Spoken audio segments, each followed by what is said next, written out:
Good afternoon, ladies and gentlemen, and a very, very warm welcome to Hollywoodbets Kingsmead Stadium for this one-day cup clash between the Hollywoodbets Dolphins and the DP World Lions.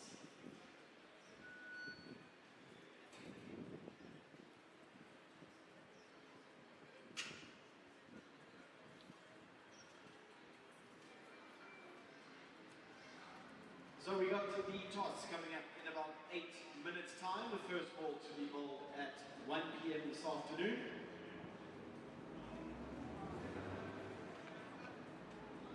Thank you for all of those that have come into the ground so far. Gates opened 20 minutes ago, so expecting more people to be coming in this afternoon for what should be another exciting clash in the one-day cup.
Well, just an update, ladies and gentlemen, from out in the middle. The toss won't be happening at 12:30.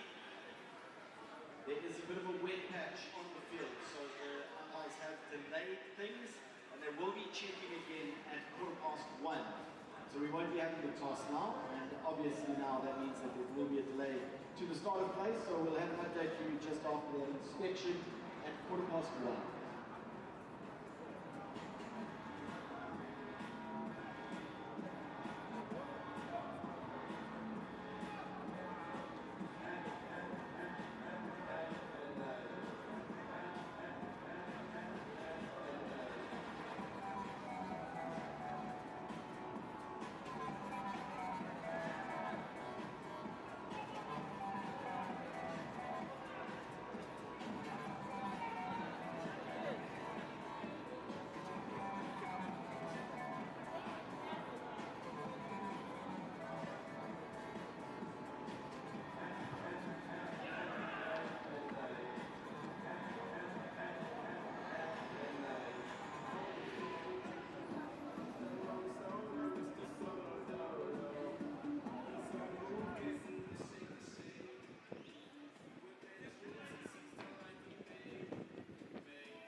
So ladies and gentlemen, once again, welcome to Hollywoodbets Kingsmead Stadium. It is the one-day cover, and it is your Hollywoodbets Dolphins up against the DP World Lions. We have got an update for you, and the toss will be happening in 4 minutes' time at 1:30. So the toss will be at 2 p.m. and the match has been reduced slightly to 43 overs per side. So toss at 1:30, a 2 p.m. start, and then a 43 overs match right here at Hollywoodbets Kingsmead. So don't go anywhere.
I know there.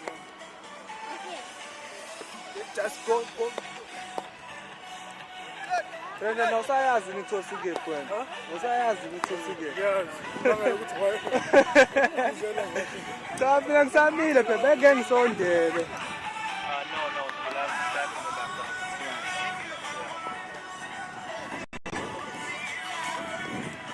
Come to the middle rather. Yeah.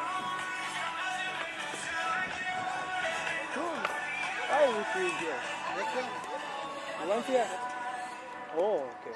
Not on the pitch though. You can't on the pitch, so you can go across the wicket and you can be there and Yes, you can stand I'll here. try to meet here. You'll be fine. Yes, sir.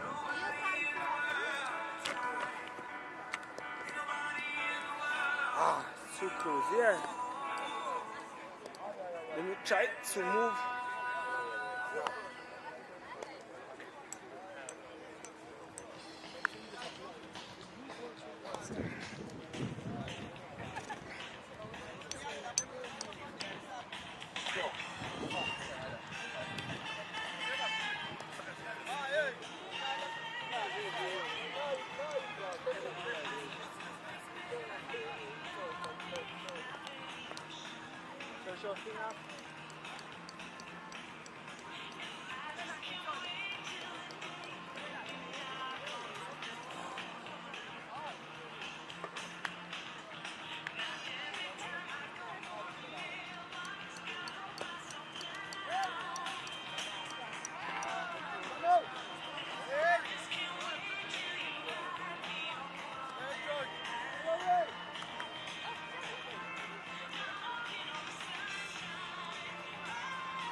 Fine here, right? Okay, yeah. Fine here. PG gloss. Kanna. Oh my, make. PG gloss. I think it's bad. I'm Bawalo. No, just a little bit. Yeah, I got the whole speed. No problem. I'm going to chocolate. How's it? Yes. Why are you just chilling here with our backs to the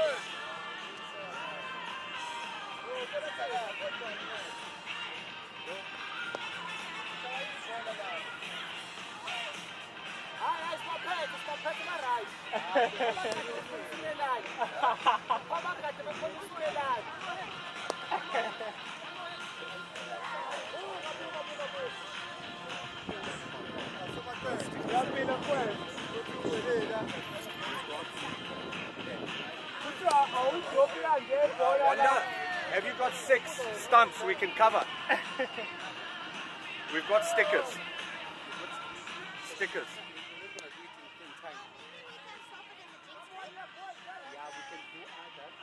We've got a half an hour. I tell you, I can cover all 6 in probably about 15, 20 minutes. No, I don't need your guys. I just need stumps. Oh, okay.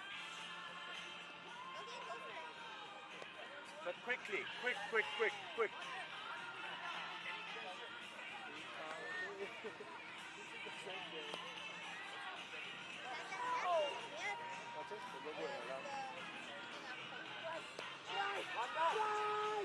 You know, because from this angle, you see like.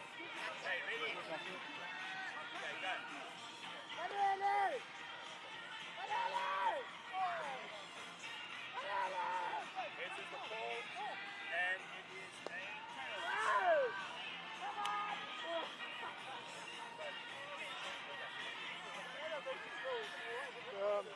Calling for picture. Picture. You have a picture? Captain's is fine. Just captain's is fine. Don't worry about it. Just leave the captain's is fine. So just look over here. Thank you. Update for you.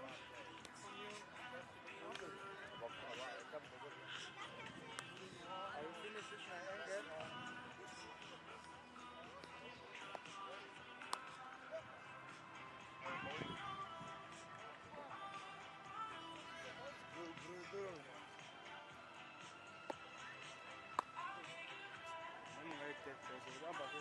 Oh, you got team sheet.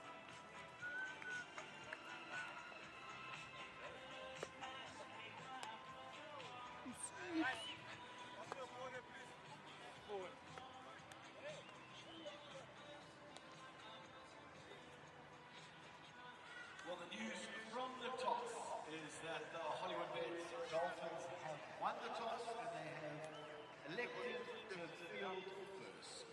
Brunel and Ryan winning the toss for the Hollywoodbets Dolphins. This network are cool, this screen.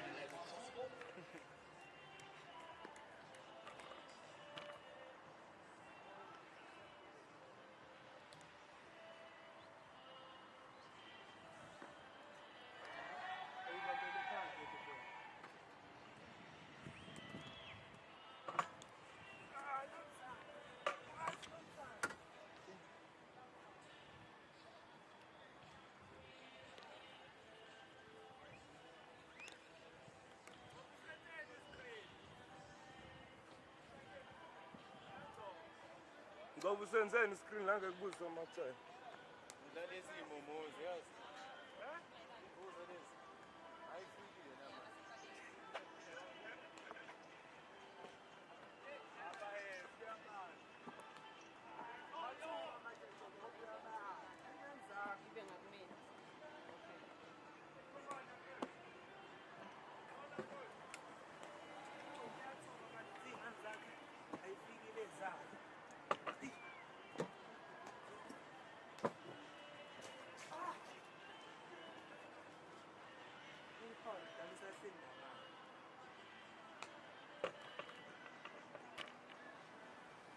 Ayishiya ngalo amthani. Manje lento soyibeka kanjani into wakho?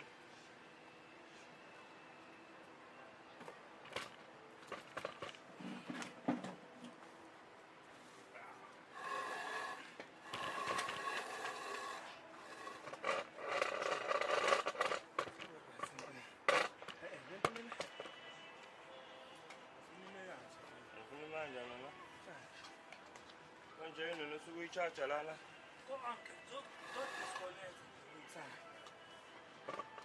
Shit. Buwangishiye ikhanda lapha. Fuck.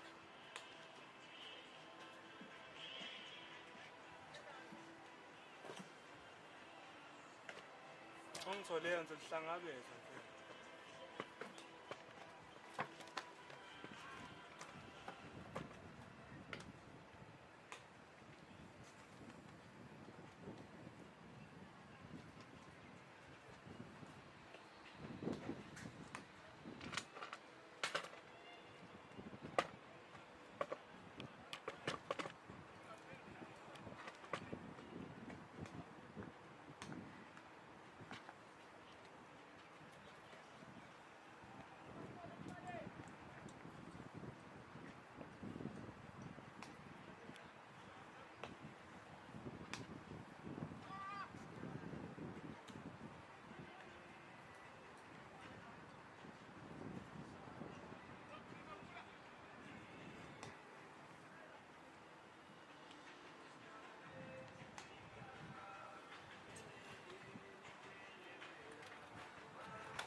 So the two starting 11s or playing 11s have been confirmed. We'll go through the visiting DD will line first, looking at their 11 that's in the lineup to take on Hollywoodbets Dolphins today.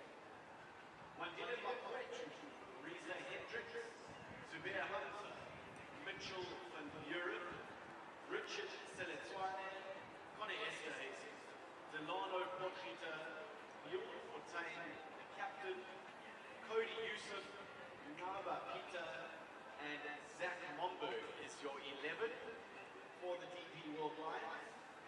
And looking at the home side, captain today by Pernillan Sobrian. They all line up as follows: SJ Ambia, John Smuts, Bryce Parsons,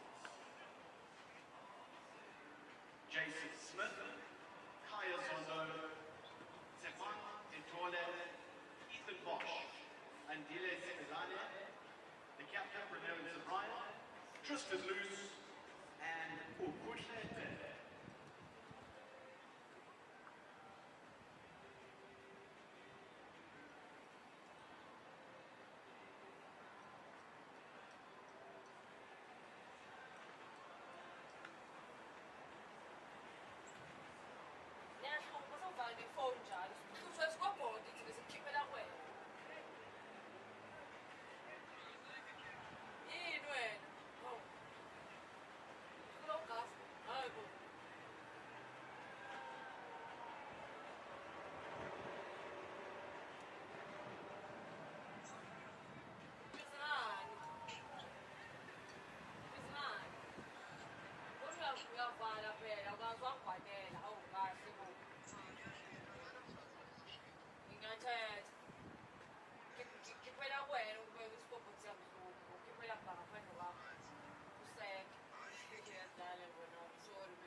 Right, so we've got just under 10 minutes to go, ladies and gentlemen, until we get this one-day cup clash underway between the Hollywoodbets Dolphins and the DP World Lions.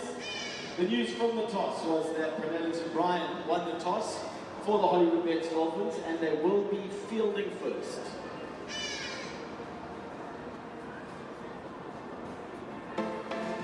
Over cover, beautiful stroke. Was flicked it in the air, straight to him, he's gone. This could be the game right here on a piece of fielding. Oh, he's hit that sweetly. They're calling for two. Will there be a third run out in a row? It is! Hammered away, this will be four. It's going to beat the man in the sweeper. Hello, hello. That's close, that's very close, that's out. This is a big statement to start the season with a wonderful 100.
Oh no.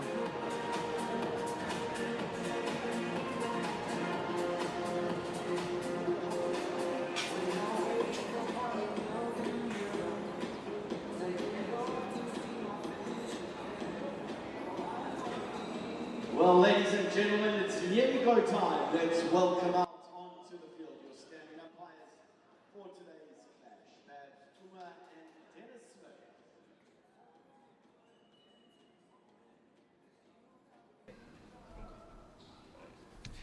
Well, hello and welcome to Hollywoodbets Kingsmead, where the weather gods have relented and we have a shortened game for you. This is the 50-over competition. A big morning shower meant that a lot of the outfield, particularly on the ocean side, has taken a little bit of a hammering. You can see the sawdust as the umpires walk out to the middle. This is going to be a 43 overs a side game. And the toss was won by Prenelin Sobrian of the Hollywoodbets Dolphins, and he has decided that they will bowl first, and probably understandable with rain around in the air. Duckworth Lewis are likely to be on the scoreboard, and it will be the Lions who will open the batting there, and out in the middle are Wandile Makwetu and Reza Hendricks. The umpires are Dennis Chopper Smith and Babs Puma, and our match referee Barry Lamson. Nice to see Barry out organising the toss earlier on today. The Lions, I should tell you, have made 3 changes from the side that played against the Northwest Dragons on Sunday.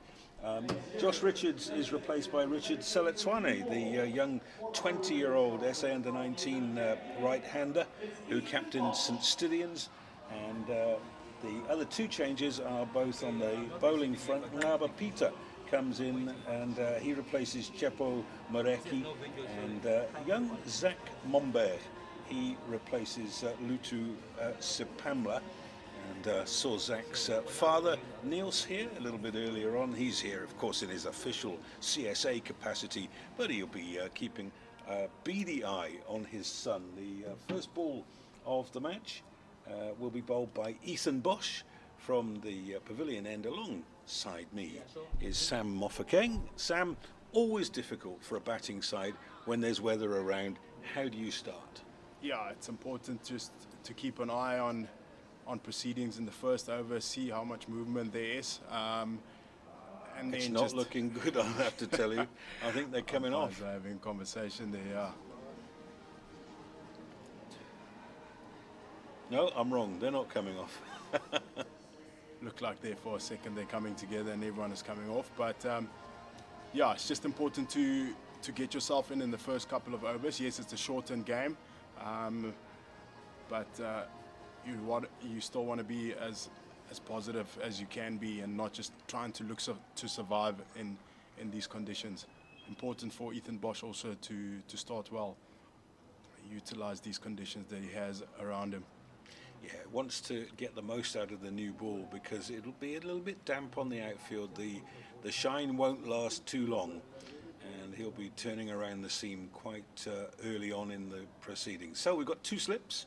We've got 3 men on the offside, saving 1, 2 men on the on, long leg, 3rd man, away we go.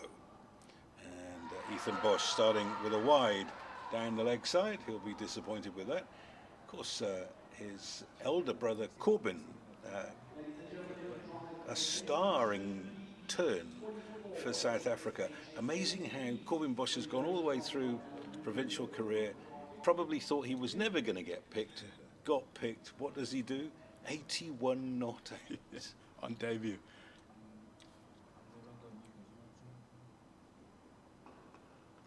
It's a better start, that. Good length, nice and straight there from Ethan Bosch. We haven't seen a lot of movement as of yet, but it's still early in this over. And with the amount of rain that's fallen and the atmosphere, you can't imagine this ball's going to zip through. Surface is probably going to be a little bit on the slow side. I would imagine that sooner rather than later the slow bowlers will get involved here. 43 overs a side, as I mentioned. I'll give you the power plays after this ball. That'll be another wide down the leg side from Ethan Bosch. 2 in the first over, not good. So we've got 9 overs of power play, and then 26 middle overs, and the final 8 overs where 5 fielders are allowed outside the inner circle will amount to 8. But unfortunately, having given you those power plays, it's going to change, because after 1 genuine delivery and 2 wides, players are leaving the field. Now, it's difficult to know how the umpires are going to play this. It's probably those conditions where if you go off, you don't come back on. If you stay out there, you've got half a chance. It's difficult, Sam, from where we are, to really gauge how strong this rain is, but it's noticeable that the umpires are staying out there and that the Dolphins aren't racing off. Yeah, no, it's true that Andy just got a message from our other co-commentator who's on his way, and he comes from the bluff side, and he says it's raining quite hard down there, as we see the ground staff doing their job and putting on the covers. It's very frustrating for players to be in the situation, come on and off the field the whole time, but yeah, stay tuned and we'll keep you guys updated.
Right, ladies and gentlemen, let's welcome back our umpires, Dennis Smith, as well as the Hollywoodbets Dolphins fielders and the DP World Lions opening batters. We have one legal delivery in the first over, the Lions 2 without loss.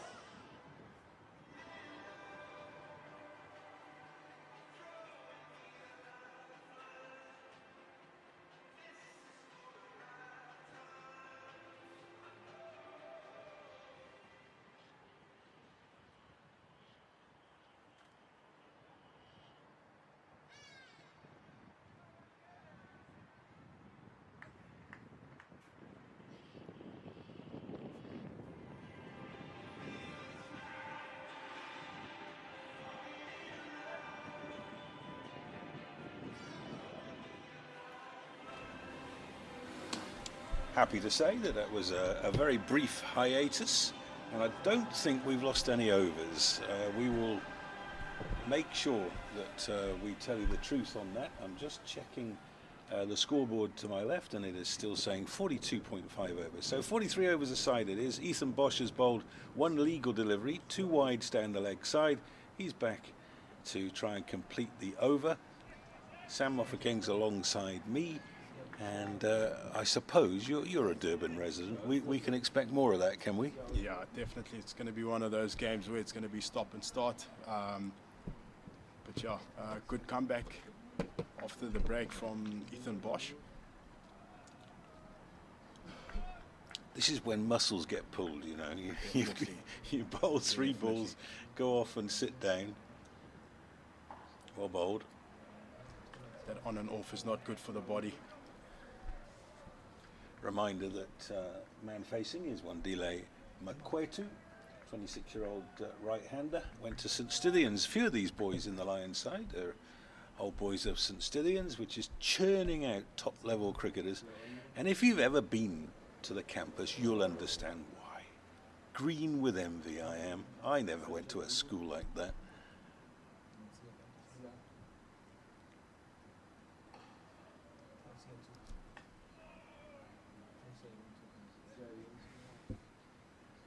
Very good that from Boschi, hitting his straps ever since that break, coming back and executing that hard length on middle stump. Makwetu just defending it. So Makwetu is replacing Josh Richards, who played in the first couple of games of the season. It's a good shot into the gap, and straight away you'll notice how the ball decelerates when it goes across that damp patch, where you will see the effects of the sawdust. But they are through for 2, and so Makwetu is off the mark, 4 without loss. Remember that the Dolphins won the toss, chose to bowl first, and this game reduced from 50 overs to 43. And let me remind you, we've got 9 overs of power play up front, 26 in the middle of the innings, and then 8 overs at the end when 5 fielders may be outside the circle. Might be a wide no. Umpires happy. That is the end of protracted over, not just because we came off for rain, but because there were 2 wides up front as well. So actually a very good comeback from Ethan Bosch. Definitely, probably needed that short break. We haven't seen too much movement in the air, but it was a very good over from Ethan Bosch, to say the least.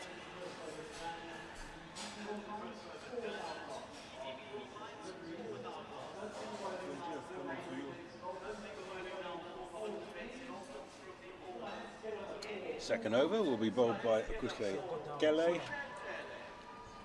Young man making his way in the game, just 21 years old. Went to Glenwood, part of the high performance squad. And he'll be bowling from the Old Fort end to Reza Hendricks, who amazingly, when I look at my notes, is now 35. I can't believe it. Yes. I still think of him as a mid-20s boy with the world at his feet. And I think it's fair to say over his career that Reza's been unlucky. You know, some players go through life and they get themselves into form, they don't get picked. They lose form, they get picked. Or you get into a squad, you come in, every time you play, you get runs, and yet you're always the first one to be told, no, you're not playing in the next game. And Riza's one of those, because when Riza Hendricks plays well, you can't imagine that he's not had a long test career. That's a wide ball from Kele. Spot on, Andy. You've summarized it exceptionally well, and that's exactly what's been the case with Riza. When he was on form, he didn't get picked for that one World Cup, and they went with Hashim Amla instead.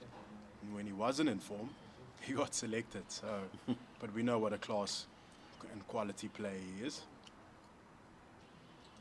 Yeah, and no real bad spots on his game. Plays well off front and back foot. Not particularly worried whether it's quick or spin. Runs beautifully between the wickets, and tends to hit the bad ball for 4 or 6. 100%. Good fielder as well, and I've seen in some domestic games he's been bowling as well, so really a full package player. You can probably hear the rattle of the teacups behind us there. It's a Charles Fortune moment. That kind of day. Well bowled, looking for the Yorker there, and jabbing down on it late was Hendricks. Kimberley boy originally. One of the best fielders in the team. At point there making that save. Andile Similani, a real athlete. Good start so far from Okusekele. Only that one wide.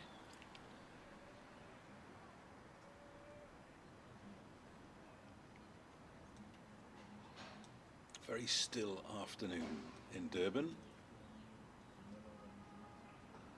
It's well bowled. A little bit of bounce there with the new ball. Good area, that good length. Kusekele really disciplined so far this over, executing his skill, keeping Riza Hendricks nice and quiet. But I'm pretty sure Riza Hendricks, this first over is just having a look. Generally those wider balls, I've seen him cash in on those. Rather cautious start from him in this game. Second slip has disappeared and gone to short extra. And that's a good leave from Riza Hendricks. It's a tempter. There's a whole phalanx of Hardidars grazing behind the bowler. And I can think of a few batters who would be in the umpire's ear saying, I can't see properly. But you're not going to move them. You could go and shoo them away and they would come straight back. Top of your screen now. In the air. Oh, and one bounce into the covers. He got all of that. Very nearly holed out. But as it is, 1 run off the over. Excellent over from Makosi Kele. And it's 5 without loss. The Lions being put into the attack. The Lions currently lying 3rd in the table, having played 3 games. This is their 4th. They've won 2, lost 1, and they're sitting on 8 points. And the Dolphins, who had a terrible time in the T20 competition last year, are looking for their first win again. They've had 2 defeats and a rain out. So with home advantage here, they'll want to get on the board. Ethan Bosch. Ooh, beautifully bowled.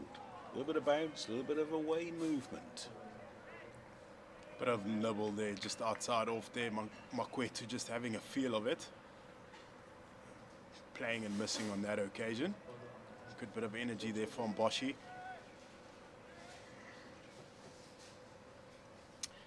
Makwetu's got a list A 100.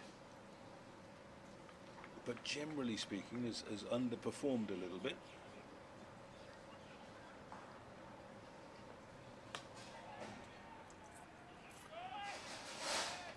Good discipline from these 2 bowlers, bowling in tandem. It's only 5 runs after 2.2. Keeping the batters quiet, yeah. And looking at Ethan Bosch on your screens, he's in the prime of his cricket career. This is the time when you can't say he's a youngster making his way. He should be an integral member of the first team, and he's got the talent to play at the higher level. We know he's played a couple of ODIs, and showing my age now, my first season in South Africa, I commentated on his father, who was part of a Northerns attack that included Fani de Villiers, Steve Elworthy, Peebo Bryson. Oh, you didn't want to be a batter in those days. Missed out on that occasion. Genuine short and wide. Cut it in front. And he's a very different bowler from his father. He's an athlete. He's got a lovely balanced approach, and you feel looking at him that he's probably got an extra yard of pace there if he needs it. His father was a martyr to no balls, and he used to shuffle in, and everything was in the final strike. And then the arm would come over, and the next thing you knew, first slip was receiving the ball from wicketkeeper. Pure pace. Good line. And I remember Northerns started a season, and we went to Centurion Park, as it was then, for a press day. And I remember chatting to Tertius Bosch, and he brought up the subject of no balls. He says, "I've cracked it." I said, what have you done? He says, "I've moved my marker back." Oh, yes. And as soon as he said that, you knew it was doomed to failure. In the air and dropped. That was travelling. I wouldn't blame the fielder there, but those are the ones that do stick. Kaya Zondo got two hands to it. End of the over, 6 without loss. Bit of movement there in the air by Boshi, and again, Makwetu pushing hard at that one. Came flying to Zondo, unfortunately didn't stick. Dropped short, and Makwetu lives to see another ball. 6 without loss off the 3. Okuhle back into the attack again. Bowling to Makwetu for the first time. So some batters get nervous when they get dropped. Others think, oh, it's my day. Let's see what happens here.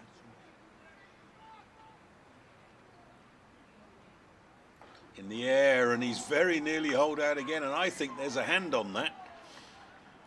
So and it's Kaya Zondo again. So 2 in 2 balls, and I mean, as I said with the first one, you can understand how he dropped it. The second one was a much harder chance. Got a left hand to it. Yeah, he's quite close. Makwetu absolutely smashed this one. Flying in the air is Zondo. Got a hand to it. Stopped it from going for a boundary, but unfortunately he's retired hurt. He's gone to the edge of the circle, and he's been replaced by another man at short extra.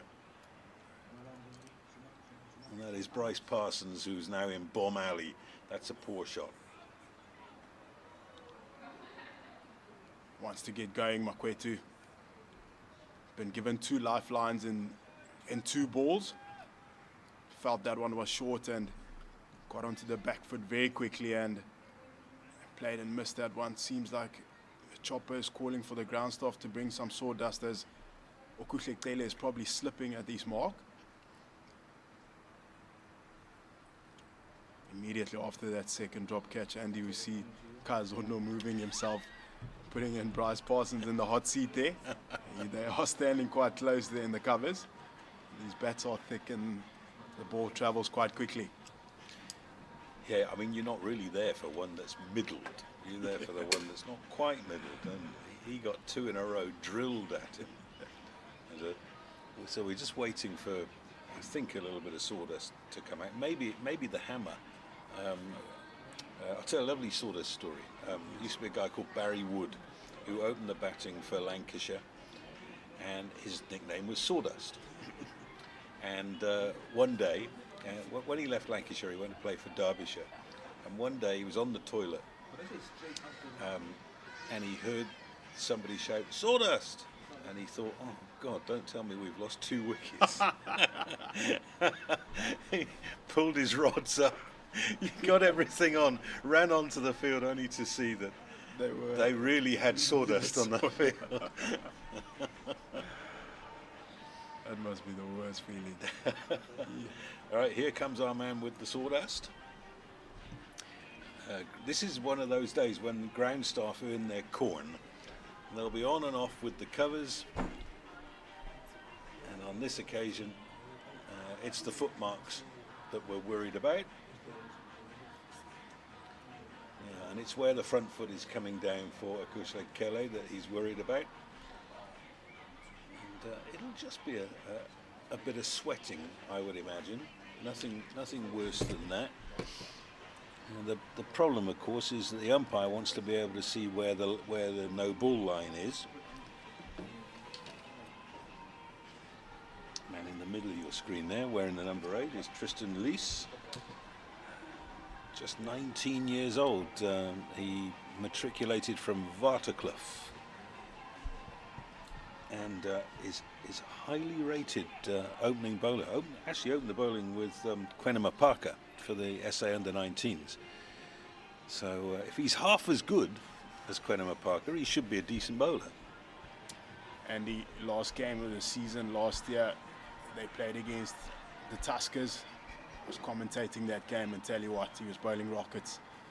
Michael Erlang was late on a couple of balls, and he attempted to pull one and went straight up.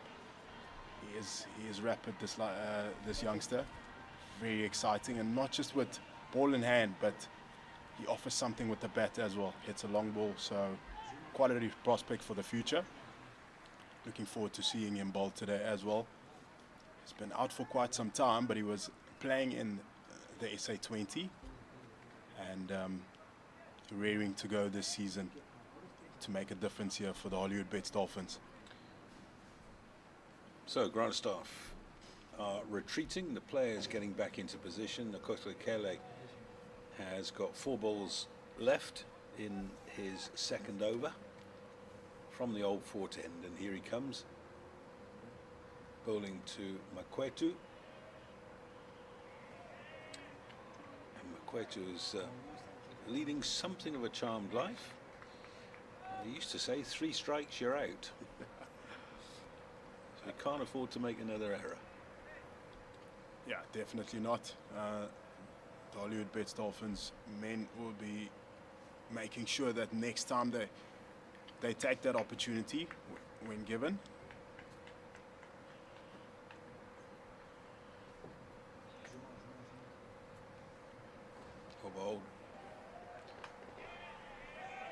Apart from the wide deliveries that we've seen from both bowlers, it's been good line. They've made the batter play more often than not.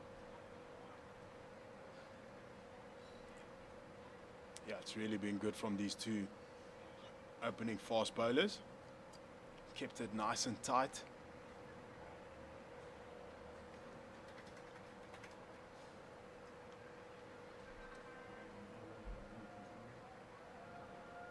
No, that's done too much. It did off-cut, no doubt about that.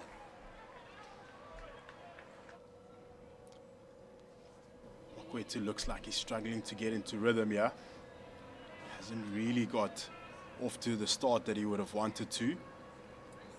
As we see there, he's on 5 of 17. He missed out on a few, got dropped twice in 2 balls. Akushle Kele has managed to keep him quiet this over as well. The final delivery to be bowled. In the air and safe, down to third man. Could easily have holed out at cover point. And as it is, gets away with it. And he's stolen the strike again. This is a regular thing amongst opening partnerships. Reza Hendricks having a saunter down the pitch to say, how dare you? 9 for none. We've had 4 overs. Dolphins winning the toss and putting the Lions into bat.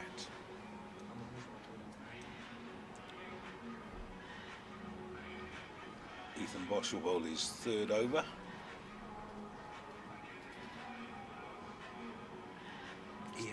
2 slips to begin with, and now Bryce Parsons is on the other side of John Smuts is actually in a close short extra now.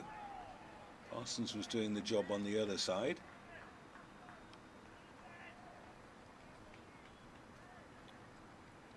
Zondo's found himself in the fine leg boundary.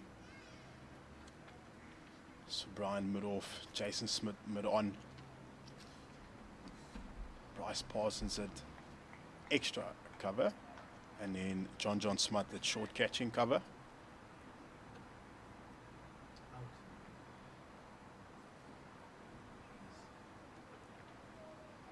Nice teasing line. Difficult really on a game of reduced overs to have any idea what a good score might be.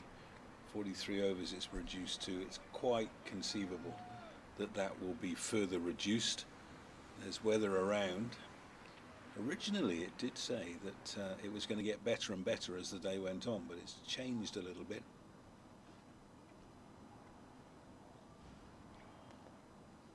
That's another wide from Ethan Bosch, losing his line. There's not been a lot of movement in the air, has there been, Andy? It's, I suspect that's because moisture. Clammy conditions are one thing, but when there's proper rain around, it's unusual to see a ball swing.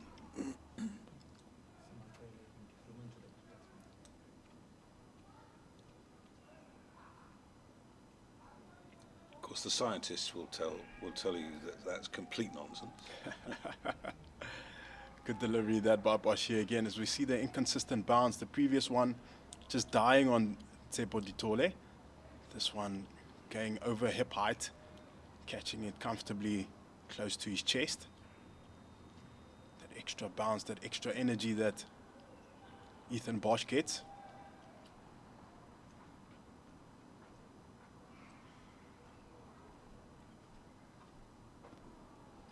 That's a good line.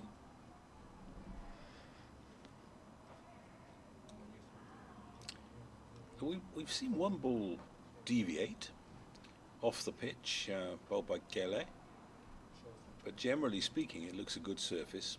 And I would imagine that the average ball is going to be slow off the deck, and the keeper's going to, throughout both innings, is going to have to wonder, where do I stand?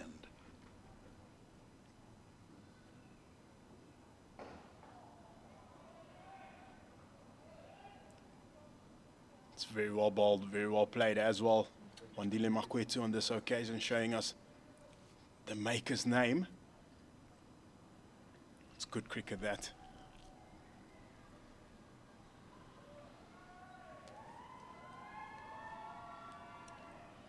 Slow start currently from the men from the north.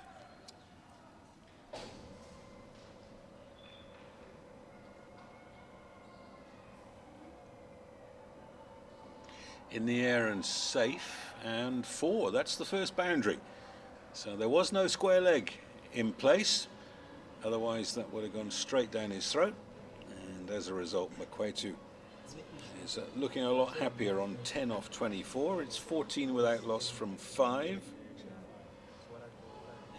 Relatively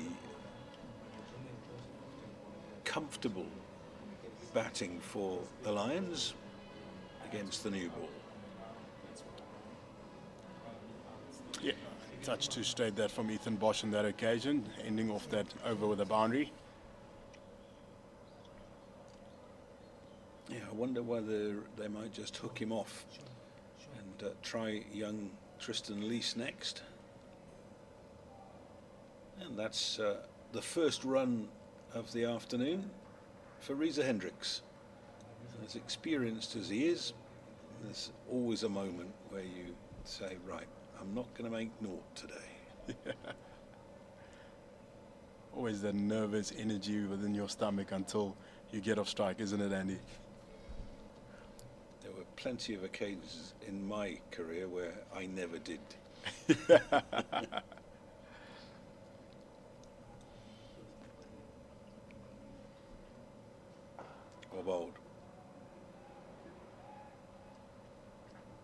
Well executed Yorker straight to extra cover there.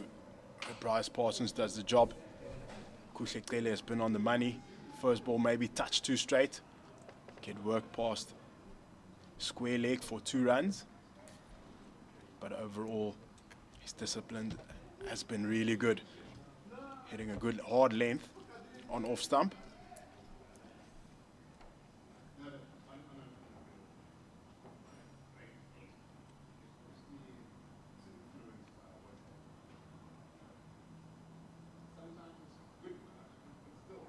Oh, he's bowled him. He's bowled him all over the place. That is a fantastic delivery. Looked as if it might just have nipped in off the seam.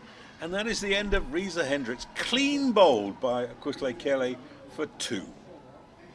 Yeah, as I've been saying, that he's been so good there on off stump. Looks like it just jabbed back, or maybe got an inside edge onto the stumps.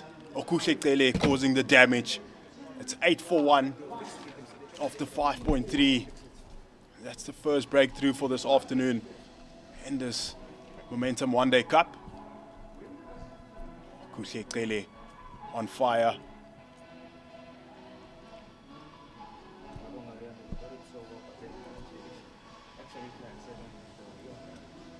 Reza Hendricks having to go there for 2 runs. Didn't get to really face a lot of balls. Makwetu has been the one who's been on strike for majority of the time.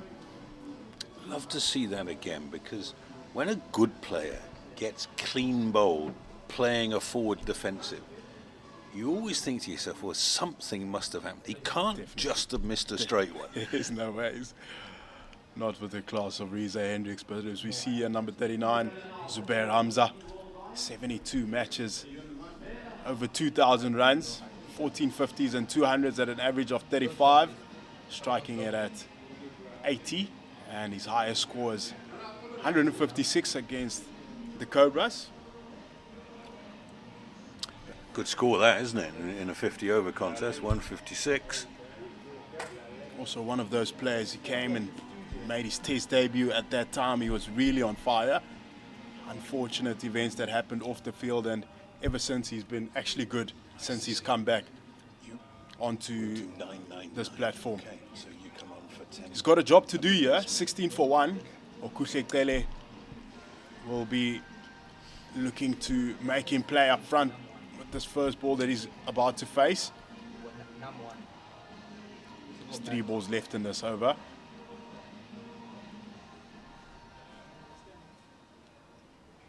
You got the wrong bet.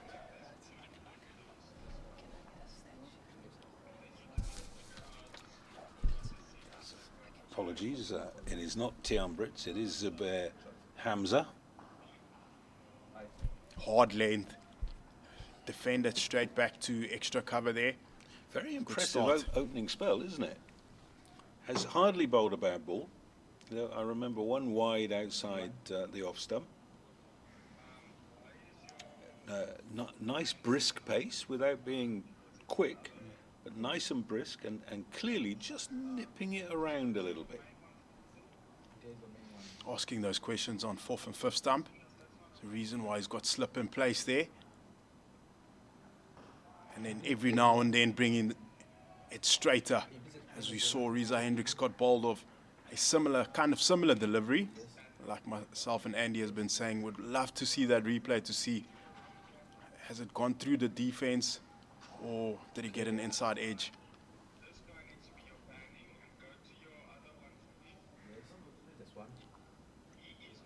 Good over so far, only 2 from it and the wicket with 1 ball to come. Oh, beautifully fielded, because that was 4 off the bat. Bryce Parsons getting down well to it. End of over number 6 and 16 for 1. The Lions put into bat, and they've lost the wicket of Reza Hendricks, bowled by Kusekele for 2. We'll see whether there's going to be a bowling change. Looks like Ethan Bosch is going to continue. Yeah, I reckon this probably might be his last one, and unless if he takes a wicket. Really has the ability to strike as well. That wicket could have gone to either of these two opening bowlers. They've really been good. This is Giving away 16 runs in 6 overs.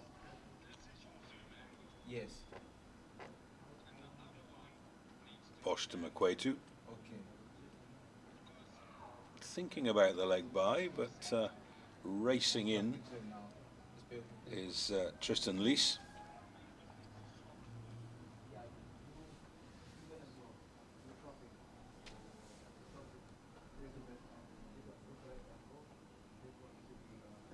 Game started an hour late due to morning rain and has been reduced to 43 overs a side. Yeah, it does that. It goes on off, but I will slow down right now. Let me just try and help him. In the air and safe, he's got away with it. It might even go for 4. It's a long, long chase out there, brilliantly scooped back, and the throw comes in from Andile Similani, and they have crossed for 2. Definitely Makwetu's day. Pushed hard at that one. Just flew over point. Playing with a lot of hard hands there on that occasion again. Couple of lifelines here, Andy. Got to ride the wave, isn't it? Well, the point is, if it's your day, then you must grasp it with both hands. Good leave. That's cricket for you. Could get dropped twice or 3 times, look scruffy, and then end up scoring some runs. And then on a day you hit everything out the middle, you get a peach of a delivery and not score a lot of runs. Yep, that is the game, isn't it? There've been a lot of players down the years who look terrible at the crease, and they average 50.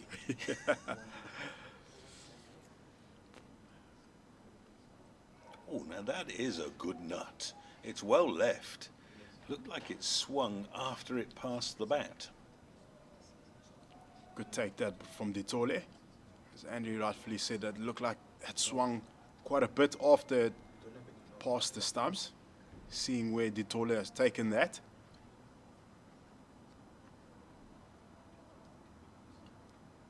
I'd like to see Boshi going that fuller length again and just on off stump.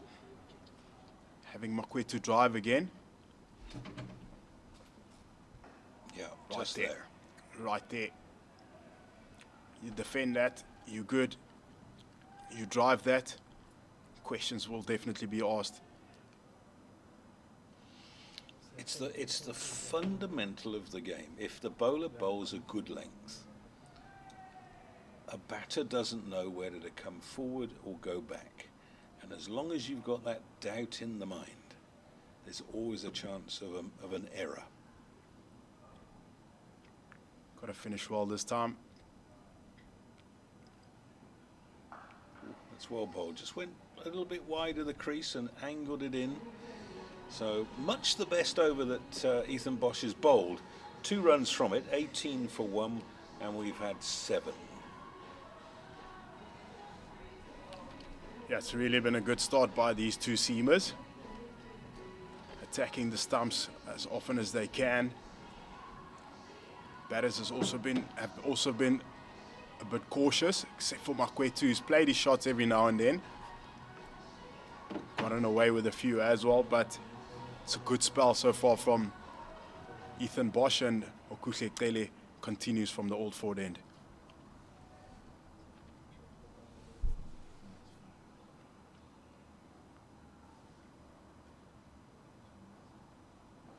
A little bit leg side. He hasn't strayed very often, and they'll come back for 2. It's the shorter of the 2 boundaries where that ball went, but not that much shorter. It's a reasonably central pitch today. Again, just like the previous over, starting a touch too straight on that occasion. Zubair Hamza getting off strike. His first runs for this afternoon as he just works it past square leg umpire there.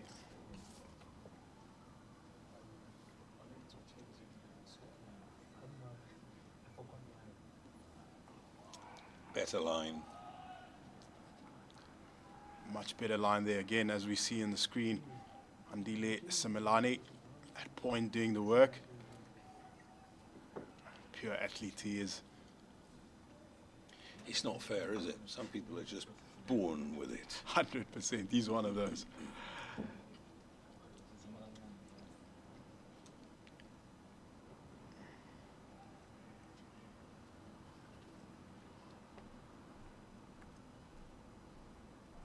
Well bowled. Ooh, he's looking to get a hand on that and affect the run out at the non-striker's end.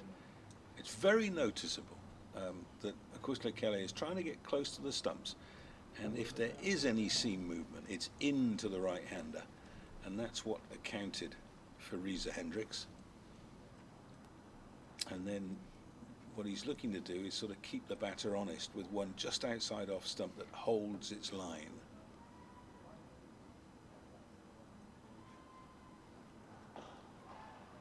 Well batted. Overpitched this time. So important for the next two who's following up to do exactly a similar job here as Gele and Bosch. Andy, would you give Boshi another over if you were the captain? To my mind, I thought his fourth over showed great promise. I thought he was a little bit off the pace for his first 3 overs, and then looked to me as if, and we don't have a speed gun, but looked to me as if he just found his rhythm a little bit. I would definitely give him another over. And that's another one just straying down the leg side. It can happen when you bowl stump to stump. You have to remember to keep that left arm high in the delivery stride. Don't let your body fall away. One delivery to go, and it's Makwetu who's on strike. It's been generally impressive opening attack. They haven't bowled too short. There have been no free hits around. Yeah. And Makwetu is open for that because he doesn't move his front foot very far, and he's not looking at the pitch of the ball. He's going straight down the pitch there. So that's well bowled by Kelly. 8 overs gone, 21 for 1. Lions put into bat by Prenelin Sobrian when he won the toss earlier today.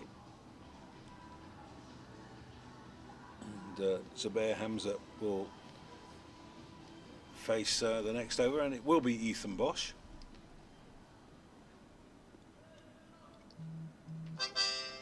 Hamza, typical short man, looking to score square the wicket on either side.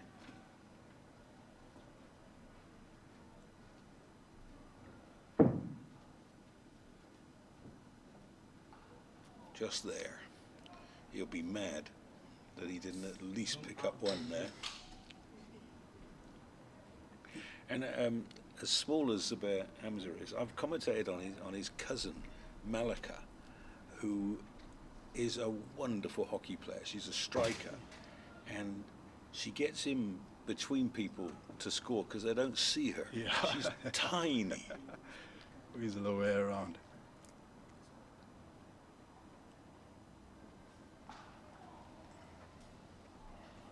Oh, he's come down because he thought there must be a run there, and there wasn't. Old saying of don't run on a fumble. But yeah, Andy, like you said, they've not been really getting an opportunity to have hit a lot of balls square because the bowlers have really been on the fuller side, not really given a lot of freebies, and as we've seen this over, it's been tight so far again from Boshi. Yeah, 3 out of 3 in the same area, and Hamza is very frustrated because he feels that he shouldn't be picking out Similani. He should be putting the ball either side of him, and that's when wickets fall. Just now he'll say, well, I'm going to go full-blooded at this one, and there is a slip in place.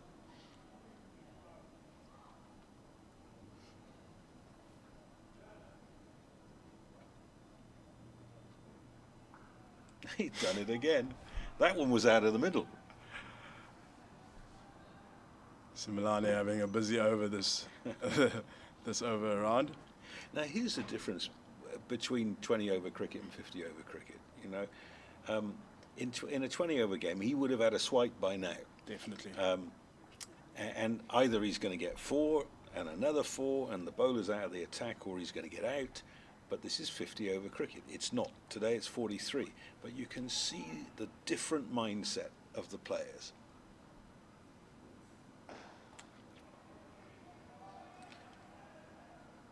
And that's why it's so important when you're playing 3 different formats as a professional cricketer, that mentally you have to dial in.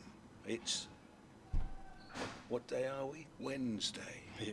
It's Wednesday, it's a 50 over game. Right, that means I'm going to do this.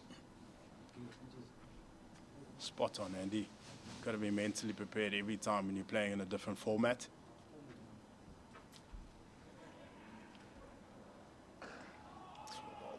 So that's a top over. That's a maiden over from Ethan Bosch. Well done, young man. 21 for 1.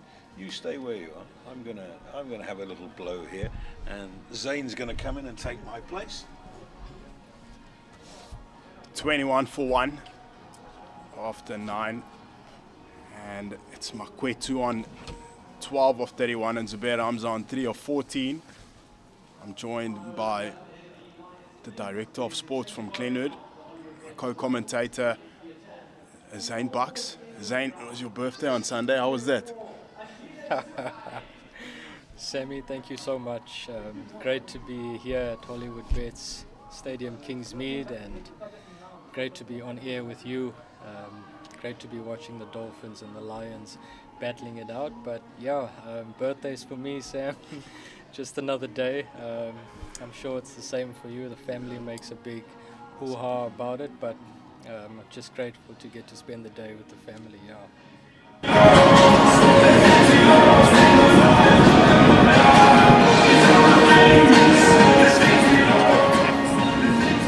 For him to start well here, as we see there is a change in the field. It's outside the power play, 3 guys out, sweeper, third man and fine leg.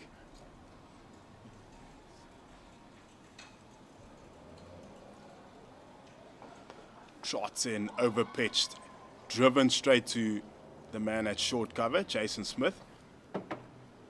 Good start with a dot there. He's got a tough act to follow here, Sammy. Ethan Bosch and Andile Similane, Okush Letele have started excellently so far, and Andile has been really good in the field so far, hasn't he? And he's got to follow that up with the ball now.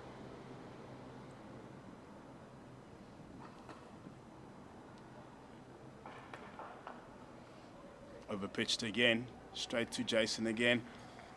No slip in place. Packed offside. Similane just getting into his stride here. You mentioned it earlier on the commentary with Andy, Sam, that the Dolphins are going quite straight, trying to hit the stumps, and they've been on the fuller side. Is that a ploy you've seen just with the weather conditions around and a bit of overhead, a bit of rain over the last day or so? So would that be a plan then set by the Dolphins? Yeah, I definitely agree, Zane. We saw Kuhle coming close to the tight to the stumps. If there was something in the wicket, he definitely found it, and Boshi as well. Stayed nice and tight there on off stump, fourth stump. That's where the chances have been created. They've been very good. They've been very disciplined on that occasion as well. Yeah, most certainly, Sammy, as we see Andile Similane running into Hamza. Just drag the length back a little bit there. Hamza getting on top of the bounce, and he's played that quite well. Sammy, this start from the Lions, what do you make of it? 22 for 1, 9.4 overs in. Circumspect stance. I'm guessing with the conditions around, looking to keep wickets in hand and hopefully at the back end take the Dolphins downtown. But yeah, what's your thoughts on the start from a Lions point of view? Definitely a cautious start from them. We know them short, wide. It looks like the fielders didn't see it through that gap, and it's 4 runs. There's 2 catching covers over there, Jason Smith and looks like Parsons over there, and Parsons just lost the ball there, as we see there on the replay, and it goes all the way for a boundary. Just to get back to your point, yeah, it's been a very cautious start, Zane. We know that the Lions, the Highveld teams, they like playing that flamboyant attacking cricket up front. They've not been able to do that with the way the opening bowlers have operated. There's that first bad ball from Simelane. It gets punished. Back to his length again. Sorry, it's Soro Arvia there standing in the covers. Brings an end to that over. 26 for 1 after 10. Yeah, like you say, Sammy, circumspect from the DP World Lions. I think they'd be aware of the weather we've experienced over the last day or so here in Durbs. They'd be aware that the ball might nip around a bit up front, and just the value of wickets in hand at the back end. With the score being 26 for 1 after 10, you'd think there's still a little bit in it for the Dolphins with the ball. They haven't really been hit around, have they? As we see Bosch again, you asked Andy that question, would you give him another? He's got another and another. Hits that hard length on off stump, middle stump, gets defended straight back. Yeah, Bucksy's so true. The value of having wickets in hand. If you see that batting lineup of theirs, Potgieter and Esterhuizen there towards the middle, they're guys that can hit a long ball. So they'll be very wary of making sure that this partnership just grows for as long as possible and give the guys the platform to hit towards the end.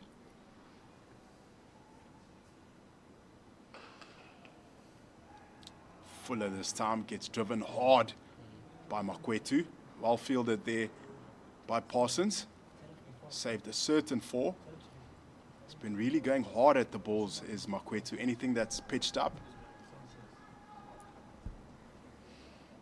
Yeah, I like this from Makwetu.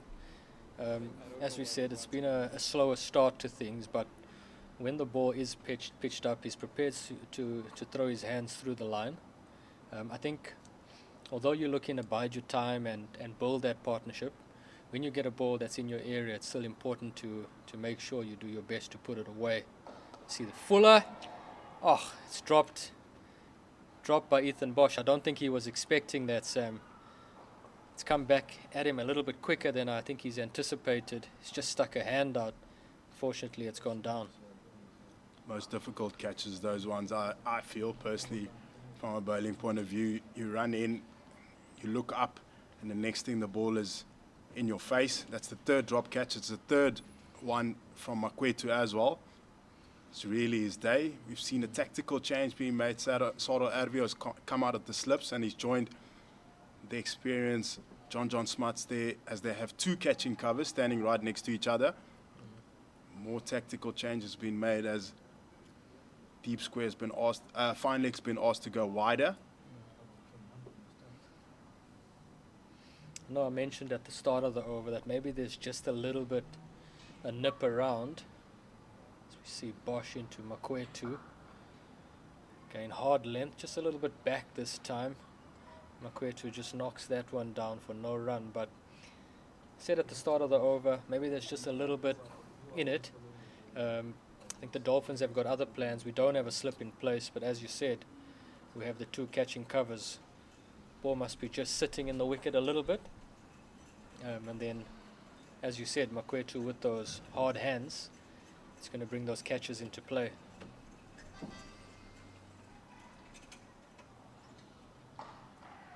Shorter this time, get pulled to mid-on. Didn't really get all of it, is Makwetu. Probably just bounced up high on him. Yeah, Bucksy, just before you came in, Makwetu got dropped exactly in those positions.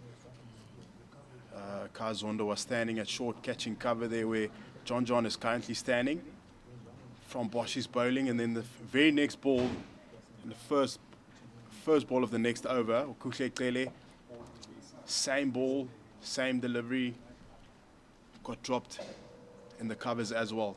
So I really think that fuller length probably just sits up. Gets defended this time to end that over, and it's 27 for 1 after 11. Wandile Makwetu 14 of 39. Zubair Hamza on 7 of 18. Current run rate is 2.5. As the Hollywoodbets Dolphins have won the toss and elected to bowl first. Another good over by Bosch there, Sam. He's got 6. He's bowled 6 overs. Hasn't picked up a wicket yet, but only gone for the 13 runs. What's been impressive though is just the line he's bowled. He's changed up the length here and there, but it's been so impressive with the line, making the DP World Lions batters play and having to defend their stumps often, as we see Simelane to Makwetu, and that's another dot ball. Yeah, it took his time to get into his stride as Boshi, but as he's gone, that engine just continued working and he kept on hitting the stumps, and unfortunate for him not to pick up the wickets. I'm going to ask you the same question I asked Andy. Do you give him another one? He's bowled 6 now. What are your thoughts? What is Prenelin thinking? Yeah, Sammy, he's bowled 6 really good overs. He's bowled 6 really good overs, Sam. I think if I'm thinking for Prenelin here, you'd probably want to hold your strike bowler. Hasn't played a lot of cricket this season, but he's been fit for a while now, since that SA 20. And he's bowling really well. So I'd be thinking as Prenelin, I want to bank those last few. He's made a change at the Old Fort end with Simelane, and I think we'll see a change at the other end now. Gets pulled hard this time, front foot, didn't really get all the way up. Smashed down the ground for 4 runs. Wandile Makwetu getting on top of that immediately when he picked up that length. Well executed pull shot.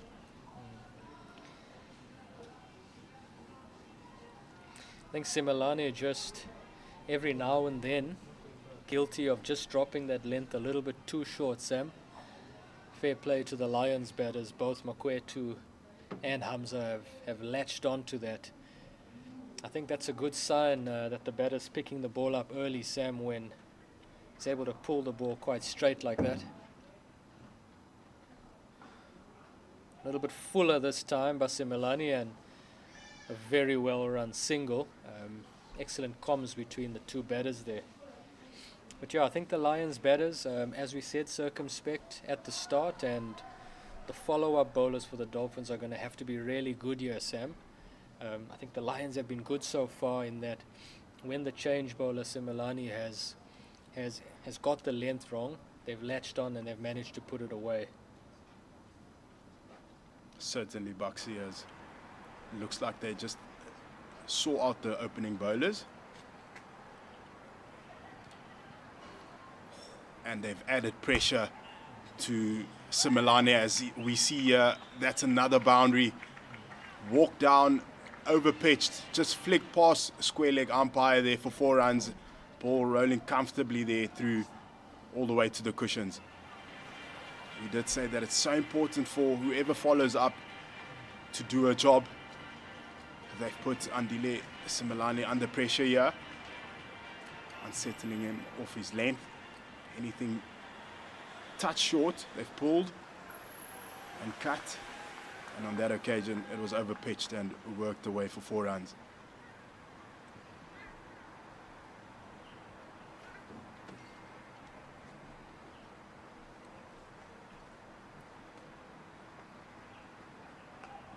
Better length this time.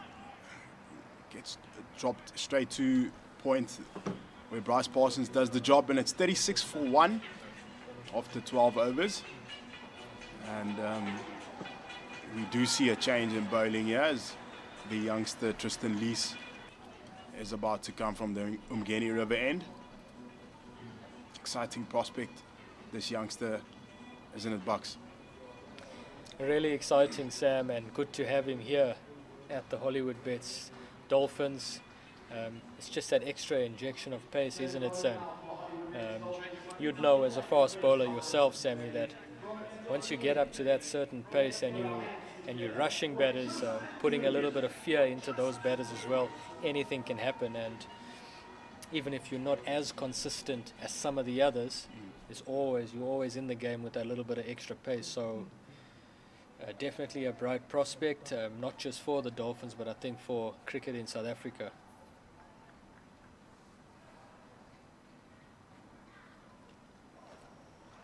Key for him to start well here and start this partnership of bowling with Andile Semilane in tandem. They got to try and bring back that rate.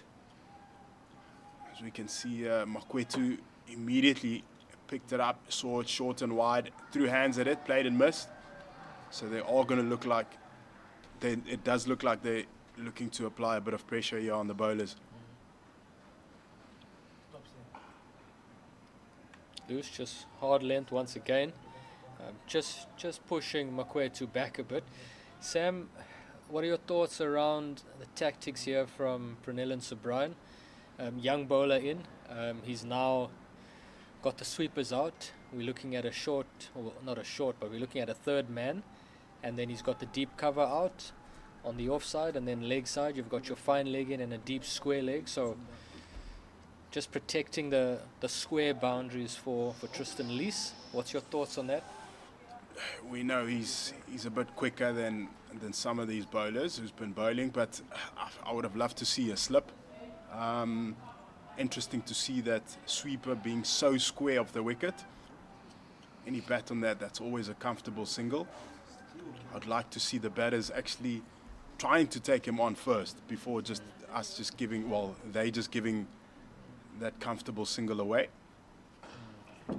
He's been good thus far.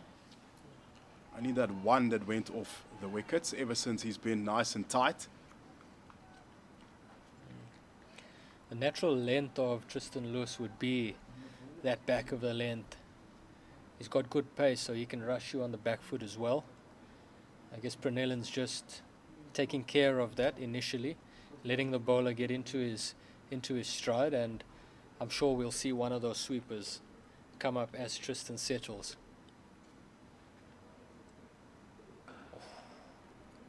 Pushed at that one. No feet movement. As Makwetu, anything that's full outside off, he just pushes with his hands. On that occasion, inside off of the bat straight to mid-wicket for a dot. It's been a good over so far. We spoke about that extra pace, Sammy, and Makwetu looking just a little bit rushed on that occasion. There's been a couple of balls this over that look like they've just nipped back a touch into the right-hander, so it's clearly still something on offer for the bowlers.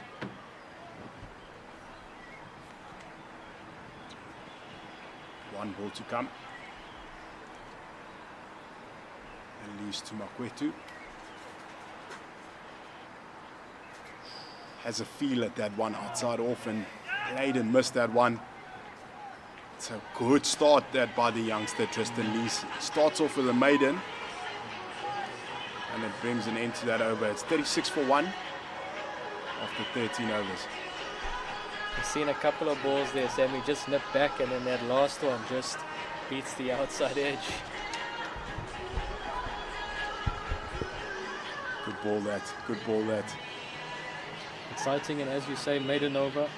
Good start for Tristan Lewis, and that's exactly what the Hollywoodbets Dolphins needed as a follow-up to Ethan Bosch there. But change of bowler here, not on screen just yet, but the ever-experienced John Smuts into the attack. First introduction of spin for today, Sam, and it's the most experienced guy in the camp. Very interesting to see what the ball does off the surface here. He certainly is a very experienced campaigner, as John Smuts. He knows these conditions well as well. He's been playing here for a few seasons now. He comes on for Andile Semilane from the Old Fort Road end. He's got a sweeper long on and deep square. Who's in front? Mid-wicket is quite straight.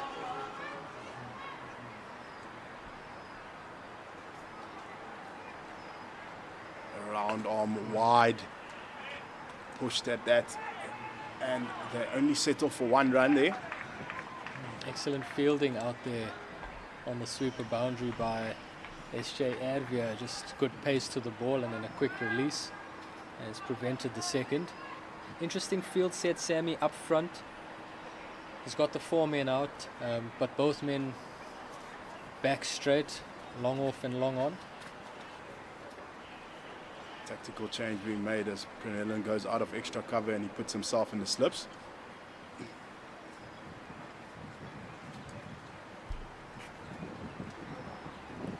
Straighter down this time, gets driven down the ground. Kaizondo doing the work there at long off. I think one thing we'll see from John Smuts, Sam, is that he'll hit the stumps. He's going to vary his pace really well. I don't think there'll be too much turn on offer, at least initially. But he'll hit the stumps and he'll change the pace and it'll make it difficult for the batters to settle in, get their timing right. Definitely agree there, Buxy. 3 singles of this over so far.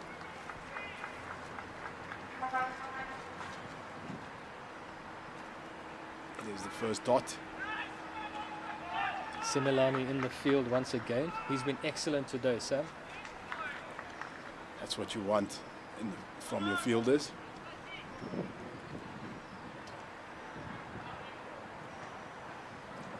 Just to set that tone and bring that energy, and he is that guy. When he fields well, generally the whole team gets buzzing and everyone gets going, and that energy just filters through to the whole team.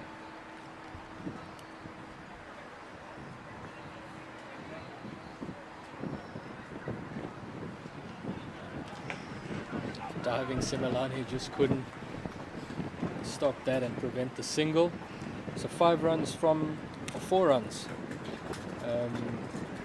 the over there, Sammy, and that's a good start there for the Lions. That'll take us to drink, Sam, with the Lions at 40 for 1 after 14. As we said, circumspect. What's your thoughts on both teams' positions at the first drinks? Yeah, definitely from a DP World Lions perspective, would be happy. Only losing 1 wicket, and look, you got runs on the board. That's the most important thing. Like I said, the longer they bat, the better for their team, and having wickets in hand for later on with the batters that are still to come, definitely. Hollywoodbets Dolphins, they'll be slightly disappointed not having hold on to the opportunities. Could have looked a different score right now, but we're going to take a short drinks break. We'll be back with you guys shortly. Well, as the players take a drinks break after 14 overs, DP World Lions 41 for 1. We'd like to welcome everyone once again to Hollywoodbets Kingsmead Stadium for this one-day cup clash on this Wednesday afternoon. A reminder that the game has been reduced due to a delayed start, so the match is 43 overs a side. So not 50, 43 overs a side.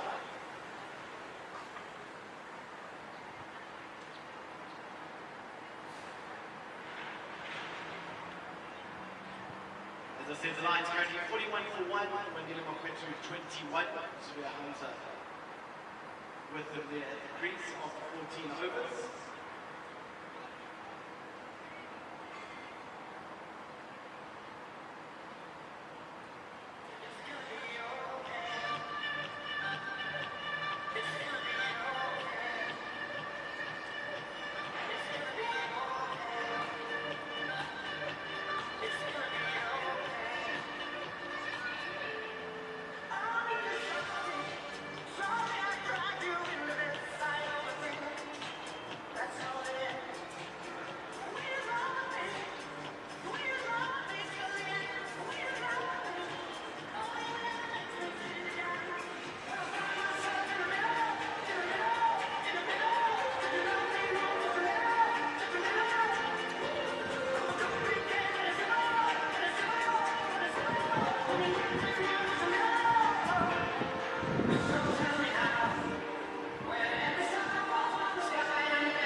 continue proceedings here. Tristan Lees attacking those stumps. Jason Smith, work to be done here. Good bit of fielding, slides, pick it up clean, and he's prevented them from running 2 runs there. Good energy that from Tristan Lees. Running in hard, hitting that middle stump. International level fielding from Jason Smith. That's what he does. The Hollywoodbets Dolphins will be happy to have him back. Into the pads this time. Just runs away to the fine leg boundary, and Kai Zondo coming around to do the work there. I don't think Tristan Lewis would be too unhappy with that, Sam. As we saw in his last over, there's just a little bit of movement back into the right-hander. A couple of the balls he got to just hold its line, but there's something to play with here, and I think that would excite him.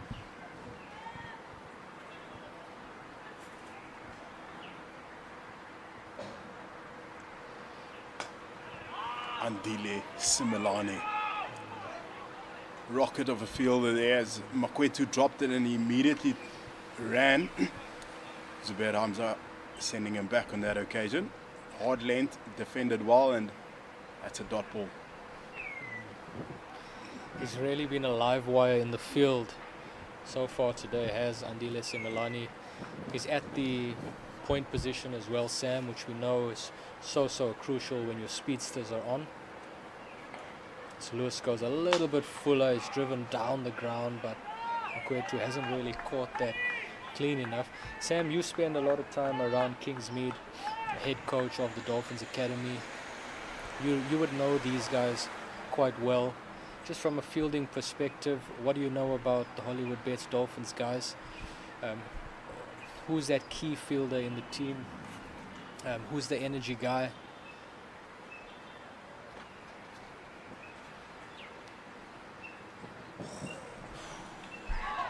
That missed everything. Just missed the stumps.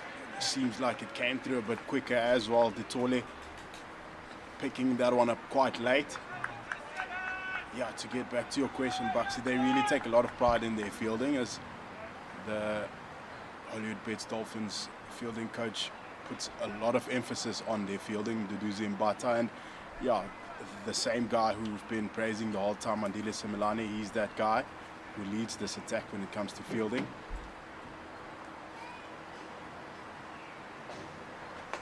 He's got a rocket of an arm, he's quick, he's athletic. The rest of the guys got very solid hands. Unfortunately for them, it hasn't happened for them thus far, but we know they are a good fielding unit overall, and that brings up the end of that over, and it's 44 for 1 after 15 overs. Andile Makwetu 23 of 53 and Zubair Hamza on 15 of 28. Another really good over there from Tristan Lewis, Sam, and a good start straight after the drinks. I think the Dolphins would be happy with that. Samo, we've seen just Tristan Lewis there going quite full, attacking the stumps as we saw from the opening bowlers, and then he even threw in a Yorker there. That chat amongst the Dolphins at the drinks break, what do you think tactically their approach is moving into this second session? It looks like they've opted to go much more straighter. Round on from the experienced John Smuts gets driven down the ground for a single. Just to go much more straighter. Lewis in his first over, yeah, a couple was outside off, but in this particular over after drinks break, he's not left the stumps. So I do think that they would be happy to get hit to their fielders on the leg side.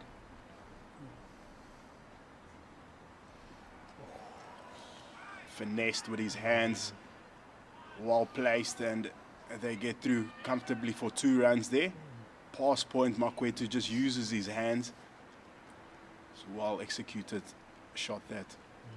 It was really good by Makwetu. It's really good to see. I think maybe early on, Sam, he was probably guilty of just pushing at it a little bit. As you said, he's been dropped 2 or 3 times now, but just on that occasion, and I think particular the way he's played John Smuts here. So as you see the reverse sweep. But yeah, he hasn't let John settle. He's been looking to rotate the strike. He's actually played really well off the back foot, just waiting on the ball and hitting it square. So he's showing he's got quite a bit about him here, Sam. Sweep shot this time, straight to deep square. Yeah, certainly Bucksy. It looks like he's gotten used to the pace of the wicket now. He's settled in, playing a couple of shots here against John Smuts, making sure that he doesn't settle in. Played the reverse sweep and guided one down past point, and then on that occasion we saw him playing the sweep shot. So yeah, all round I would say that he's starting to look comfortable at the crease right now. Their job, it seems like, is just to continue rotating the strike here as often as they can, which they are. 10 balls into this next session, Sam, and I think we've just already seen a bit more intent from the Lions batters. They're definitely looking to take it up a gear. Not out and out attack, but just those rotation of strike options. We can definitely see the batters looking for that a little bit more. 16 overs gone, 49 for 1. DP World Lions. Sammy, fast forward 4 overs, 20 at the 20 over mark. What do you think the Lions would be happy with? Look, they're going along nicely right now. I don't think it's too much about the total that they're focused on in the next couple of overs. If they can continue going at 4-5s and over here, I reckon they would be happy. That one dot in the over is continuously happening, but like I said, I think they would be happy just to continue ticking the runs on the board as they are currently.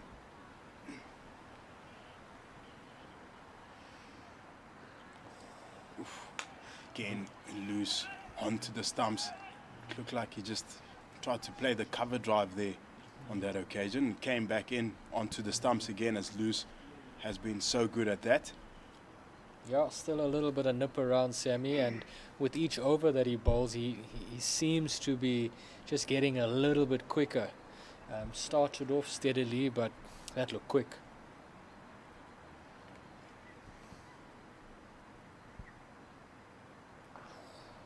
It's well bowled. It's really well bowled. Asking the batters some good questions there on off stump and middle stump. It's good control, good pace from this youngster. Being a fast bowler, I'd love to see him dropping that short one towards the longer boundary, see if he's going to take him on or not. There is a deep square, there is protection there is a fine leg as well. But as it stands right now, he's really running in with some good purpose and good energy behind the ball.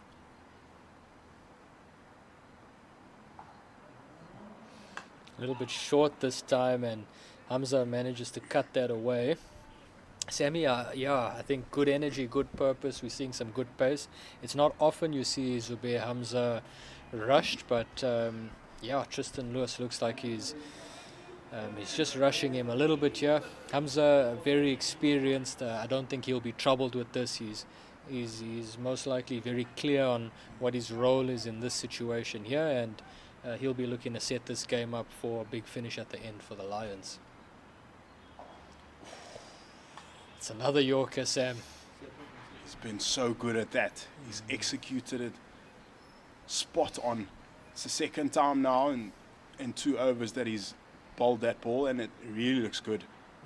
So Brian really knows his players. That's probably why they have a sweeper out Bucksy, as we saw in the previous delivery, that ball getting cut quite square. Hamza being a touch late on that, but like you said, don't think he'd be too troubled in that. Over pitch this time, missed out. He's not always going to give you bad balls. You got to cash in on those, but Loose would be happy with a dot ball here, as he's only gone for 3 runs in his 2.5 overs so far. Makwetu just checking the eyes. I think he's got a little mosquito or fly in the eye there, Sammy, and that's the reason why he's missed out on that. But no, jokes aside, you're setting up to get length there, Sam, and then you get a and knee-high full toss, and you're not quite prepared for that. But that's another Yorker, Sam. It looks like Tristan Lewis has been given a little bit of freedom here by the captain, Pernellen Subrayan. Tristy, just run in here and just get us one, boy, no matter how that comes. Six Yorkers in an over, I don't mind, just get us a wicket. 100%, and that's what you want from youngsters, to come into this space and just express themselves, and that's exactly what Tristan Lewis has done. Another exceptional over. What a Yorker. Well kept out by Makwetu.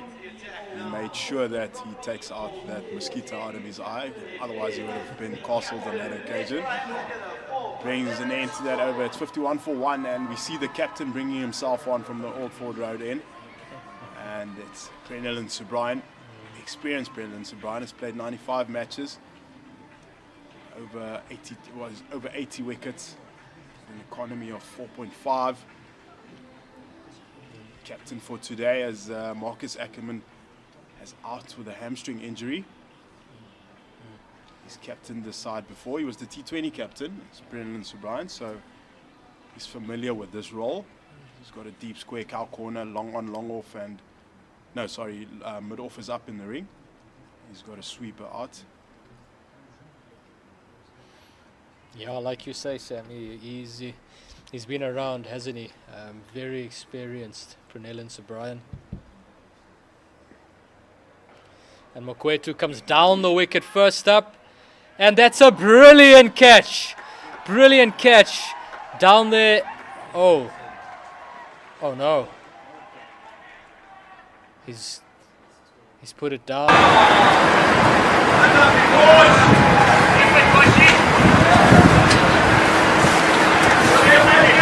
Replay.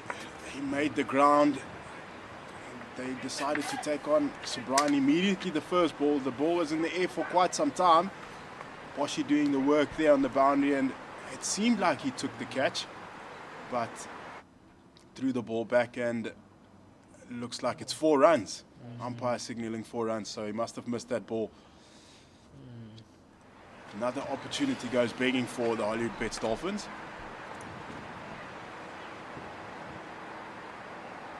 Comes down the track again. This time it's 1 bounce. Won't go all the way, as we've experienced a lot of rain. So the ball just sits onto the surface, and they get through for 2 runs there. Really attacking mindset they have now against Subrayan. I think they've made up their mind that somebody has to go, and they've decided the captain is the one that they're going to take down. So I would have said at the beginning of the over, Sam, that I think this is a really good bowling change. It looks like the Lions batters found it quite, well, not easy. It's never easy, is it? But they were quite comfortable against John Smuts. As we see, Hamza just giving himself some room there and cuts that through cover point 4. That's a brilliant shot. I'm sure we'll see the replay come up here, but this is just an example of such skill. Hit off the stumps. There was a tactical change being made. I said there was a sweeper out, but they've taken out sweeper and brought him into the covers and dropped long off, and that's why that ball went through the covers for 4 runs. Well executed cut shot. High risk, was on the stumps, quite flat, but leant back and cut it for 4. Really showing a lot of intent against Pernellen Subrayan in this over. It's been quite an eventful over so far. Yeah, Sammy, they worked John Smuts around quite well. They rotated the strike there, and I think hence the bowling change. I mean, the DP World Lion batters have just been ultra aggressive here against Pernellen. They know he's a key man for the Hollywoodbets Dolphins. They know he has the potential to strike. Starting with the middle of up, they've just come down the wicket, popped him over there, hit him through the covers, and like we spoke about, just their intent after that drinks break has been phenomenal. Exactly that. They've identified that he is the danger man, so we've got to look after him, and in doing that, they've been very attacking. Slower through the air, back foot punch straight to extra cover, brings an end to that eventful over. It's 59 for 1 after 18 overs, and we're going to be taking a break as Andy is coming in to join Zane Box.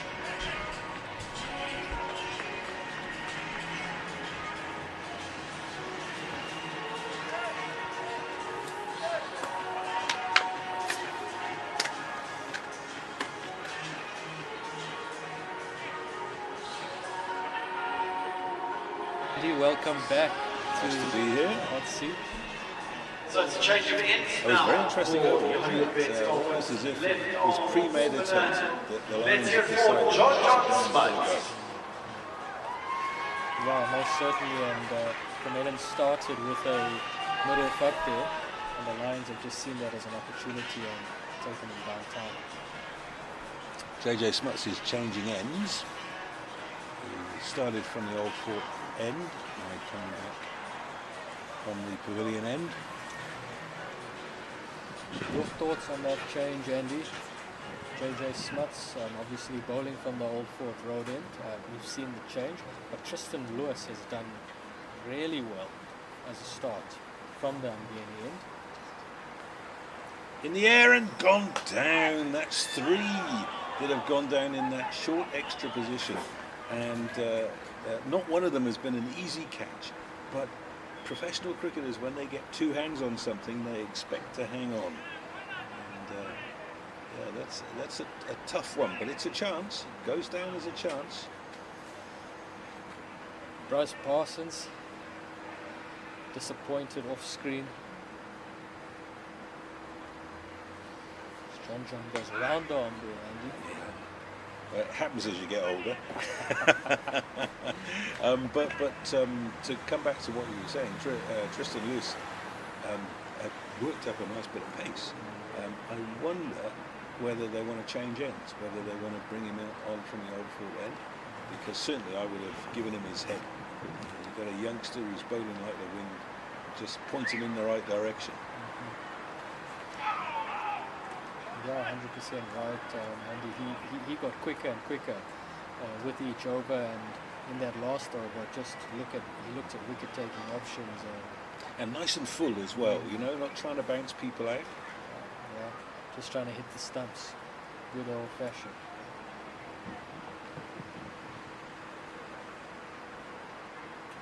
Flat, and left hand might have got something on that from Bryce Parsons. It is bomb alley in that position.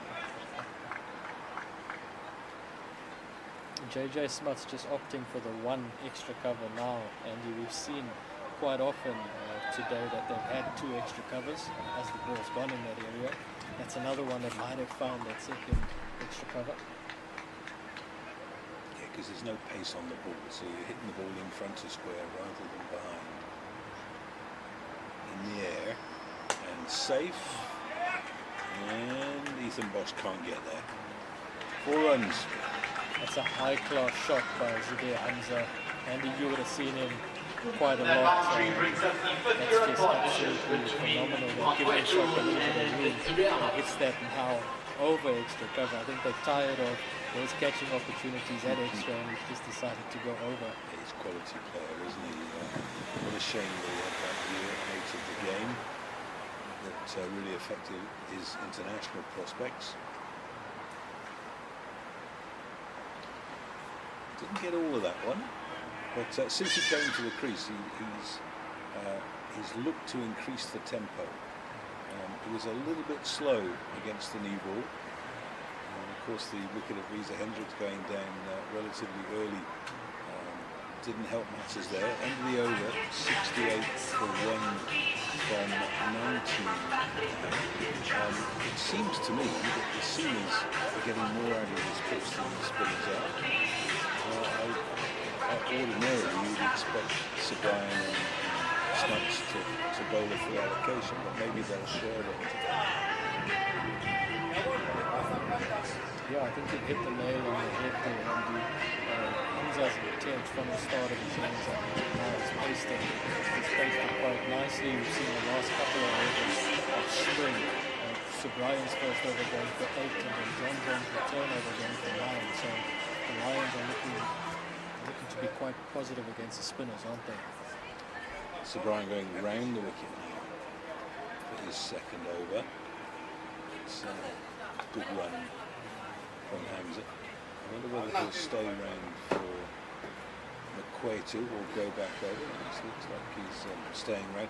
In the old days, an off spinner would only go round the wicket against the right-handers, but these days it's not an unusual tactic.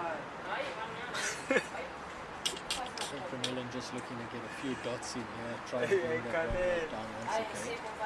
They had him in good check early on with the seamers, as you said. Powerful sweep from McQuaid for 4. It's about the best shot he's played. We just saw that in the last over against Penang. McQuaid was prepared to reverse sweep and sweep.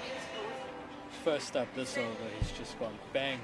Excellent sweep behind square for 4 and the bowler under pressure right from the start. It hasn't been easy for McQuaid. 33 off 64, but usual story. The longer you bat, the easier it gets.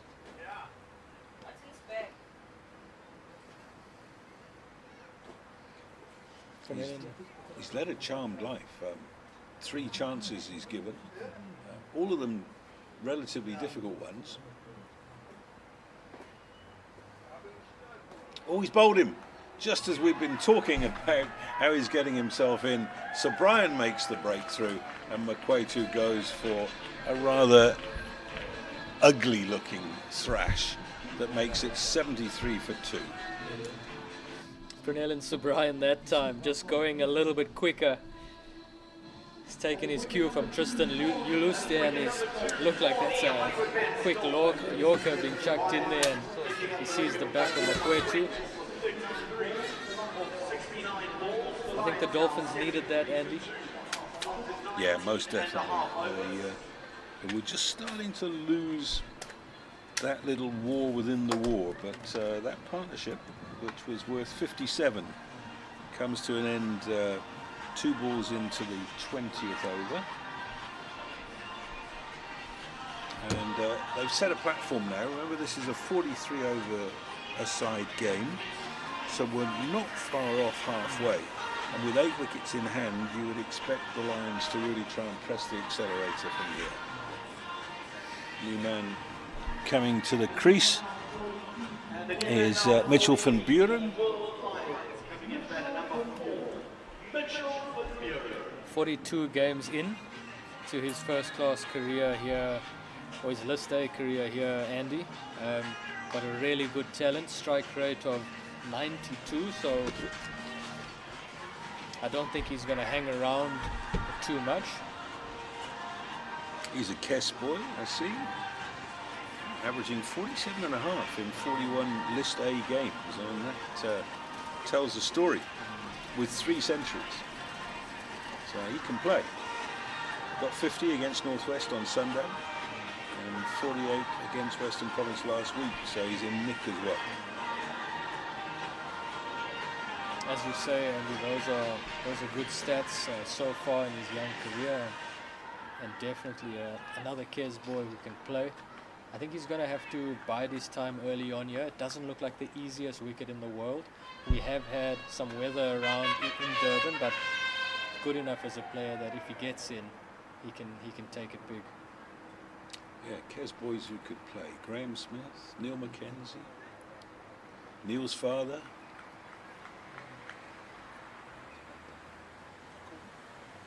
Vaughan van Jaarsveld.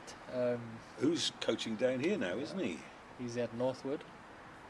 And I believe doing a very fine job. Very unusual left-hander, wasn't he, Vaughan van Jaarsveld?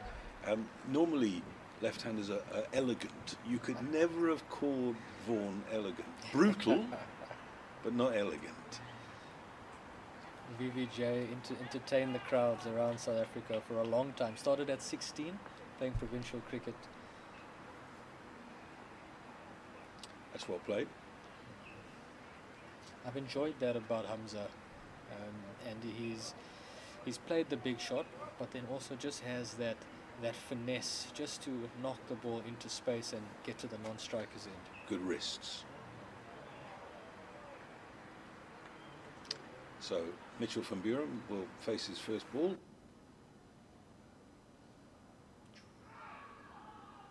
Second ball, I should say. So Brian firing that one in, looking to take an LBW with him at the end of the over, but 75 for 2 after 20 overs. Andy, with you being in the DP World Lions camp, how would you feel? I would say that was a decent platform, and they now need to make a plan to go at 7 and 8 and over for the rest of the innings, because there's not a lot wrong with this pitch. I think there's just a little bit of seam movement if you land it on the seam, but generally speaking, I think you can score runs on this, and it looks, famous last words, it looks as if the bad weather has moved away and that we shouldn't get an interruption. So I think they've got to set out their stall to bat positively for the remainder of the innings. Tristan Lewis back into the attack at the Umgani end. So we asked the question, why did John bowl one over? Maybe there was a plan. My thinking around that was, you've got your young speedster. It looks like he's been given a little bit of license as a bowler here to run in and get a couple of sticks. And Pernell and Sir Brian was going to look to bowl him in 3, maybe 4 over spells, and you know, 3 of those. Didn't expect him to be back on so soon. Lovely Yorker that, wasn't it? Just what Richie Benner used to call a sand shoe crusher. It targets that back foot where there's no padding. Actually, Hamza did very well to get a bat on it. I like the look of this lad. Just bowls a nice full length. It looks to me as if South Africa might have found another one. Yeah. Of course, I already mentioned that he opened the bowling with our new left arm superstar, and maybe they'll play Test cricket together. I think the future's really bright for him, and you would have seen a lot of quicks come through at a young age and maybe not reach those sorts of levels, but he's definitely one with that potential that if he stays fit, he could go all the way and have a long international career. Yeah, he looks like an athlete, doesn't he? And he's not express pace, but I suspect he's still growing, and he might put on a couple of inches vertically and across the shoulders.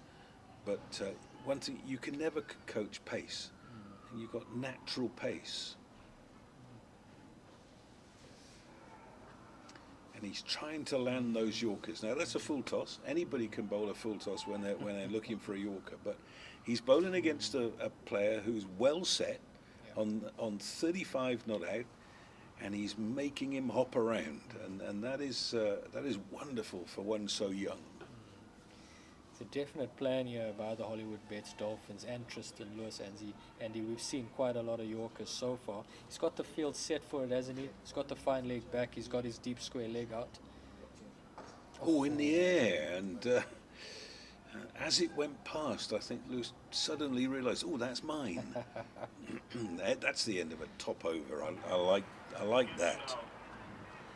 That's another really good over by the young flyer. That's another maiden. Started with a maiden, started his second spell with a maiden as well, and he's just gone for the 5 runs in his 4 overs.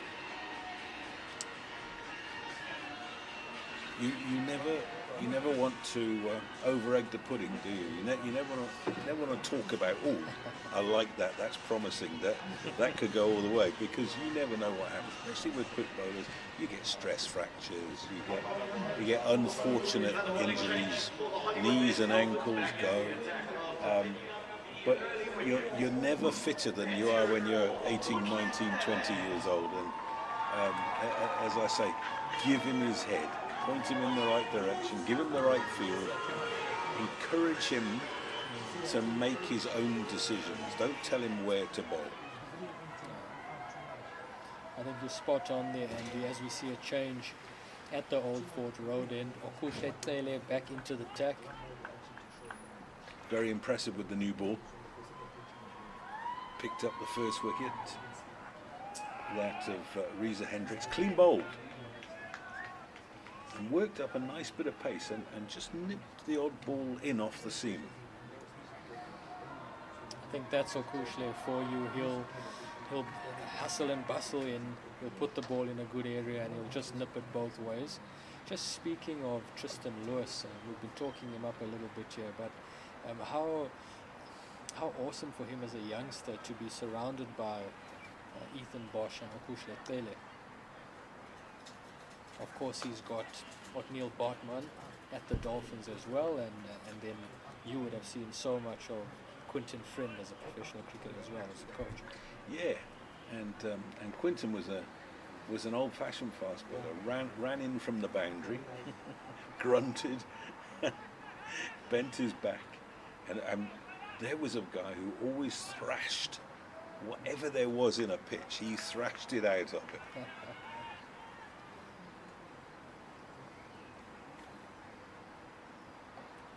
Oh, beautifully fielded. It is. He's saved 4 there.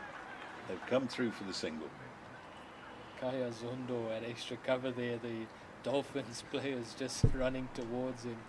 Well, I don't know whether you saw, but he dropped 2 in a row at the beginning of the innings in that short extra position. And when the second one went down, he retired to the edge of the circle and was replaced.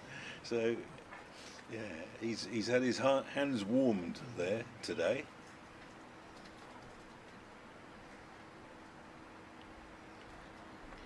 Possible too if they really push here, deciding against it. Wisely so. Well, that one's gone down to John Smuts at fine leg, so I think looking at the fielder there, and he might be old but still has a good arm on him, Andy. Yeah, it's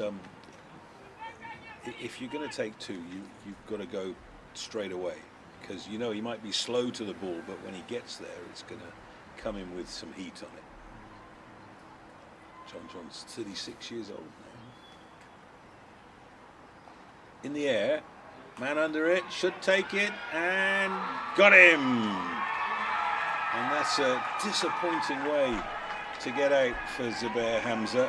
He'd been playing really well. He got to 36 off 51, and then really that's a poor shot, but well bowled, Okuhle Tele. 3 down now for 78.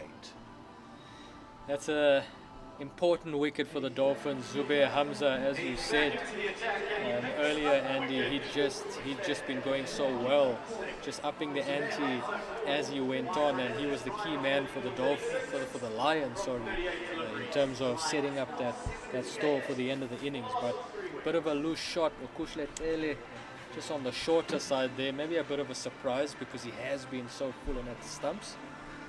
Hamza on the pull, miscued, brilliant catch by Pranel and Subrian. Subrian's on the ground now, Andy, in that huddle that we're seeing on shot. Is there an issue with him? I wonder whether he fell heavily after taking the catch. Yeah, he does look as if he's not too happy. Yeah, just staying down, and we see the physio Nick Moffat running over. We'll see him on screen shortly, and I guess he's going to do an assessment and see what's up with Subrian. Yeah, there he is, just on the right of your screen. So, new man coming out, Richard Seletswani, the 20-year-old. He's in for Josh Richards in this game, another SA under-19 boy. Went to St Stithians. Really good young cricketer, a really good young batter, and I think he'll play a lot of professional cricket in South Africa over the next few years. Like you said, St Stithians boy, and played for a number of years for SA under-19, so I think highly rated. And the Lions obviously backing him in a crucial position here, Andy. And it is a crucial position. We're almost exactly halfway through the innings. We've got 2 new players at the crease for the first time since the opening pair were together. So the Lions have, they looked as if they set out their stall not to lose wickets up front so that they could go hard in the second half of the innings. Now they're in a rebuilding phase, so this is a chance from a Dolphins perspective to really put the screws on, try and maybe crowd the new player. As good as he is, you know, he's still playing first-class cricket with some old hands. And John Smuts will have a plan, I guarantee you that. John's younger brother Kelly is playing in Pietermaritzburg on Saturday, game I'm commentating on. They've been around for a long time, and can you imagine the chats around the Braai place amongst those 2 brothers? Oh, look at that, we got sunshine. Wow, first time today. The sun has broken through. We were late starting, delayed by an hour due to morning rain here in Durban, and there were a few soft spots in the outfield that have now got sawdust on them. And, as the sun comes out, will help dry matters out, and the pitch will probably just get a little bit quicker. Kelly to the new man, Seletswane. A little bit of a different approach here by Richard Seletswane. Andy, we saw Shubir Hamza, he faced he opted to stand inside his crease. Seletswane just a little bit outside the crease there. What I know from him seeing a bit of him around schoolboy circuit, loves the drive, loves pace on, loves it fuller, so I think you might see him let out his crease, but also maybe walk a little bit at the bowlers and look to hit them through the covers. So Tristan Lewis to continue. He'll be bowling to Mitchell van Buren. The Lions putting to bat 78 for 3 after 22, so there are 21 overs left. And a reminder that 3 bowlers can bowl 9.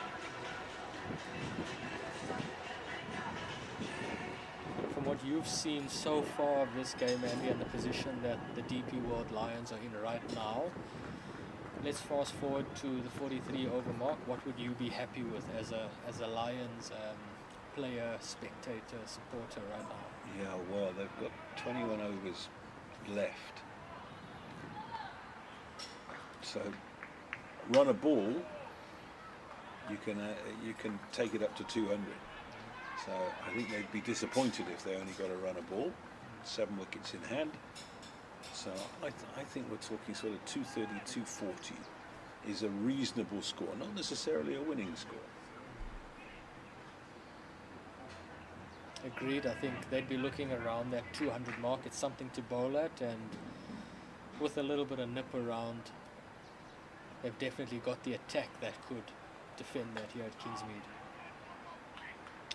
Yeah, and under lights with a little bit of moisture around, it won't be easy, particularly against the new ball. And remember that it's not been a good season for the Dolphins in one-day cricket. They had a terrible time in the T20s, and they haven't won a game yet in this competition. This is their 4th match. They've got a couple of points for a rain out. The Lions, for their part, are in 3rd position on the log.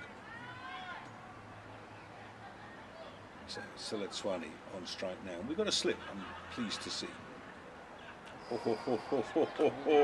He has bowled him neck and crop with a beautiful Yorker. And Seletswane is on his way back without troubling the scorers. That is fantastic bowling from Tristan Luce. He's been banging home at that Yorker, Andy, for a while now, and due reward. The Dolphins going bang bang, back-to-back wickets here, and it's the seamers once again, as you've said, Andy. Akushne Tele starting it off, and then followed by the young flyer Tristan Lewis. The Lions now, I'd say, in a little bit of a pickle, Andy. Oh, big time. You know, it's now run a ball with 6 wickets in hand is probably fair enough. and that 230, 240, somebody's got to play out their socks to get around there. Yeah, 200. Right now, if you offered them 200, they'd probably say, yeah, all right. But I must praise the seamers today. What I've liked, what I've seen today is I've hardly seen a short ball. It's been length and it's been Yorkers, and that's fantastic. You know, I'm an old man and I get fed up watching long hops that are disguised by the commentators as slower ball bouncers. When there's a little bit of help with overhead conditions and a slightly soft pitch, but make the batsman play, get it up there, make him drive, and that's what I've seen today.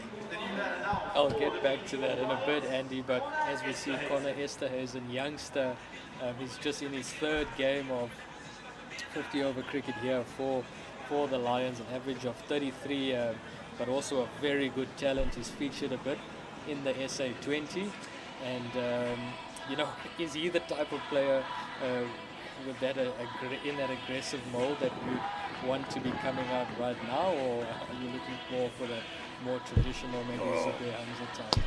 Let the kids do it. I mean, he had a fantastic season for MI Cape Town, and he got 59 on Sunday against Northwest, so he's in nick.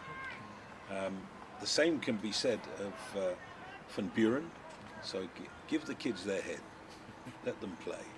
That's beautiful. I love to see this. Do you know, you're a coach, the Yorker is the hardest ball to bowl for a quick bowler. It's the effort ball. You've got to get it right up there, and it's so easy to lose your action, push it down the leg side. It comes out as a full toss. This kid, in his spell, has bowled 20 Yorkers or thereabouts, you know, and I haven't seen that for so long. I'm thinking of, this is a chance if he hits, and they are through. That's a bit of batting from a bloke who doesn't fancy it. Oh, I got bat on that. Let me get down the other end. I'm thinking of Slinger Malinga, who obviously had a very, very different action, but that was his go-to ball, and it was never a case of they'll line me up. It was they can't play that ball, and I'm not going to give them anything else until they work me out. 100%, and he's nailed them, hasn't he? He's really nailed them. There we go. I just said we hadn't seen a short ball. Now, that's the whole point of quick bowling. You shouldn't be bowling that all the time. It's the surprise ball. It's the one that hits people. That's lovely. I'm always excited when I see young talent, and Tristan Lees is exciting me. 23 gone, 80 for 4. Put him to bat. Yeah, that's another exciting over, Andy, and like you said, he's absolutely nailed those Yorkers, and then the slower ball bouncer to finish. Take the dot ball, get out of the over. He's picked up a wicket, just 2 runs off the over. Just look at those figures on screen at the moment, Andy. 5 overs, 1 for 7. That's been excellent. In a 50 over contest, that really is brilliant. So Okushle Tele still into the attack.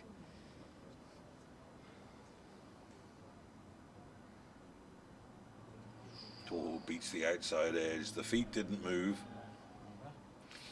So often, Bucks, in a game like this, the fielding side would be tempted to say, right, let's take pace off.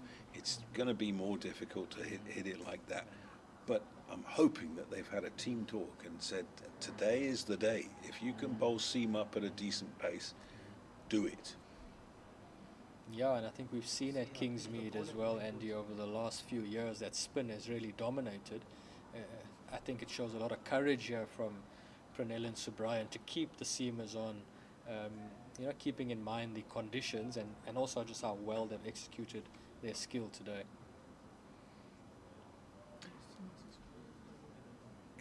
And I've really enjoyed the quality. we've seen so few bad balls. You know, to be brutal, Ethan Bosch bowled too many wides down the leg side. But other than that, once he got into his rhythm, he bowled beautifully with the new ball. And this lad, he's picked up 2 for not many. In the air and safe, gets away with it. 2 for 13 it is, halfway through his 6th over. So runs are at a premium here, you know, but perhaps I was remiss in saying 230, 240. Perhaps it's more hard out there than I'm giving them credit for. Maybe 200 is a good score. I think we've seen that when the seamer did go shorter, the Lions batters made them pay. Andile Similani paid the price for that.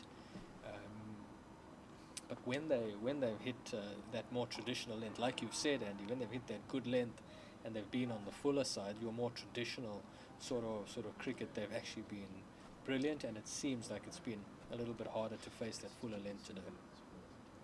Yeah, and I like to see seamers bending their backs, and Kuslik Keller has impressed me today. He's getting it through at a nice pace. He's a proper workhorse for you, isn't he, Kushle Tele? And you see him run into Esterhuizen here, or Mitch van Buren, actually, solid defense. But again, that's just it. He'll run in hard, he'll bend his back, he'll hit the stumps, and he'll ask you difficult questions. And if you make a mistake, he's got you out.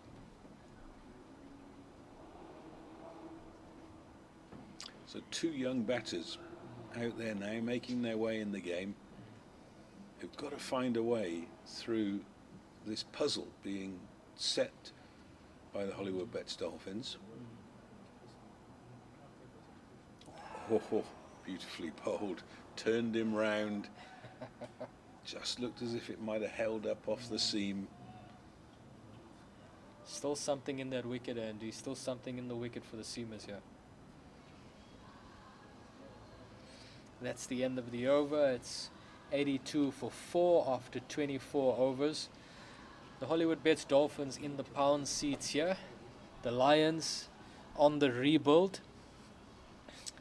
It's not going to be easy, but that Lions team is packed with talent and they bat all the way down. So a little bit of hard graft here, Andy. These guys get through the next 6 to 10 overs.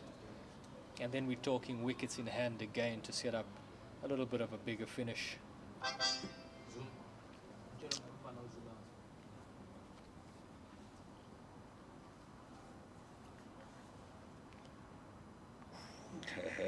So we hadn't seen a bouncer until the end of the last over. Now we've seen 2.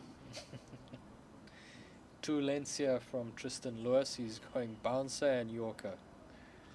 But he's done it with the first ball of the over, which means now the batter's looking for it. Now, when he bowls the Yorker, he might just find that they're waiting on the back foot, fatally so.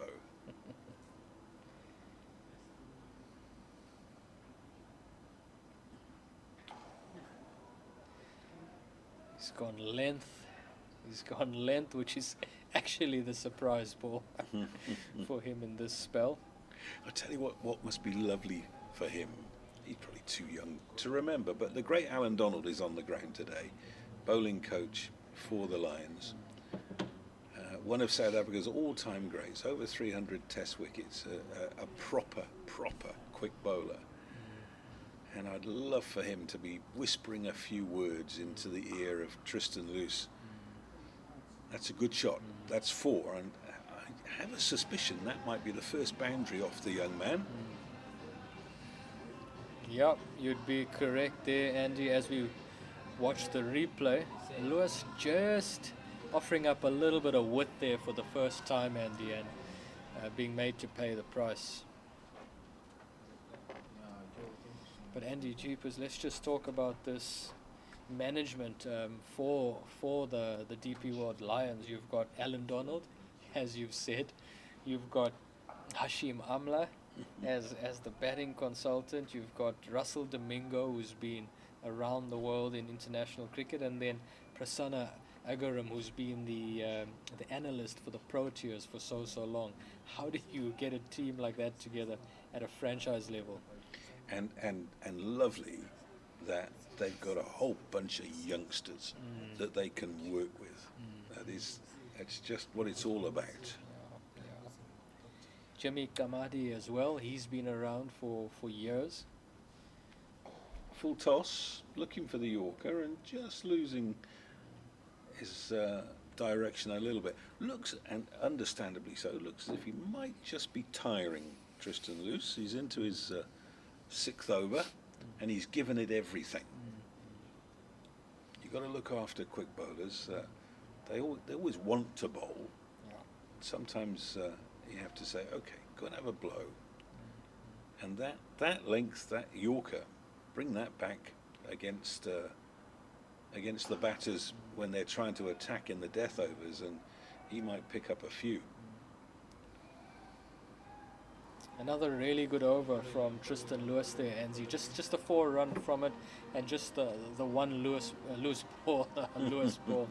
Pranellan Subrayan, what does he do now? He's bowled his second spell. He's 3 overs into that. He potentially has another 3 overs left. Do you leave him for another 3-over spell near the back end, or do you persist with one more? If you are Pranellan Subrayan right now, Andy, what would your thought process be? I would like to see him bowl some of the death overs, because he's, to my mind, the way he's bowled today, he's the perfect man to bowl those death overs. He's not scared. When you're that young, there's no scar tissue between the ears. And yeah, I'd hook him off now and say, right, you've got 4 overs left. We'll maybe bowl 2 spells of 2. And we got spin back in the attack. Janjan Smuts bowling his 4th over and back at the old Fort end. He's got a slip in place.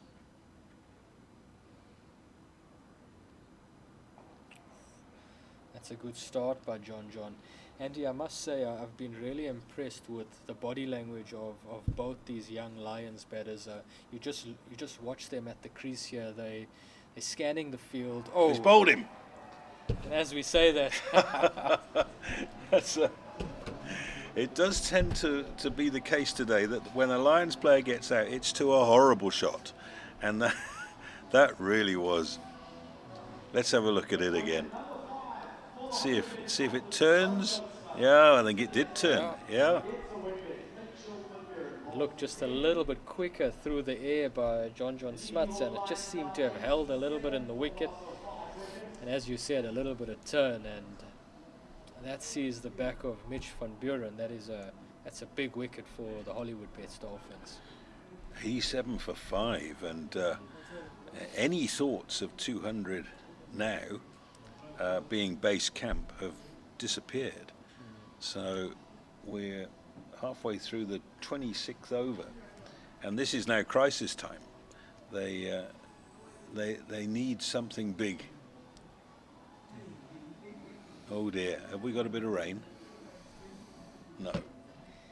Just looking over at the bluff right now, Andy, and that bluff area looks clear.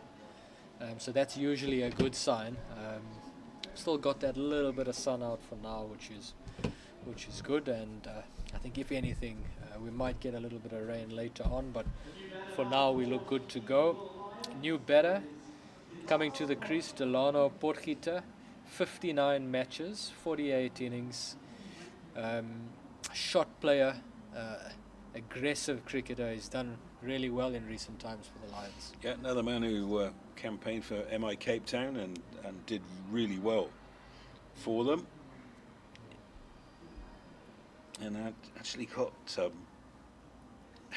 it's amazing when I look at this stat. In the opening game for MI Cape Town this year against Eastern Cape Sunrisers, he took 5 for 10 with the ball and got 25 off 12 with the bat. You could sort of retire after that. Hits the ball very hard. He does. He's a big, strong man, and we see him number 66 there in shot. What's happening in that little huddle, Andy? What are these Lions batters saying? What's the approach? Well, one would imagine that Potgieter has come out with instructions from the coaching team, and I would think that those instructions are going to have to be bat for 5 overs. Can't afford to get bowled out in a 43 over game. So bat for 5 overs, hit the bad ball if it comes along, but bat. Yeah. He certainly has the time here. He's got the opportunity to do that, and I think that's pretty much spot on. We know that he's an aggressor. We know that he can move the game forward, but he's just got to spend a little bit of time at the crease, get himself into a place where he's seeing the ball well, and he can then take the game to the Dolphins. And we know if he comes off, he's just absolutely devastating. Yeah, and from a coach's perspective, you know what he's capable of. So yeah, you're just trying to get inside his head and say, don't try and do it from ball 1. This isn't a 20 over game. So John Smith's going to go over the wicket, as is traditionally the way for slow left armers against left-handers.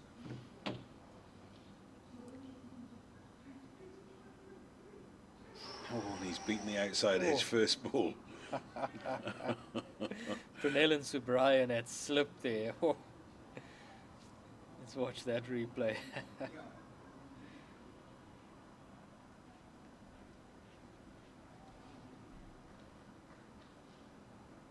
Oh.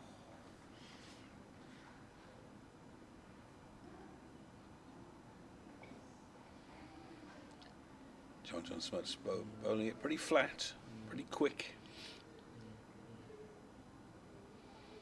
But lovely to see Subrayan giving his man a slip at this stage of the innings. Oh, he's gone, caught behind. They're all up, and the umpire says not out.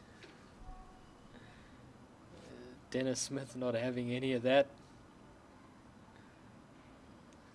Half appeal by the Dolphins players here. Oh. Keeper thought it was out. It's well bowled. It's a top over this from John Smuts. And that is 26 gone. So Zane's going to take a blow. Sam Moffat-Keng is going to come in to join me. 87 for 5. Put into bat. And I would imagine, Sam, that the Dolphins must be over the moon to be in this position, given the way that the competition has gone for them thus far. Yeah, certainly, Andy. That would be the happier of the two teams currently. It's important for them to be ruthless in this situation and make sure that they don't give the Lions too much to play with. Anything under 180 should be a good total for them to chase down.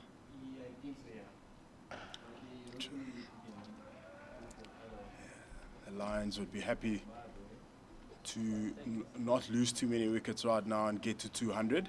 As you guys said earlier, run a ball from now on should get them to probably close to that. Don't want to be losing more wickets along the way, though. They desperately need a partnership. It was the fall of Hamza that really opened the floodgates. That's nicely played. Got up on his toes. Good top hand. Justin's been bowling well in the time that I was not here. And he, yeah, like we said earlier, that he's really a good prospect. Got some good pace, good control.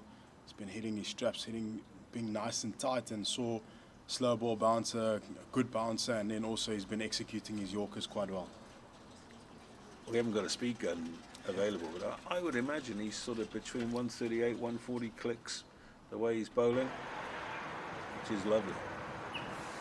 Certainly, the first time we see a slip in place when he's bowling to Potgieter.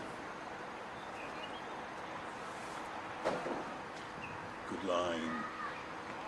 Yeah, well, Zane and I were chatting about whether he was going to get another over or whether they would bring him back at the death, and maybe with the fall of the wicket, the captain has said, okay, Come on, see if you can get the left-hander out.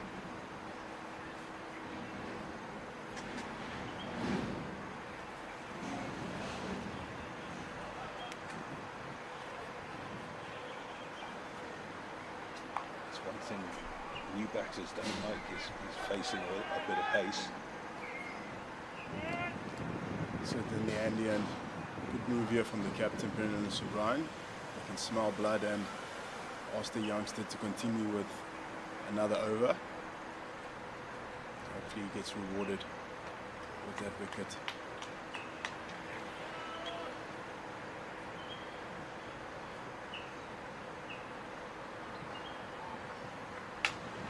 That's well fielded. That's backing up your bowler. That goes through and there's just a little bit of pressure off. Certainly agree with you on that one. Missed his Yorker on that occasion. The low full toss gets driven down the ground. Good bit of fielding there by the captain, Brendan O'Brien. Does a good job there to stop the ball from going for 4 runs.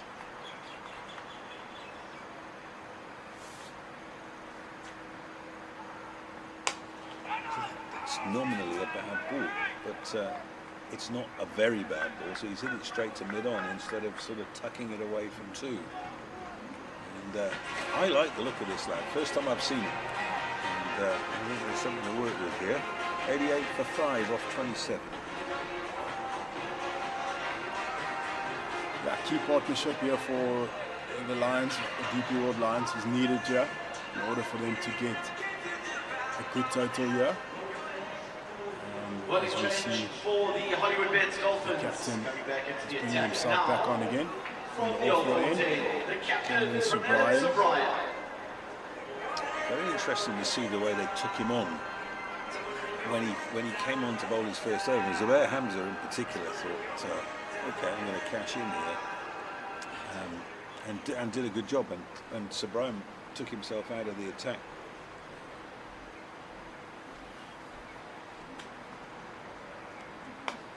It's well fielded. Never really know how the ball's going to react when it goes across a carpet.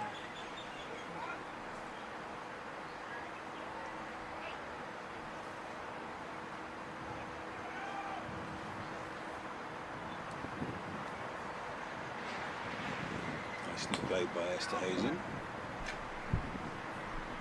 Yeah, very good intent shown earlier on against Sobrine.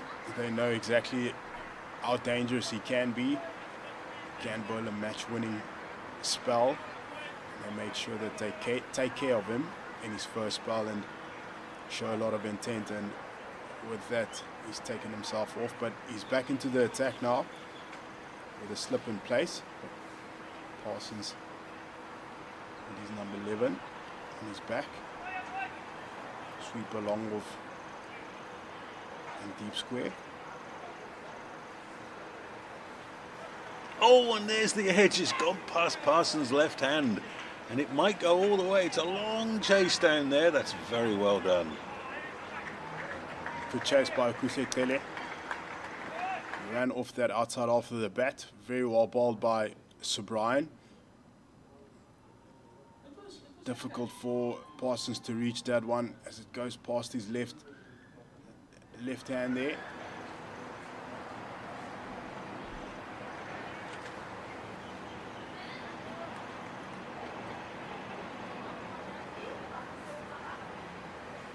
Well played by Esterhazen.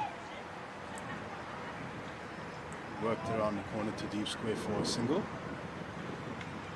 Clearly the man in the deep there.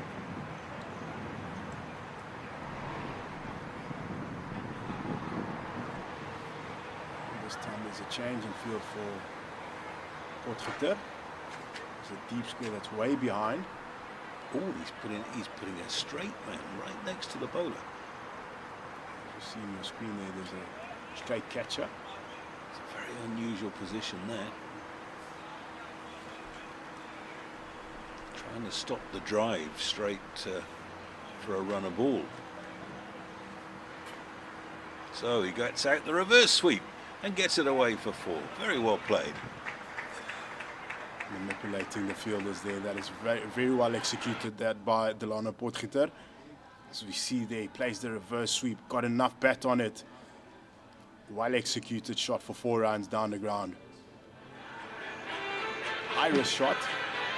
Missed that, it's right in front.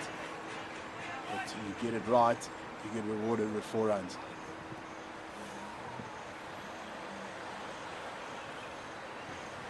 Bold, good comeback ball. Kept the slip in place. End of the over. 29 gone.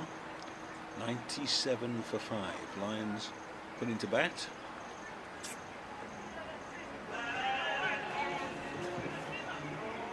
Best of the batting has come from Zubair Hamza, who made 36 off 51 deliveries. And at the top of the order, Makwetu had just done the hard work and then got out to rather a poor start. For the Hollywoodbets Dolphins coming into the attack. Yeah, certainly they had a very good partnership going there. Zubair Hamza very busy at the crease, ran hard, bad balls took them away, especially against Similane. As we see, he's back into the attack this time from the Ongeni River end. Let's see if he pitches it up a little bit further in this spell. It's better. Starts off well, straight on the middle and probably leg, gets worked straight to mid-wicket there. Tristan Lees does the job. He'll have to be better in this spell. There's Andile Similane. Was a touch too short in the first spell. Whereas what we've seen from the other 3 seamers, Bosch, Kele, and the very impressive news is that they've all bowled full and been very difficult to get away. And that's too short. Good looking stroke. It's only worth 1. Gets cut hard on that occasion. Straight to the sweeper for a single. Brings Potgieter on strike. There's Similane coming around the wicket. Apologies that our graphics are just a little bit behind. 98 for 5 is the score. We're in the 29th over.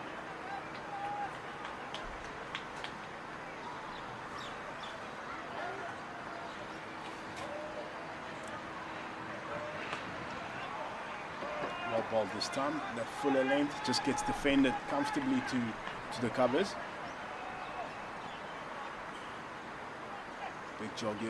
Big job here for Similane to see off this over. Only 1 from it so far. It'll be interesting to see what Potgieter does for the rest of the over, how he goes about his business against Similane. Get into line, driven hard, straight to the man at cover, Tristan Loose. Good job he was there, that was 4. Certainly. He's just not found that length consistently as Similane. It's been either too full or too short. On occasion he does land that good length delivery. We see a tactical change being made here. Tristan Lee's been dropped to long off. So Brian going to extra cover. Finally comes into the ring as well, John Smuts.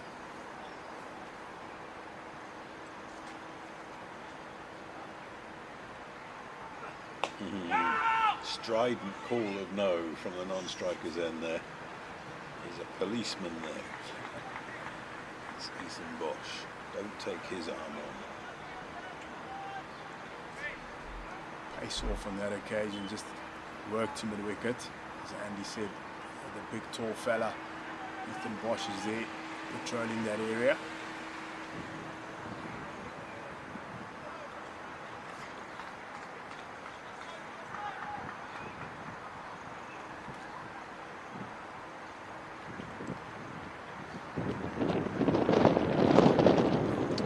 Down to third man. Dearth of boundaries in this innings. Brings an end to that Similane over. Very good one as well. Only 2 from it. 99 for 9 after 29. This game is going along nicely. As I said, that it's important for these two DP World Lions batters to just to continue plugging away, take it as deep as possible for them to give themselves a chance to get close to that 180 mark, probably you'd say right now. Yeah, an old-fashioned game. Well, I can remember when 180 was a decent score, but that's a long time ago. Our times have changed, our bats have changed as well, Andy. That's right. So Brian has kept that odd field placing, the straight man, as well as a slip. So that opens up some gaps, and it's well exploited by Delano Porchita. Excellent soft hands, just dropped into that box there. So they make it through comfortably for a single, and it brings up the 100 for the DP World Lions. 100 off 179 balls. It's not a stat that you see very often. Down the ground off Esterhuizen's bat. Definitely, you know, these high-felt players, Andy, they prefer going along nicely with the strike rate, and it's not happened on this occasion down here and at the Hollywoodbets Kingsmead Stadium. Much slower start from them. You're the coach, and there are times when you get asked your opinion, who can play, who can't play. And one of the things that you always have to remember is you look at the averages of a young high-felt batter and you compare them with the averages of a young coastal batter, and there can be as much as a 10-run average difference between the two, because it's so much easier on the high-felt at the top, 100%, than it is here. And when you see somebody from the coast who's averaging 35-40 and he doesn't get picked because there's half a dozen guys averaging 50 on the high-felt, it's quite frustrating for the coastal players. Cut hard this time, goes to D point, John Smuts, who's fielding over there, and it's only one run. The key, of course, is that you want your good batters to be facing all of those conditions and learning the game. And being good at both to play for South Africa.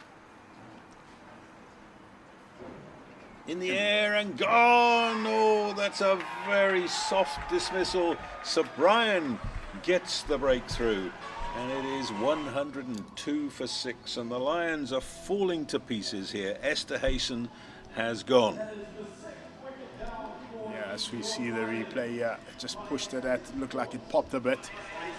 Headed to Andile Simelane, who completes a comfortable catch, and amazing celebrations by him and Tepang Ditole, as they always do. Brings another wicket. 102. Colin Esterhuizen's got 7 in his time that he was batting. He unfortunately has to go.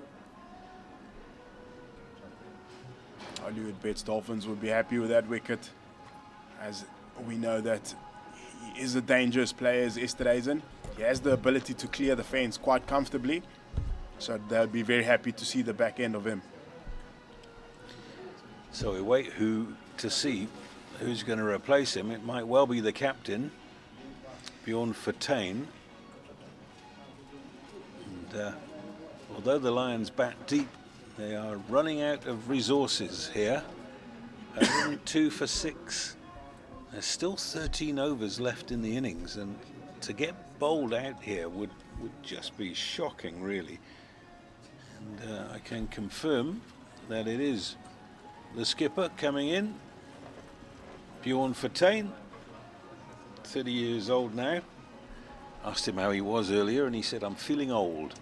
That happens when you play with 19 and 20-year-olds. 100%. Still a young blood, but got to play a captain's knock here in this situation. 150 seems like would be a decent total for them in this position where they are right now. Still a lot of overs to go. However, there's not a lot of wickets left in that DP World Lions batting lineup. Somebody's got to play an innings. You know, the highest score of the innings is 36. We've had two guys in the 30s. It's just not going to get you a decent score. And both those players just gave their wickets away. Soft dismissals, you would say. Yeah, absolutely. I would say only a couple of players were got out. Too many players have just given it away. So Similani's going to go round the wicket to Delano Potgieter. That wicket falling off the last ball of the over.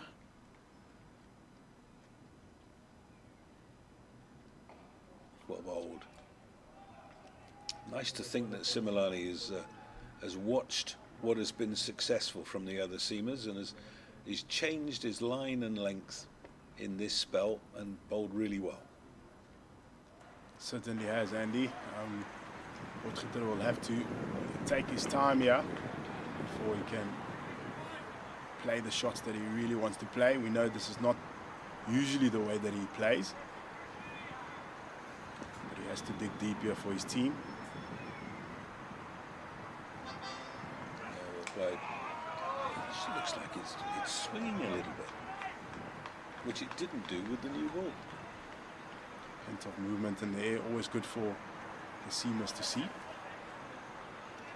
As the one side of the ball is getting older, and the one side is still shiny. Similani getting it to go just a touch.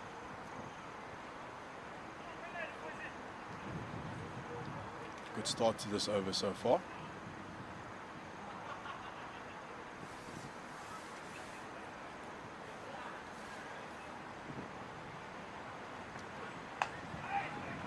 One, 2-1 on the boundary, on the onside, one at square leg, one at long leg.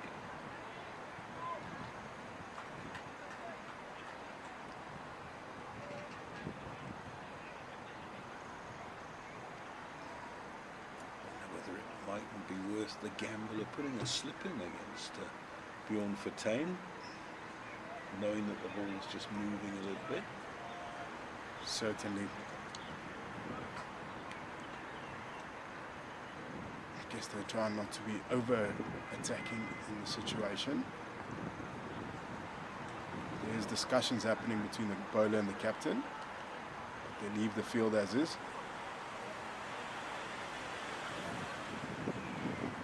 Straight onto the legs. Touch full and mid-wicket just does the job there in stopping it for a dot. Nice to see Tristan Loose fielding inside the circle. If you control like the wind and field close to the batter, you can play the game. Another athlete, as we mentioned, him and Similani, they're really, really good in the field. Big arms as well.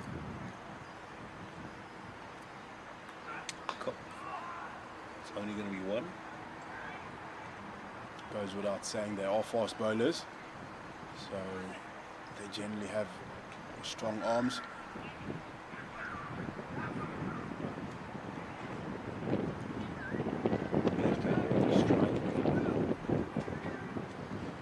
Just a few subtle changes. So now Loose finds himself an extra cover. And close in. Perhaps on the catch.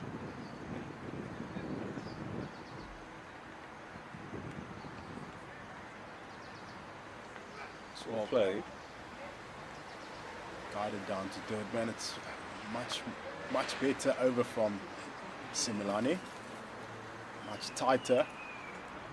Attacking the stumps more, also on the fuller side. Brings an end to that over. 105 for 6. Partnership of 3 runs. Delano Potgieter on 12 of 23, and Bjorn Fortuyn, who just walked in, is on 1 of 2. And we've been blithely talking about, well, a runner ball gets them here. Well, they're not going at anything like a runner ball. They're about 3.5 and over to this stage of 31 overs gone. So you add 3.5 and over to the last 12 overs, 150 is a decent score. They've really got to try and build a partnership, these two. These are the important players left. Yeah. Fielding change we made. See, Zondo has gone off the field, and substitute fielder Hanu for Yunus at extra cover. And a very different position to the previous over. So that short extra cover was straight, short mid-off. Not really silly mid-off, because he was standing next to the stumps at the non-striker's end. Oh. Almost snuck through there. Managed well there by Potgieter.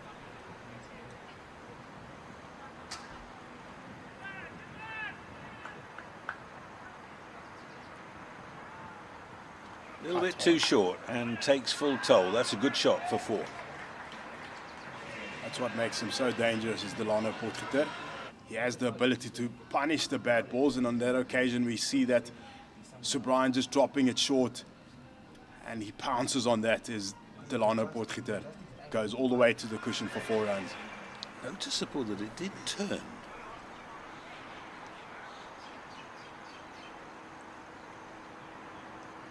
And so did that one, past the outside edge. That's why the slip is in place, because there is a little bit of help for the spinners here. Tell you what, if he gets bat on that, that's coming very quickly to Parsons. Yes. It's well played. Should be 2.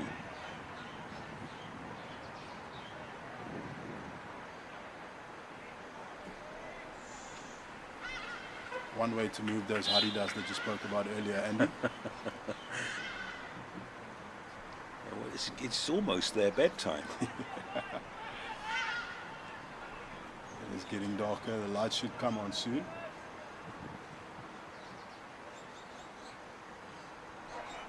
Well bowled and well defended. That dot brings an end to that over. It's 111 for 6. After 32. Potgieter on 18 of 29, and Bjorn is still on 1 of 2. So a reminder, we started an hour late, and this is a 43 overs a side contest, so there are 11 overs left in the Lions innings. They were put into bat. We had a brief flurry of rain in the first over, and the players went off for 5 minutes, but we didn't lose any extra time. And since then, conditions have improved markedly. So hopefully that rain will stay away for the second innings, and we'll see a game concluded at a sensible hour at Kingsmead. So Bjorn Fortuin facing Andile Similani. Nice little slower ball. You can see Fortuin loading up there and suddenly realising, oh, it's not there. Andy, for the non-cricketers who don't understand what the score is currently on, could you kindly please explain Nelson. to us? Nelson, well, the score that wickets tend to fall on. David Shepherd made it famous around the world. The late umpire, David Shepherd, who, when I was a lad, played under the captaincy of Michael John Proctor at Gloucestershire. And Shep batted 5 or 6, and in those days Proc used to tell the story of if Gloucestershire were batting, everybody in the dressing room had to get their feet off the floor when the score was on Nelson, and he had them sitting on tables and hanging from lights, and by the time he was an umpire, of course, he could only hop on the spot, which caused the ground to rumble in the air, and safe down to third man. So they're off Nelson, 112 for 6. But yes, nobody really knows where it started as a bogey number, because the Australians have 87 as their bogey number, but Nelson's more popular.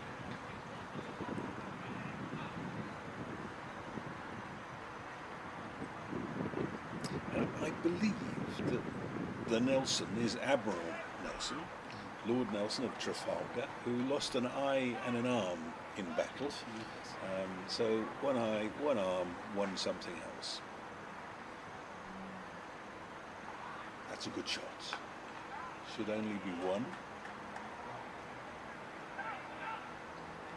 It's good length. That's just the difference between when you're hitting the stumps and you're off the stumps.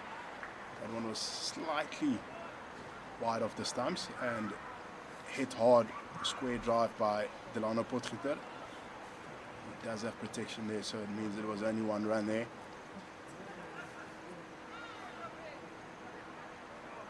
Two balls remaining in this over. Similani to Fortuin. It's well bowled, that fuller lane. Tristan Luce coming around to pick up that ball for a dot.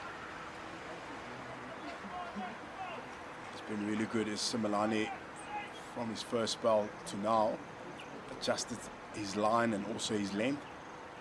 Yeah, look at it. His figures have improved.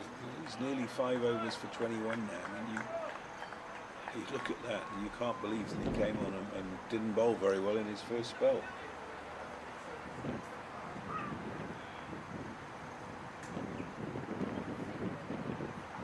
Short, wide.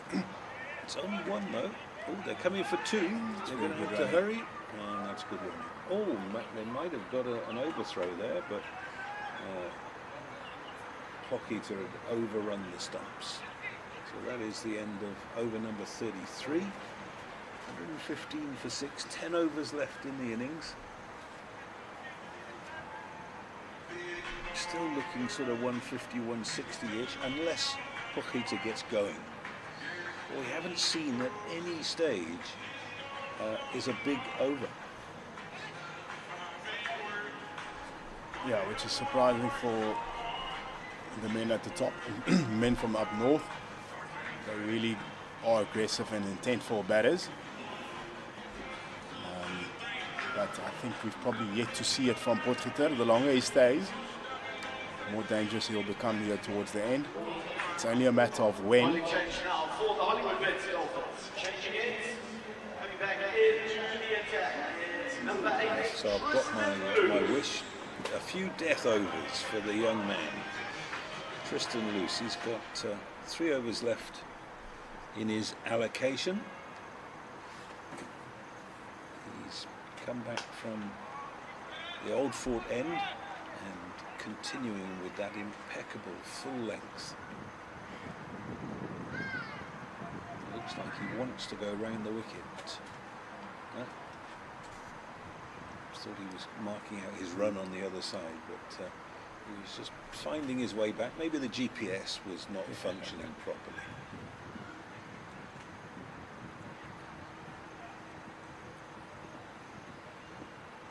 Was very nearly dragged on. Hasn't needed a loosener. He's got straight back into it. Good pace. In all fairness, he hasn't bowled too long ago. I think Similani bowled his 2 overs, and then prior to that he was bowling. So he's still relatively warm, hitting his straps. I was right. He was looking to go round the wicket. To the left-hander, of course. One more. Testing out Potgieter with the short ball. Just sat up a little bit.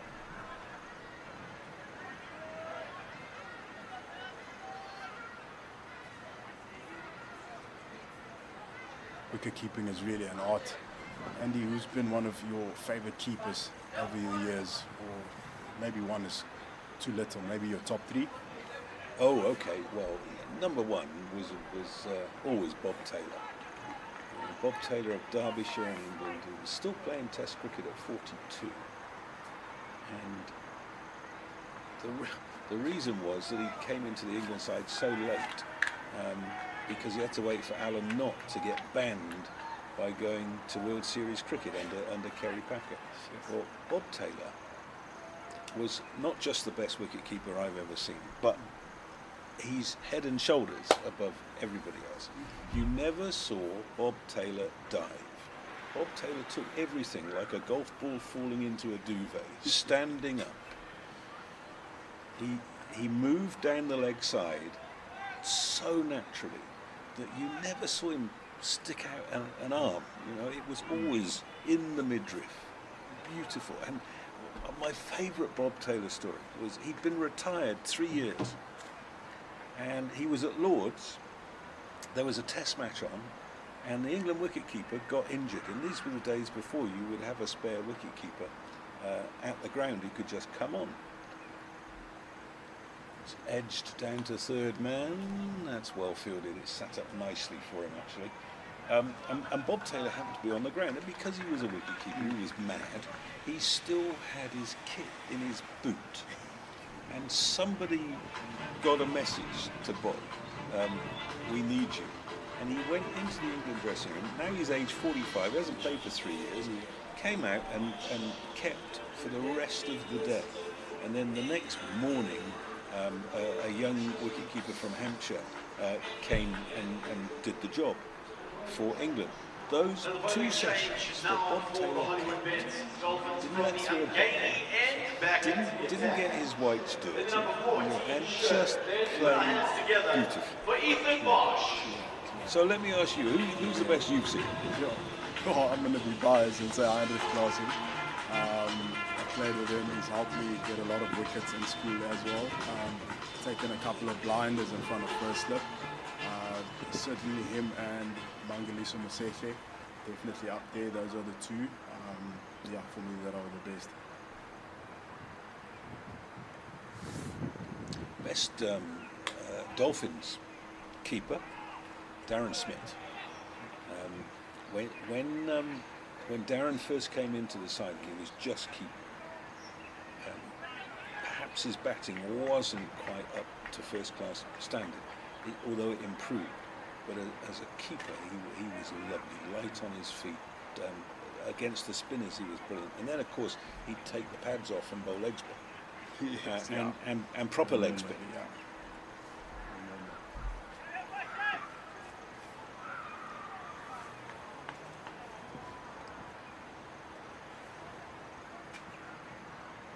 Well bowled. So this is Ethan Bosch, who will probably try and bowl out from here. Where are we? Oh, he's got 4 overs left, so he can't quite bowl out. Yes, he can.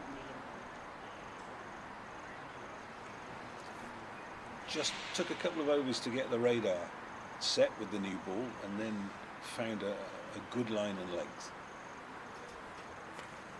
Short, 6. That is a mighty blow from Delano Potgieter, and it might take a while to get the ball back from there because there is nobody there.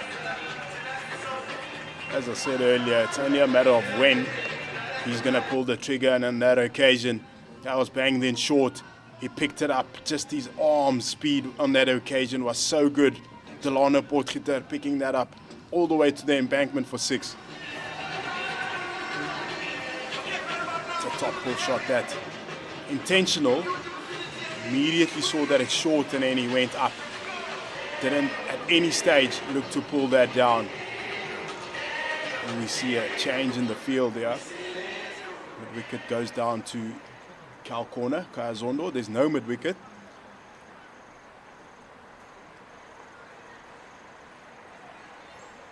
That's 2 short, and that's 4. So it's 2 bad balls in a row from Ethan Bosch that have cost 10 runs. And this is the much needed acceleration for the Lions. 128 for 6 now. 2 deliveries left in the 35th. Just angling it down. The Potgieter just needed to help that on its way. With fine leg being up, that's always going to be runs. Gets rewarded with another boundary. It's 10 of these 2 balls, these last 2 balls. Yeah, he's now 30 off 36. That's what boundaries can do. Slower ball, that's better. Well executed slower ball, and Potgieter picking that up and just defending it comfortably to point. 1 ball to go in this expensive over. 11 from it. as much as you don't want to curb his natural instincts, nowadays he's in. You'd want him to bat through the innings.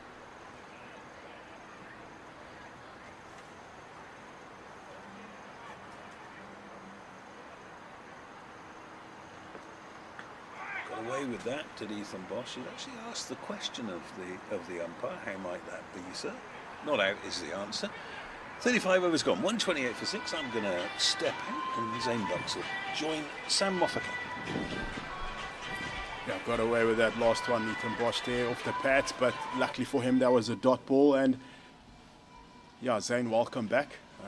It's been quite entertaining in that last over, but it's also been good bowling prior to that from the youngster Tristan Lees and Andile Similane, bowling in tandem. We've got Tristan Lees back into the attack, bowling to the captain. Buxy, good total here from here on. Sammy, I think Andy and I on air a little bit earlier on, just as we watched Lewis come in, a good start, and yeah, Andy and I just having a little bit of a chat about that. I think we were around the midway stage and we sort of felt 200, 210, 220 might have been really competitive. Just after that, the Lions then lost a cluster of wickets, and then we're witnessing a little bit of a rebuild now. Potgieter obviously going very well. I would say from where the DP World Lions are right now, I'd say they'd be looking at that score of around 180. And I think if they get there, it's something to bowl at with still a little bit in the wicket, I'd say. Worked off the hips to deep square for a single. If you were in the Dolphins camp now, Sam, let's think back to the first game that the Hollywoodbets Dolphins played against the Warriors here. Kind of let it slip in this period of the game. The Warriors then went and posted a score of well over 300. The Dolphins would have obviously debriefed that and hopefully would be better prepared for the situation now. If you're on the field right now, what's going through your mind? How are you looking to approach this last phase of the game? Look, I thought they've been good. It's just that Bosch over that was quite expensive, and if you look at it, it was bad deliveries. Potgieter didn't really take risks. Actually hasn't taken a lot of risk ever since he's come on. So he's just waited for those bad deliveries, and he's punished those bad balls. And look, I would definitely say right now is to control that rate and control the boundaries. These singles, as we see there, those ones are fine. The Warriors got a hold of a couple of the bowlers due to some poor fielding, some bad bowling. It was a combination of that. So I would say that for the Hollywoodbets Dolphins, men here just to keep it as simple as they've been and let the batters make the necessary changes into their game. They've been just keeping it low risk right now. We'll be eagerly waiting to see when they're going to pull the trigger. Well executed Yorker again by Tristan Lees. They'll have to take on one of the bowlers at some point, but in saying that, there's not a lot of wickets in hand, so they'll have to just bat a bit more deeper. Good partnership so far for them, 28 of it between these two, and only 2 runs of this over so far.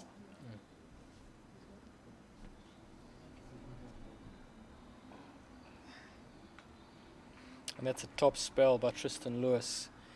Sam, 9 overs, that's his spell done. 1 for 17 for a young man following Okuhle Cele and Ethan Bosch that started off really well. I think that's an exceptional spell. Hats off. Definitely. It's 130 for 6 after 36. It's always a lot of pressure having to come on after that first spell when bowlers have bowled so well. It's easier to come onto the attack when you've seen the ball flying around, but not the case in this game today.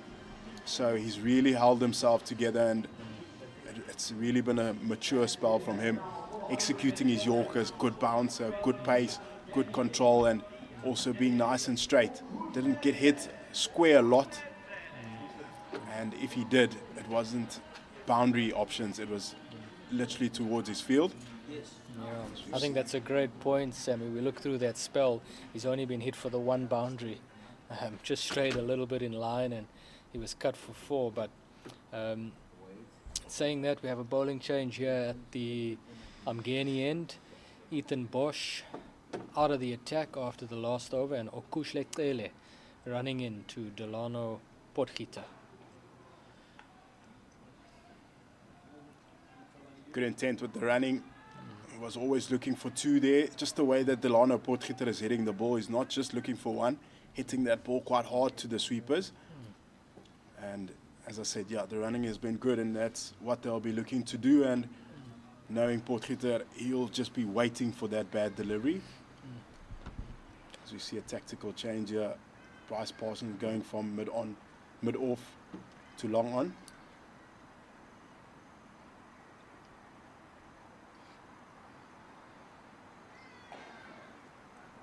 Oh, he's nailed a Yorker there, Okushle Tele. We've seen quite a lot of those from Tristan Luce earlier on, and Okushle Tele showing that he's up to the challenge, or the Yorker challenge there as well. Sammy, you would know Kush. He's the analyst for the Hollywoodbets Dolphins, and he would have gone through tons of video, tons of footage of the DP World Lions batters, and you know, and he'd pretty much know them inside out and communicate those plans through to the bowlers. And saying that, you've got all the plans and you still have to execute, and you're executing here at the death against the likes of Delano Potgieter that's just come off a good SA20, and you know what he can do. So as a bowler yourself, putting yourself back into this situation now, what are your thought processes? You know the player, you know that he's dangerous. The game is sort of very finely poised right now. Put yourself into the mind of Okushle Tele. Yeah, what are you thinking? What are you focusing on? Look, given the field that he's got right now is, I would say, probably wider Yorkers, or hitting that wider length. With fine leg being up, as he's dragged that one short, get hit for 1 to deep square. You'd rather want to miss on the offside than in the leg side. He picks up length exceptionally well. He's got very good hands as well, so anything full on his legs will definitely go, and that is towards the shorter end of the boundary. So yeah, I think Okushle has executed well. It's all good and well to have all the plans and watched all the footage, but it's key to execute on the day as well.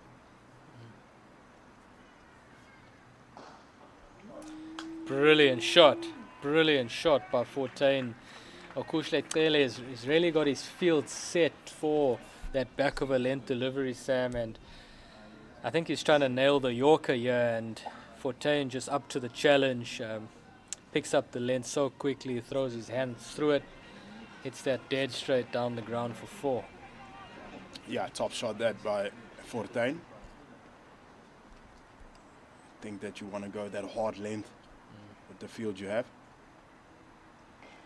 Goes over the top this time, slower ball, but it will land safely for 2 runs. Well executed slow ball there from Okushle Tele to finish off that over.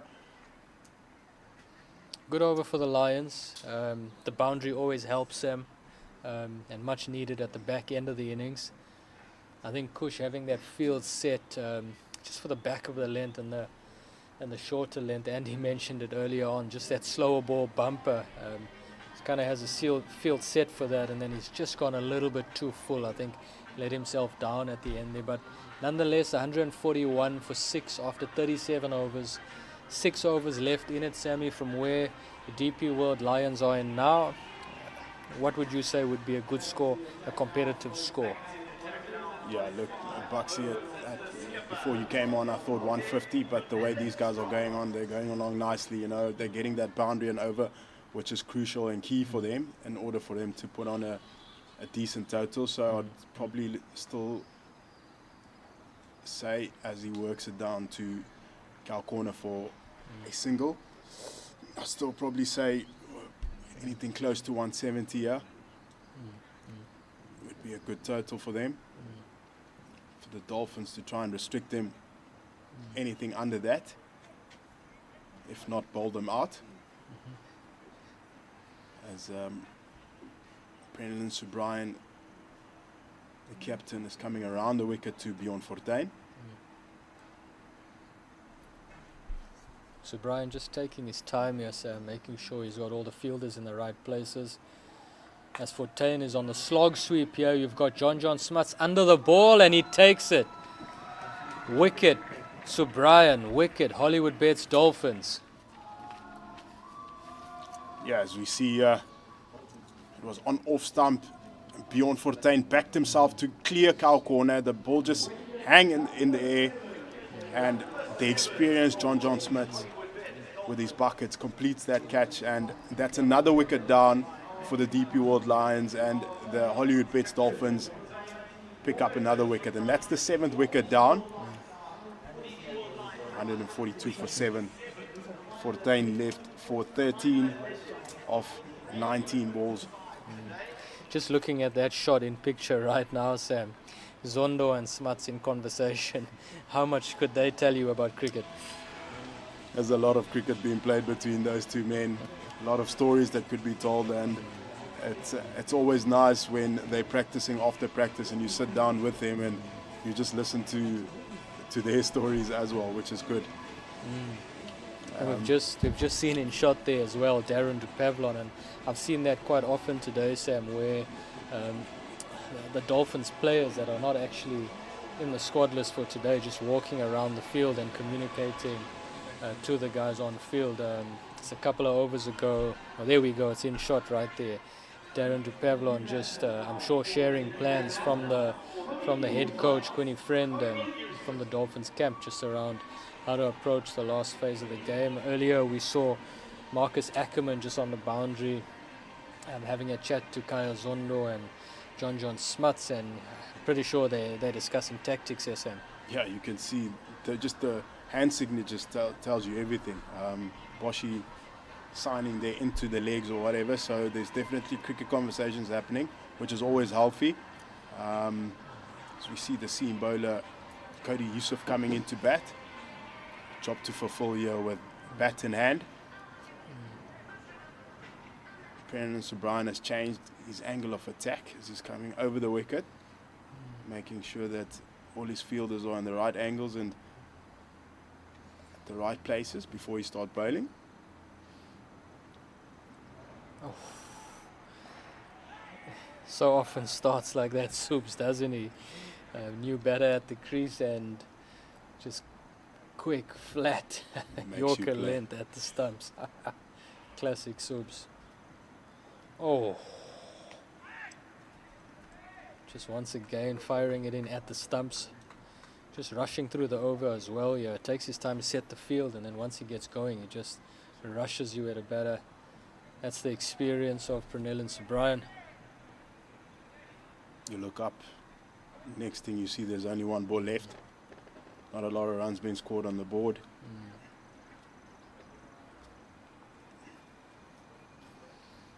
Yeah, and that's a brilliant over, Sam. A wicket from it, just a 1 run from it, and Lions in a bit of a pickle here. 142 for 7 after 38, 5 overs to go. Delano Potgieter on 36 of 44. He'll be key for this DP World Lions in order to see where they finish off on this first innings. The longer he stays, the more dangerous he becomes, as we all know. He will be key for them to get to that 160, 170 mark. From the Hollywoodbets Dolphins point of view, they'd be looking to get him out. Like I said earlier, it's either they restrict these DP World Lions men for under 170 or they have an opportunity to bowl them out here. As we see, Okuhle has made a change. Both third man and fine leg is up. Long on and long off is down. So now he can afford to go that fuller length. Goes hard length. They'll be pushing hard for 2. And they are. Brilliant bit of running. as they make it through comfortably there. Soft hands from Delano Potgieter, and they get through comfortably for 2 runs there.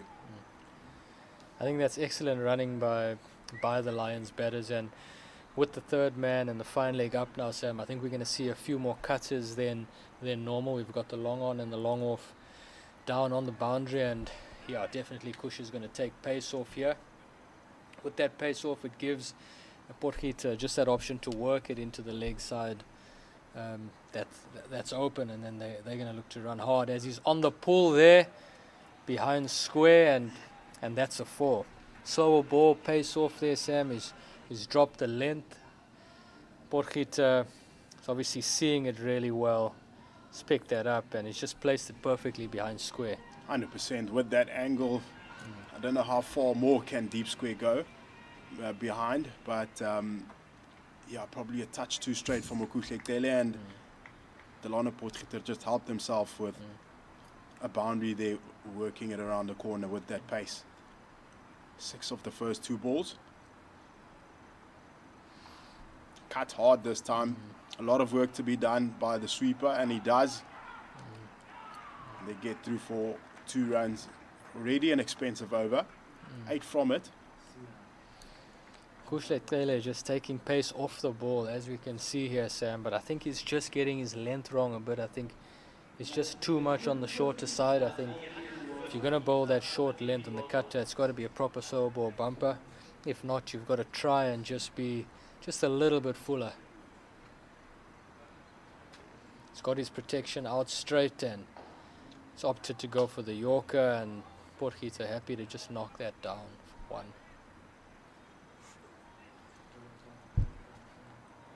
New batter on strike, Cody Yusuf, for the first time against the pacer Okuhle. Lots of discussion happening here amongst the Hollywoodbets Dolphins fielders. We just see in shot there Pranellan Subrayan talking to his chargers, discussing the tactics, getting the field right. We see a change in the field here, Sam, where the long on and long off is now up to Cody Yusuf. Square field is still out. It's a brilliant length, that, especially for the field that you have. Gets defended for a single straight to point. Good bit of running by the DP World linesmen. We've got 1 delivery to come, and it's Kele to Potgieter coming around the wicket, and long on, long off goes down. Third man fine leg is up in the ring. Yeah, it's a good job there by Cody Yusuf. That's what you want right now. You've got Delano Potgieter set currently on 45 or 48 balls. You want him to face as much of the strike as possible. So as they push hard for a second, but happy to settle just for 1. Brings an end to that over. It's 153 for 7 off the 39. Delano Potgieter on 46 of 49, and Cody Yusuf on 1 of 5. Rate attached is currently 4. That's all they need to do. Just that boundary and over, and also the running has been superb. That's all they need to do is the DP World Lions batters. 4 overs left in the innings here, Sam. DP World Lions, we spoke about 180 being a competitive score, and you know, they're 27 runs away from that now in 4 overs. You'd like to think they'd get a bit more. Are you adjusting that projected score for them right now, or are you still happy with 180? Yeah, I still think 180. Delano will probably give himself 2 overs where he will take a risk. I think for now he's just working it around and waiting for that bad delivery, which has come. But I think he will take it as deep as possible and probably wait for those last 2 overs to start pulling the trigger. Yusuf, very important for him to get off strike every ball that he gets.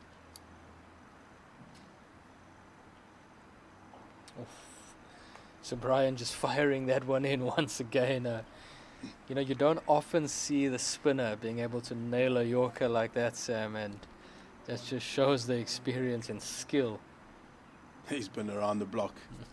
Captain fantastic. He knows these conditions so well. Flights it up this time.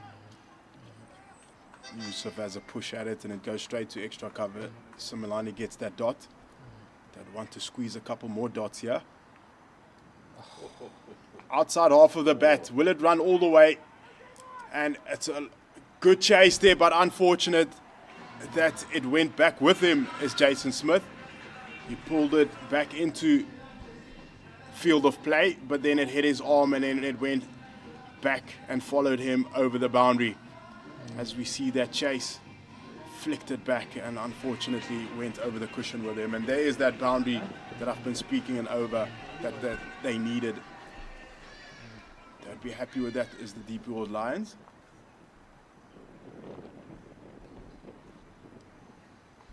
Yeah, fortune favors the brave, Sammy, and Cody Yusuf just throwing his hands at that and finding the outside edge. Sub's back on it. He's bowled him. He's bowled him.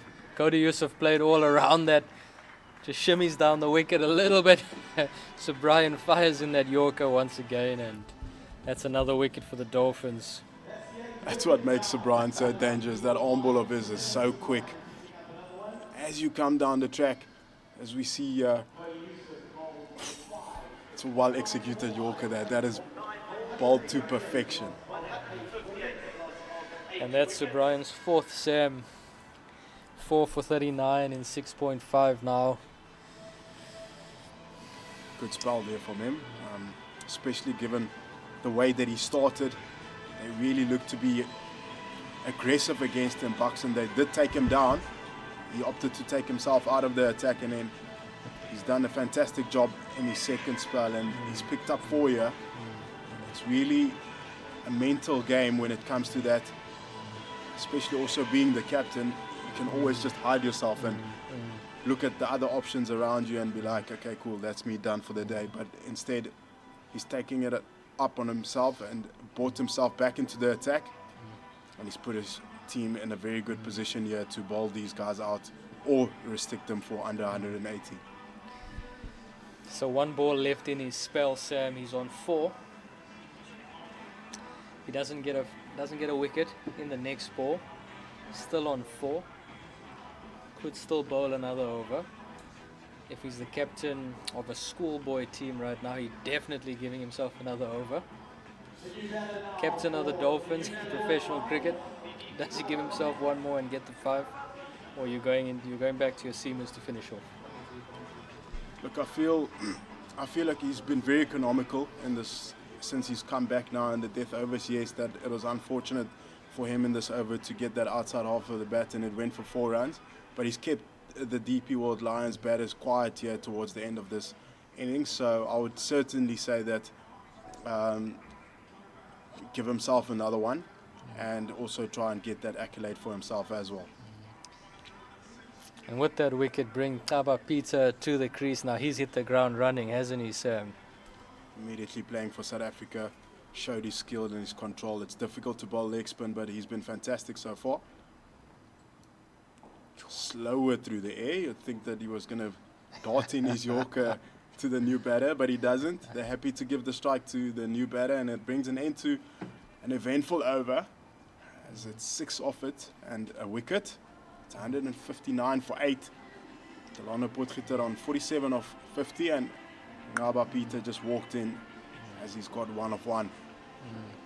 There's 3 overs to go. Yeah, looking at those Lions batters now in shots, Sam. 18 balls left in the innings. The talk would have to be Delano Potgieter to get as many of those 18 as possible. Peter finds himself on strike, especially now. Initially, you're giving the strike to Potgieter, someone that can play the type of game that we know Potgieter can. You've got to be facing 12, 14 of the next 18, and if he does that, we know there's 25, 30 runs in those balls if he comes off. Definitely, Bucksy. It's important now for Ngaba Peter to get bat on ball, but not just that, to try and get off strike. Goes for the booming drive, misses the stumps. No, Kaba Peter definitely not listening to us. Just needed to drop that one down to third man, get Potgieter on strike, but he's going guns blazing here, still in SA 20 mode.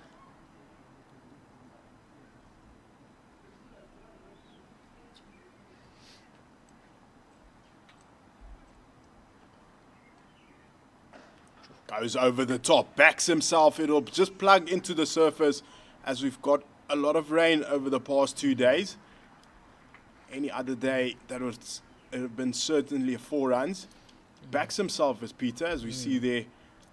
Didn't hold back, trying to work it around the corner like we thought he would. So it looks like he's going to be ultra aggressive. So we're definitely not lip readers, Sam. They have other ideas. With that comes the change as we see Bryce Parson dropping to long on. Goes in the air, slow ball. Will he get all the way? It's a top effort, but it's dropped. Looked like he hurt himself, a shoulder into the ground. Hope he's okay. It's Tristan Lees. He's so good at bowling this delivery is Ethan Bosch. Into the wicket, slow ball. That cutter, it's a great effort that unfortunately doesn't stick. Great effort running in, and I think a difficult time in the game as well. Yeah, Sammy, as we're transitioning from natural light into artificial light, and sometimes lose the ball. Proper effort though.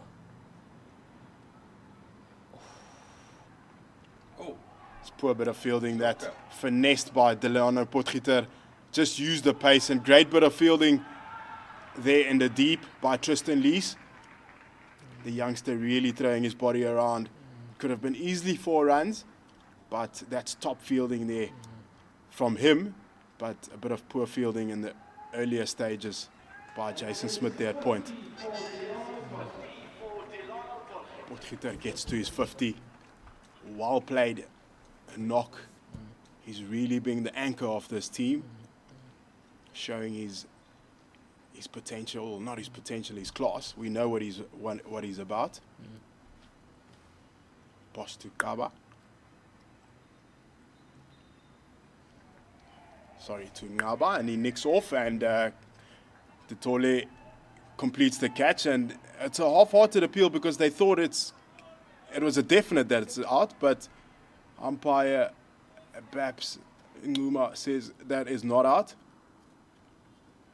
You see the replay here, into the wicket hard again. Looked like it deviated off the gloves there, Buxy.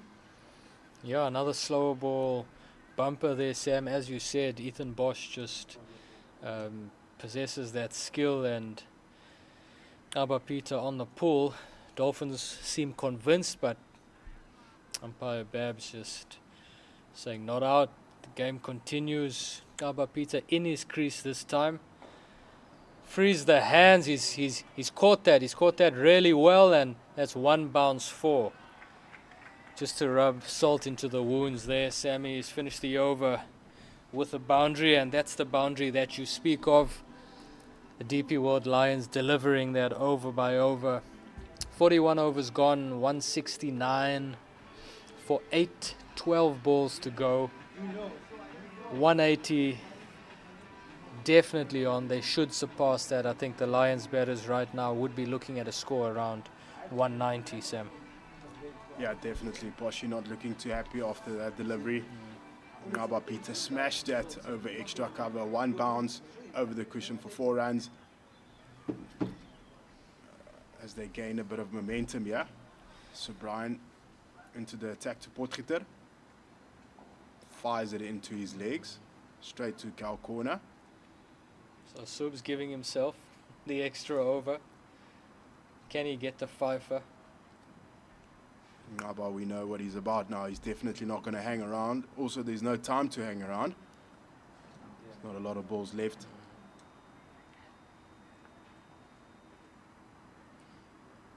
Slower again from Subs. They've obviously seen something in the way that Ngaba Peter plays here, Sam, and Pranellan usually quicker through the air, darting it at the stumps. He's actually choosing the slower option here to to Peter, who's finding it quite tough. Goes quicker that time and misses the stumps with that Yorker.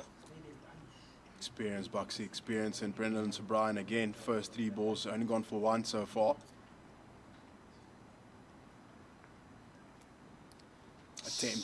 Attempts the reverse sweep. Looks like it came off the arm. We'll wait to see what the umpire calls that as they run through for 2 runs. And yes, it's leg buys. Dennis Chopper calls that. Again, just slower from Subs there, really mixing up his pace well here, Sam.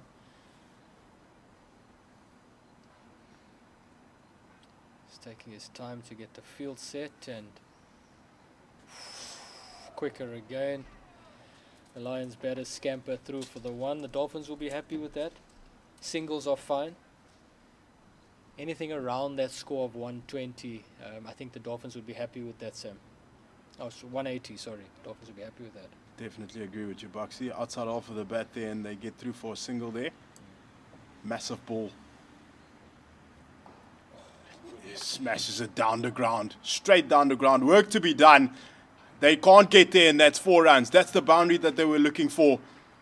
The captain disgusted with himself as he hits his hands together. It's not the finish that he wanted. As we see here, well executed, straight down the ground. Dennis Smith taking evasive action there, and that's 4 runs. No chance for the fielders there. It's another over that the DP World Lions have scored a boundary within the last ball or 2 of the over. Just really making the Dolphins pay right at the end there. Dolphins would be thinking, we just need to close out this over. Dot ball, 1 run, we'll take that. The Lions have finished really well, and Ethan Bosch to bowl the last one here, Sam. He's bowled fairly decently. Today's first spell was absolutely phenomenal. It's been a little bit expensive in the second spell, but Brunel and O'Brien has backed him to finish off the innings here for the Dolphins. His third man comes up into the ring, mid-off up, length, again pace off, and that's taken. Sarel Ervia at the deep square leg position takes a comfortable catch, and that's the end of Nkaba Peter innings. 177 for 9. So watch the replay, Sam. Yeah, into the wicket again, asking Nkaba Peter to hit towards the longer boundary. It was always going to be a difficult task to do that, and as we see, it's probably 10 meters short, and the 4-day captain Sarel Ervia taking a comfortable catch there in the deep.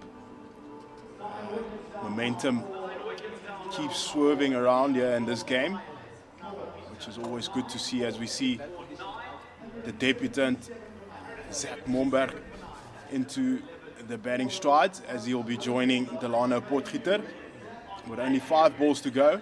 I don't see Ethan Bosch changing his tactics too much against the new batter.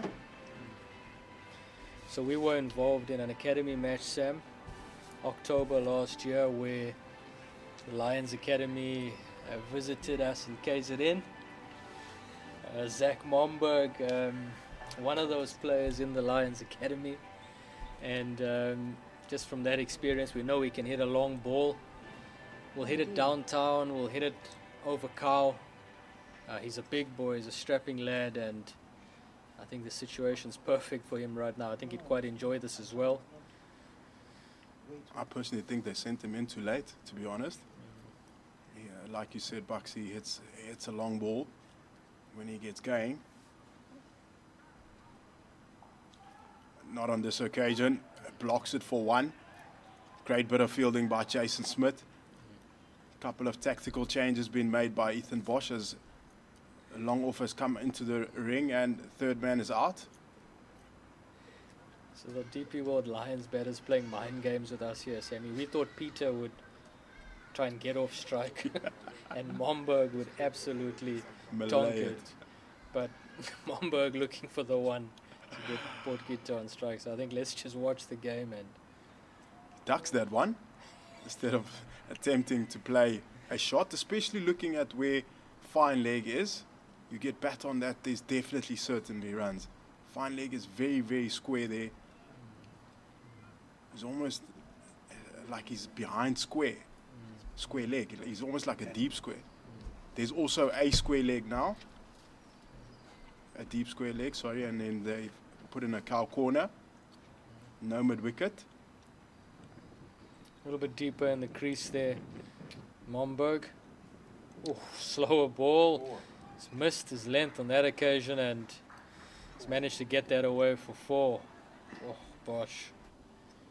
As I said earlier, that fine leg is very, very square. As you can see there, he had no chance of stopping that delivery. He's not even in your picture, as you see. Missed his length by quite a bit, is Ethan Bosch. He'd be disgusted with himself there. I think he's actually trying to nail the Yorker there, Sam. 100%. It's just come out wrong. Unfortunate for him, but 2 balls to come. Slower ball again, and Momberg very early on that one. Just the 1 run. Good comeback from Boshi there. Very good comeback, very good ball that. Potgieter with 1 ball to go. There's only one way he can go, or he should go, as we are at that 180 mark that we spoke about earlier.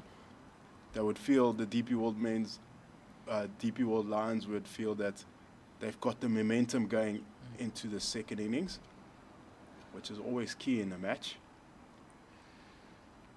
So Pranil and Subrian just taking his time with the field here. Ethan Bosch wanting the fine leg down and the mid-off up as we're seeing him run in to finish the innings. Slower ball. He hasn't got all of this, but he's got it into space. Good fielding down there, but it looks like Kaya Zondo on the fine leg boundary, and just 1 to finish. A good finish for the Dolphins in the end there, Sam. Yeah, good finish. Only 1 run off it. Skill execution, I thought, from Ethan Bosch in that last over was good, except for that 1 ball that was a touch too full. But generally, I think that both teams would be happy, given the situation where the DP World Lions men were and where they eventually finished, that they are happy that they didn't get bowled out. And for the Dolphins, I would say they would probably think that it's probably 20 runs a bit too much or too many. Given the situation where they were, they had an opportunity to bowl these guys out. A couple of missed chances in the field. Nonetheless, they need to come back in a couple of minutes and chase down 184. Well batted Delano Potgieter, finishing on 56 not out. Really held that innings together.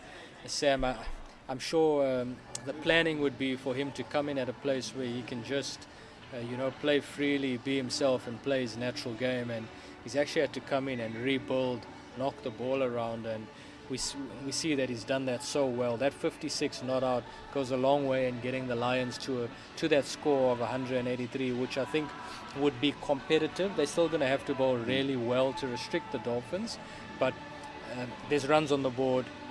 There's always the pressure that comes from the scoreboard, and the Dolphins being in the position that they are now in the season and on the log, there'll always be the pressure that comes with that as well. So that's 183 after 43 overs for the DP World Lions. We're going to take a break now. We're going to have some lunch, and we'll be back to join you after lunch.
and gentlemen, boys and girls, let's welcome our onto the field, our standing umpires, Babs, Uma, and Dennis Smith. And then following in, the Hollywoodbets Dolphins opening batters, SJ Arabia and John Smith.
Taking the new ball for the Lions from the Kingsmead end, Cody Yusuf.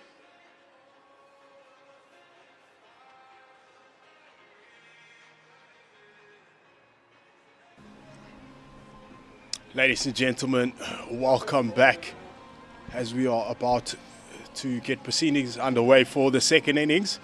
So we got Cody Yusuf into the attack, opening the bowling from the Mgeni River end. We got the experienced left-hander Sorrel Arvia, and his other experienced partner on the non-striker end is John Smuts. My name is Sam Mufokeng. I'm currently joined by Zane Bucks. Zane, 4 and over. Should be an easy task to complete, but we know cricket. Sammy, 100%. Nothing is ever easy. As Yusuf starts off, big inducker to SJ Arvia, and he's just yet managed to keep the face of the bat open for long enough there to negate that swing. But yeah, Sam, 4.3 runs and over required. You would think that under normal circumstances the Dolphins would pretty much cruise that, but I think there's a lot of considerations to take into account here as well, and that would be where are the Dolphins currently from a mental space, the Lions in these conditions as well. Worked around the corner, pass square leg for a single. Good signs there from Cody Yusuf. The first ball, immediately we saw there was some shape back into the left-hander, and then the second ball again, maybe this time touched too straight, that's why he got away with it. You think that you want to have a square leg in place for that, or maybe he's not looking to bowl that straight, probably finish off that ball on off stump, but nonetheless they scamper through for a comfortable single, and John Smuts takes strike for his first delivery in this match. Slip in place, fine leg, and third man heavily packed offside. Yeah, interesting field here, Sam. Into shape, and John Smuts managing to get some bat on that one, piercing the gap between cover and point, and he comes back for 2. Just interesting field there, Sammy. We've got a short point, we've got the slip in, as you've mentioned, and then we've got the catching cover, so a bit unconventional to start, but Cody Yusuf really running in here and getting some nice shape on the ball. So with the slip in and those 2 catches, I think anything could happen here as he runs into JJ Smuts once again turns him square, but John just solid enough in defense to keep that out. Yeah, that's where you'd want to be if you're Cody Yusuf, that top of off region. That previous one was slightly outside off, and John Smuts just punched that comfortably through to the covers. If it didn't rain as much as it did, that ball would have raced away for 4 runs, but it just held into the surface. It's hard Kuka ball. As there's a slight delay here, as it looks like there's somebody in front of the side screen, or the side screen needs to get adjusted. Good to see from Yusuf that bit of shape in the air. Just needs to control it and make sure that that ball ends off on top of off. Just think in shot there for the viewers, Sammy, we can see the fielders that we've been speaking about. You see that catching mid-wicket, you see that catching extra cover as well, and you know from being at the crease, just the pressure that it puts on the batter when you have the guys sort of in your eye line, and you add to that ball nipping around a bit. Cody Yusuf always with good energy, and you know anything could happen there. So yeah, you don't want to be pushing at balls like that. There's a reason why those men are that close. They're there for catching purposes as much as they're there for stopping singles, but they're there to complete a task when that ball comes in the air and to take that catch. Definitely having a quiet word as well with the batters. Definitely, without a doubt. Delay is taking longer than expected. Not too sure what it is all about, but the stadium manager, Wayne Gracie, is on the field. Third umpire, Mohamed Juma, also walking around. I think it's got something to do with the advertising boards here, Sammy. They just seem to be a little bit stuck here. And they just haven't changed, so I'm not sure what's on screen at the moment, but John Smut's not happy with whatever it is, and see the guys just running around to try and get that sorted so we can get cricket back on the go. Ramashan Pillay bringing on sip of water for SJ Ervia. SJ certainly giving back some information to the dugout there, Sam. Yeah, definitely. Good man, Ramashan Pillay there. Pretty sure he just came on to bring some water and to get some feedback from the batters, as he'll walk back to the dugout and give that information to the players on the bench. Yeah, so he's a youngster that would have spent a little bit of time in your space, Sammy, with the academy and Colt tours, and he's really a phenomenal talent, isn't he? Exceptional talent. 19-year-old, but he thinks like a 24-year-old. He's really mature in his game, and he understands how to go about his business. Not always the serious guy, which you need in the change room, but when he gets over the line, he knows exactly what's expected, and he also executes. So, good youngster. Commentated for the Hollywoodbets Dolphins when they played against Western Province in the first 4-day fixture year, and he batted exceptionally well in the second innings. Almost helped the Hollywoodbets Dolphins win that game. Unfortunately, they came short, but what a knock he played. Standout batter, also a very good bowler. As we see, it looks like they've changed that advertising board and they sorted out that technical difficulties as we are back underway with 2 balls to come. 3 already from this over. Yeah, spot on about Ramashan Pillay there, Sam. We would have seen in the last 6-7 months he's really had a good time of it. I think he's worked really hard and deserves all the success. Cricket on the go again. John Smuts just taken guard again just to restart. As you see Cody Yusuf running in. Short and wide, and John Smuts frees the hands. As we mentioned earlier in that first innings, Sams, we had quite a lot of rain around, so the outfield's very slow. But yeah, managing to come back for the 2. Yeah, not a great delivery that from Yusuf. Short, wide. Pounced on that by John Smuts. Didn't really get all of it. But as Buxy just said right now, the ball just sat up into the surface and they've gone through for 2 runs. Last delivery of this over. Driven hard down the ground. Well stopped there by the fielder at mid-off. It looks like Zubair Hamza. Great intent shown here by John Smuts. Not letting the bowler settle, which is crucial, and that brings an end to that over. It's 5 without loss. He's really been good actually in this tournament. First game, and then also in that last fixture where he batted exceptionally well. Yeah, John Smuts, that's what we've come to know of him. Aggressive cricketer, he will take the game forward, he will look to put you under pressure. He's been doing this for years, hasn't he, Sam? 100%. Captain Bjorn Fortuin, over 100 matches, over 110 wickets.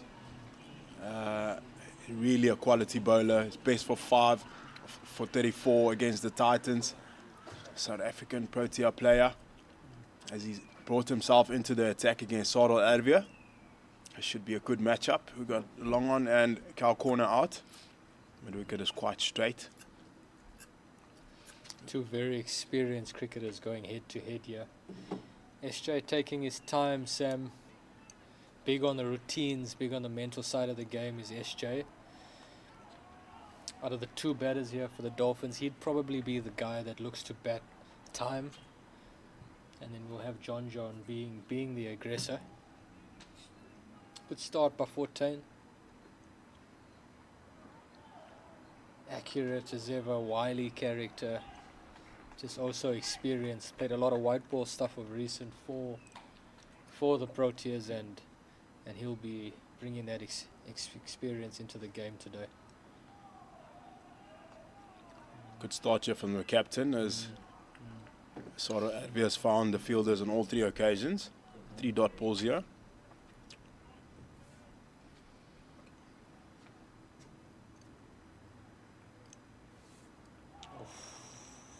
Off the pads this time. Play and miss. That's what he does. He's got such good control with that new ball as Bjorn Fortuin. It's what makes him a difficult customer to handle. Such a good control of pace. A little bit slower that time. Really good cricket shot by SJ. You don't often see the guys going back and hitting the ball down the ground. Batter goes back and tries to work the ball. I think SJ knows Fortuin, accurate. He's bowling with a new ball as well, which would skid on. So just holding his shape and hitting that down the ground is such a good skill, but just shows the experience of the man. 1 ball to come. Fortuin to Smuts.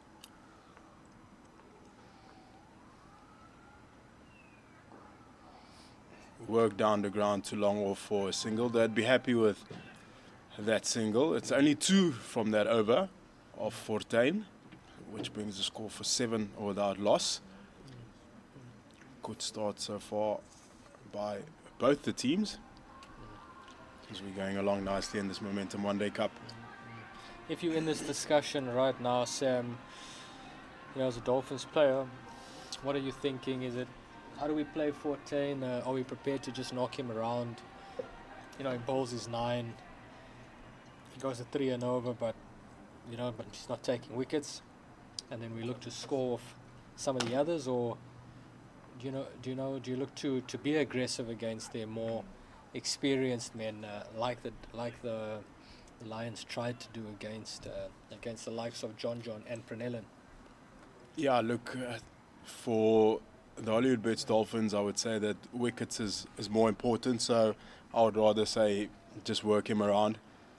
Cody Yusuf on the other side is giving you enough balls for you to hit. Unfortunately, on this occasion, John Smuts didn't get that one away. Could have easily gone for 4 runs.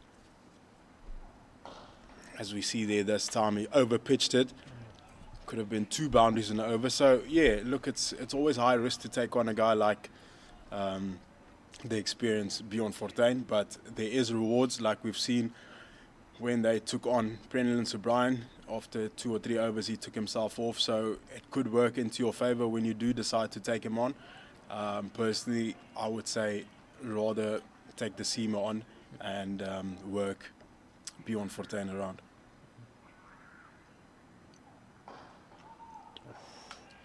Yusuf just starting that one sort of middle and leg and just searching a bit for that away swing that we see. John Smart's held his shape really well there. Sammy, you know, just from a player's perspective here, John, he's being aggressive. He's finding the fielder. I think you've got to be so patient as a batter when you know you're hitting the ball well, but just not finding the gap. As I said, there's enough bad balls, as we just saw there. That one going straight to the fielder on the boundary. Again, 2-3 meters to his left or right, certain boundary. Yeah, and it, you know, it doesn't go your way all the time, so seems to be hitting the ball well. Finding the fielders right now, you've just got to stay patient around that. Let the frustration build, and maybe you do something out of character, and then your team's under pressure. So, look, I'm sure he's been there before. Plenty of times. See Cody Yusuf around the wicket. Oh, a little bit, just a bit high, Sam. I think he's been saved by height there. Certainly, as we just watch this replay again, I like this line of Cody Yusuf. That ball finishing on the top of middle or off. Probably a touch too high or probably outside the line, Babs would say. But that's very well bowled. Tucked him up quite nicely there. SJ Arvia, we're just watching his setup there, Sam. He's just batting out the crease. And then, oh my word, bowled. Ball's nipped back. SJ sort of caught on the crease there, not really forward, not really back, and that ball gets through. Cody Yusuf strikes. He comes down the track just a bit, and then next thing, the best sound a bowler would want to hear, a stump cartwheeling out of the ground. That's such a superb delivery to bowl. Attacking those stumps, you miss our hit, and this time Cody Yusuf destroyed the furniture. What a delivery, and that brings an end to that over and also an end to Sorrel Arvia's innings. Magnificent ball that by Cody Yusuf. As we watch Arvia make his way off the field, Sam, that's an absolute seed. Wow. He's come around the wicket. He's got big induck as that ball hooping in. It's like a banana, Sam. Unbelievable ball, but ball that difficult to face, as we can see that he didn't manage that one. And Bryce Parsons come into bat. Very good, young, talented batter with a lot of potential. Good gutsy player that he is, as he comes in for the Hollywoodbets Dolphins quite early in the innings in the power play. Ball still hard, you would like that. Two batters who bat with a lot of intent, so it would be interesting to see how they go about their business now. Parsons has played a lot of T20 cricket for the Dolphins, Sam, and played a bit of cricket for the Super Giants as well. Still early into his 50-over cricket career here. Still an average of 20, but he's a lot better than that as a player. Definitely. Bjorn Fortuin to continue. And he'll be bowling to John Smuts. How do you approach the situation now as John, Sam? Just lost the wicket, you've lost your experienced partner, youngster at the crease. Does he continue on the attack or bide his time a little bit, allowing Parsons to get in?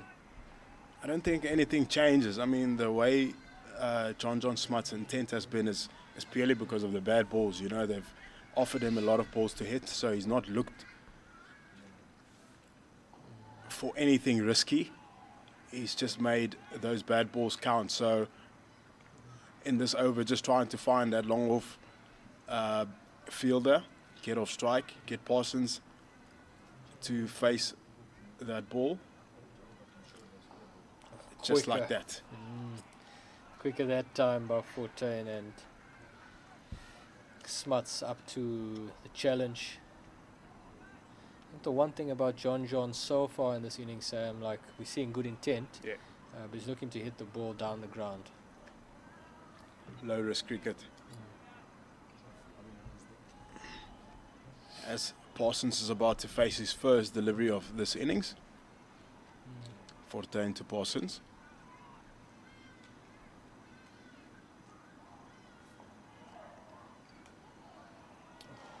Fortuin just targeting the pads there, Sam. That ball skidding on the angle as well. Bold LBW in play here. Parsons has got to hit the ball straight. Got to be careful about working the ball around your pads. It's up to the challenge there.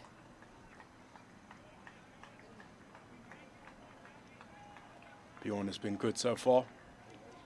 Not going for plenty. Only one of this over thus far. Oh. Again, tries to work him around. Dangerous option that, playing in your crease, especially with the ball skidding on. Trying to play with a straight bat as possible, but that brings an end to a quality over from the captain, and the current score is 9 for 1 after 4. Yeah, 9 for 1 after 4, Sam. Rate at 2.3 and over, and an acquired rate just jumped a bit to 4.5. Still nothing too hectic. You'd think that the Dolphins would have this, still under control. Conservative start. I really did think that they'd come a little bit harder in the power play. The loss of the wicket obviously helping the DP World Lions, but Dolphins also quite circumspect, as we saw from the Lions early on. Look, I feel like they are coming quite hard. A couple of those balls 2-3 meters to the left or right when John was facing, and it's certainly a couple of more boundaries. Sprays it too straight this time. A lot of work to be done by fine leg, and he does so, and they get through for 2 runs. So, yeah, personally for me, the intent from John has really been good. Sardal just looking to knock it around, but yes, the runs hasn't really come, so it does look like it is a slow start, but the intent to score runs is definitely there from John Smuts, which is a great thing to see. It's very well bowled. That's unbelievable. That one just jagged back off the surface. He's been taking it away the whole time. It's excellent skill to have. Their bowling coach, Alan Donald, will be happy to see that. That's very well bowled. He's bowling a couple of jaffers here, Sam. It's Cody Yusuf. I just love his energy. I know we said that earlier as well, but just look at his body language. The way he walks back to the crease, just his movements, the way he looks around the field. His energy into the run here really builds up a good head of steam. Such a handy cricketer, and definitely the sort of person that you'd want opening the bowling with that sort of attitude. He hasn't even bowled the ball yet, and that sort of body language, you're already putting the batter under pressure. The batter feels like he's in a fight. So I really love that about Cody Yusuf. Yeah, good energy, runs in hard, hits the deck hard. As he's put fine leg much more square this time. Picks it up, and that goes all the way for 6, onto the roof, over onto the road. What a top shot there by John Smuts. He's known for doing that. Can't bowl on his legs. Just picked it up there, and that's an well-executed shot by the experienced John Smuts. I think Cody just getting a little bit greedy there, Sam. Touch too straight, hoping for that big away swing, and I think John batting sort of on leg stump there. So the moment you hit the pads, he knows that's not hitting the stumps. Allows him just to free his hands, and that's what we've done, and he's hit that onto the road.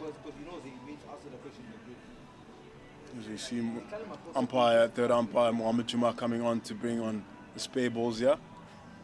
Sammy, I'll be back. Just going to go and find that one. That's a brand new cricket turf. You're going to use it there to one of the Glenwood practices. Top shot. What a cricket shot. Someone's thrown it back, Sam. Beautiful. Umpire Dennis Smith making his way out to fetch it.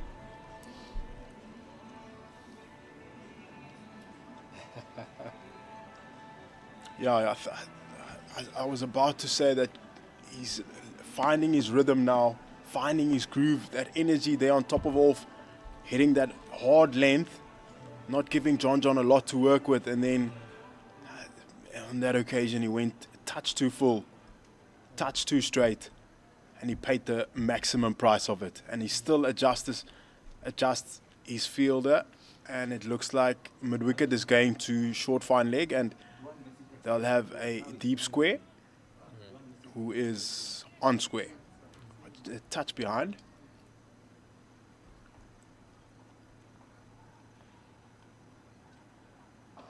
Same ball again. Touch shorter this time. Gets work straight to mid-on. But a cat and mouse here by Cody Yusuf with John Smuts here. He's given him the exact same ball. Hit me again, he says, with the deep square leg out, and as you said earlier, Sam, that is the bigger of the two boundaries. So slight miss hit, and there's a wicket opportunity there. Oh, bit high once again.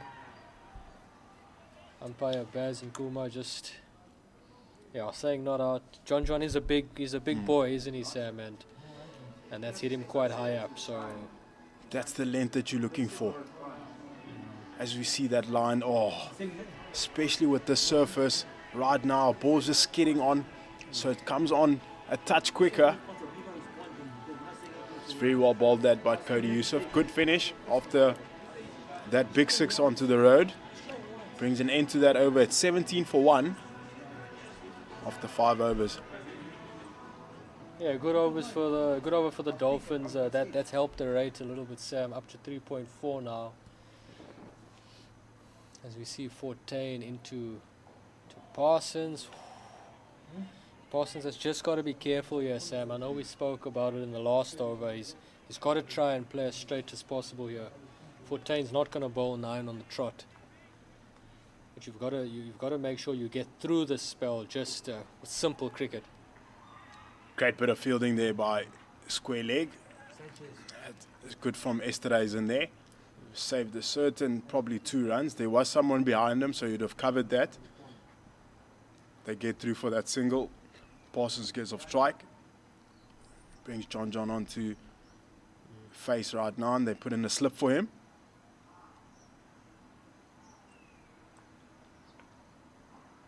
Worked around the corner, straight to cow corner.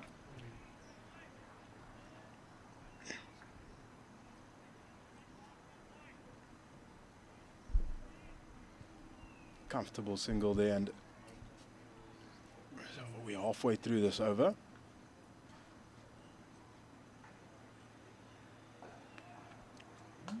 Drive shot, doesn't get all of it.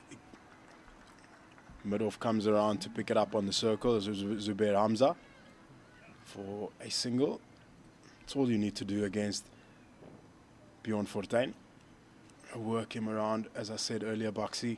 You try and take him on, it is quite a risk. He's bowling really well. With 1 ball to come. Yeah, I think the Dolphins batters on the same page as you here, Sammy.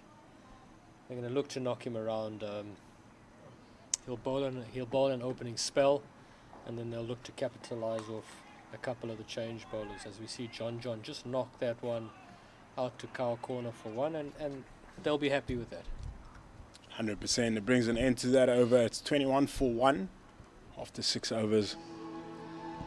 Hollywoodbets Dolphins going along nicely. The 2 conversations happening there on the top of the screen there. Looking for ideas to slow down this rate and possibly get a couple more wickets here. Captain having those kind of conversations with Delano Potgieter. And that is key for them. They need to continue picking up wickets in order for them to try and defend this target. 4 and over is not a lot to defend, so they'll have to try and squeeze a couple of overs here and then get a wicket. Just in shot there, we saw John retaking his guard.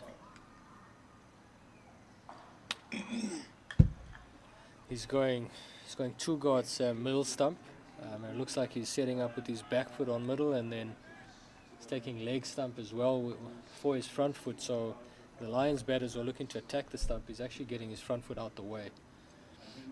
Still presenting the full face of the bat, which is important, but anything slightly leg side is just going to pick you up.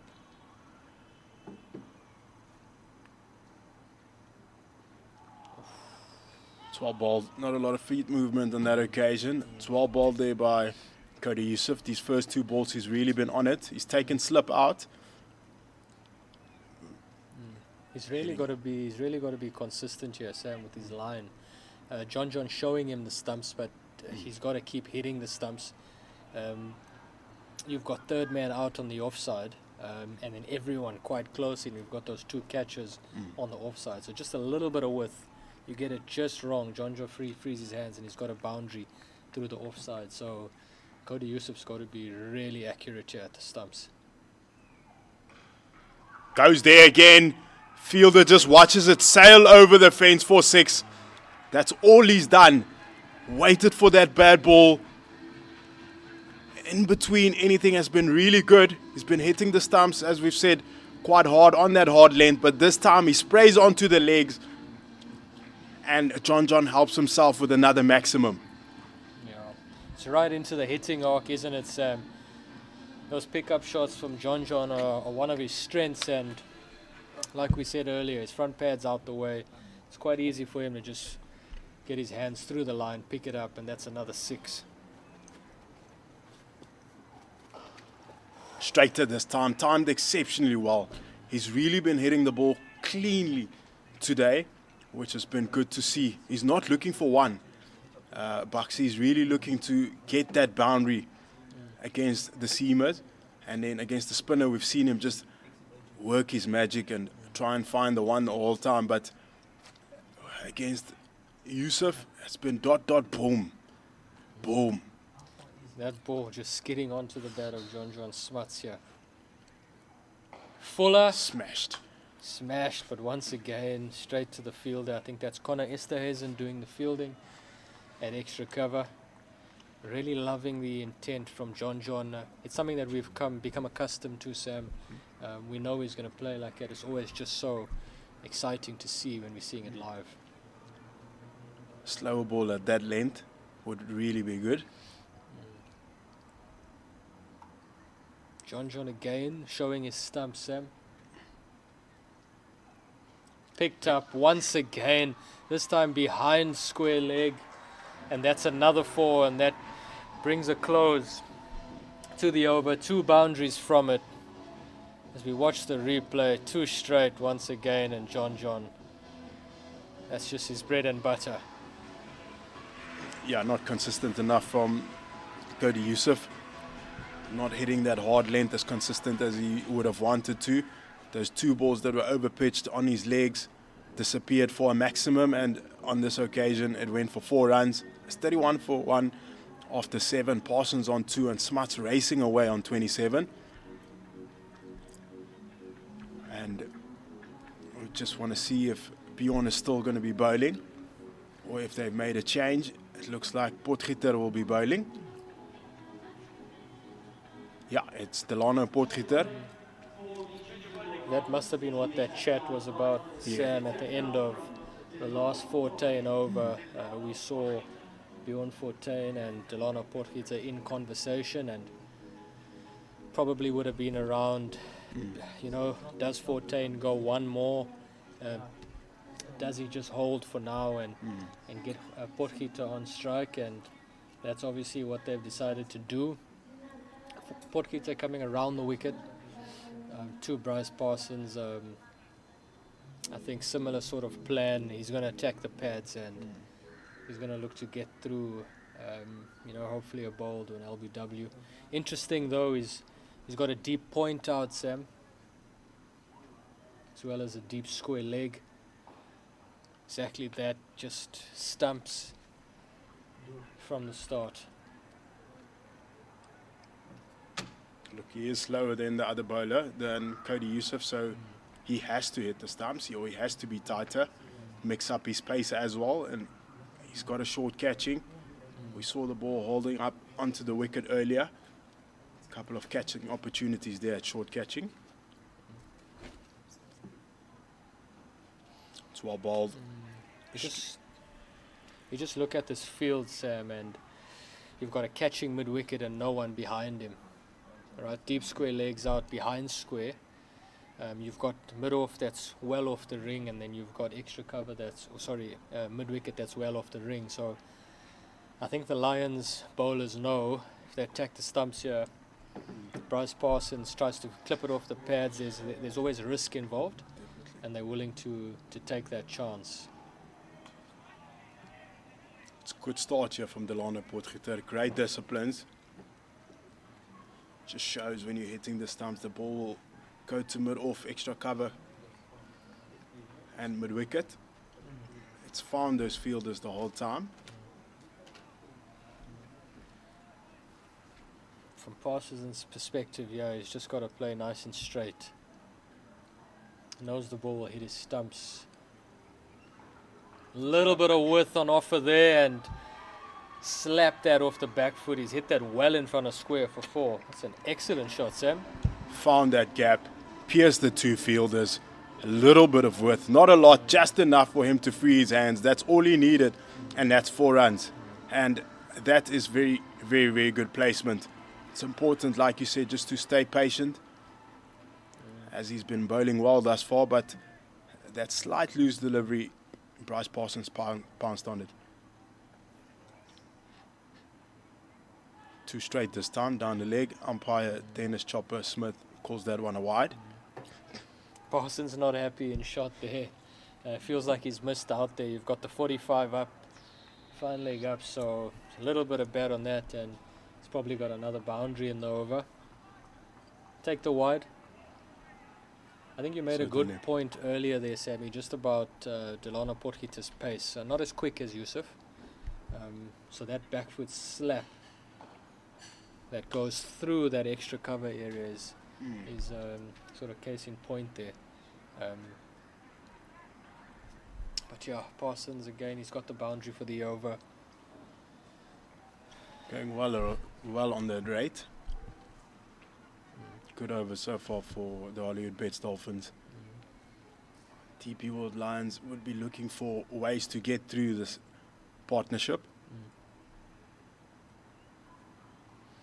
Bit of width again, and just the one this time. We spoke about having that deep point out, Sam. That's exactly why he's there, and it brings an end to that over. It's 37 for 1 after 8. Good start so far for the Hollywoodbets Dolphins side. Buxy, any plans or any ideas that you would suggest to the fielding team right now to try and stop this run flow and potentially get a wicket or 2 here, because that's what's needed now? Look, Samo, I think you're pretty close to power play being done. You've got to hold on for one more over. Look to hit your areas. Look to keep the Dolphins batters quiet there. In particular, John Smuts. I think you could spread the field a little bit more after the power play and look to just build pressure. I think we saw that with the Dolphins as well. The Lions got back into the game, but just through clever bowling changes and field set as well, just stifling the run scoring. Dolphins were able to get wickets, and when they got wickets, they got them back to back. So I think it would be simple cricket, get through the power play, and then be really clever about just how you use your fielders in and out of the ring after that. Debutant Zach Momber into the attack from the Umgeni River end, and first ball, well executed Yorker to Bryce Parsons for a dot. Going to be a good challenge here. See how he comes into this Dolphins, into this DP World Lions main side. Big boy, isn't he, Sam? And bowls a heavy ball. We spoke about it earlier. We had the Lions down here, Lions Academy versus the Dolphins Academy, and he was one of the standout players. He'll bowl that heavy ball. He will give you the loose ball, but from what we've seen, he's quite a wicket taker as well. Not afraid to take it upstairs as well. Got a good bumper on him, and when he sends it down, it'll rush the best of them. So I think the Lions, they might, or the Dolphins batters might not have seen too much of him. Well, especially at this level now, but I think they'd be wary of what he brings.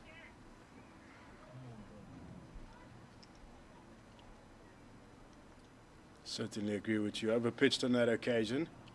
Bryce Parsons just freeing his hands, a bit of a fumble, and they go through for a single. Changes being made here in the field. There's a deep point and a deep square. You'd think that with this field, he would bowl the ball hard into the wicket. Overpitched, driven down the ground. He's been seeing it like a beach ball, is John Smart. It's not every day that you see the ball like a beach ball, Sammy, and almost every shot he plays, he's finding the middle, and it's on days like this where you really want to make it count, don't you? Most definitely. We're halfway through the over, and it's Momberg to Smuts.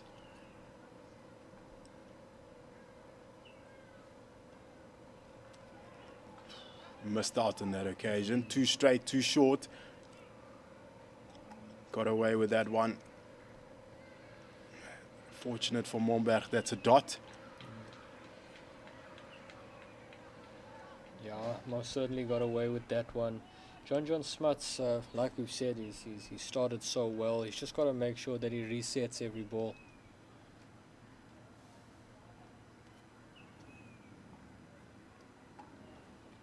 About now, you switch on and make sure you're watching the ball and you're reacting to what comes out in the moment. That's pitched up, and John frees his hands. Oh, not out. Got away with it. He's got away with that one. Bit of a miscue.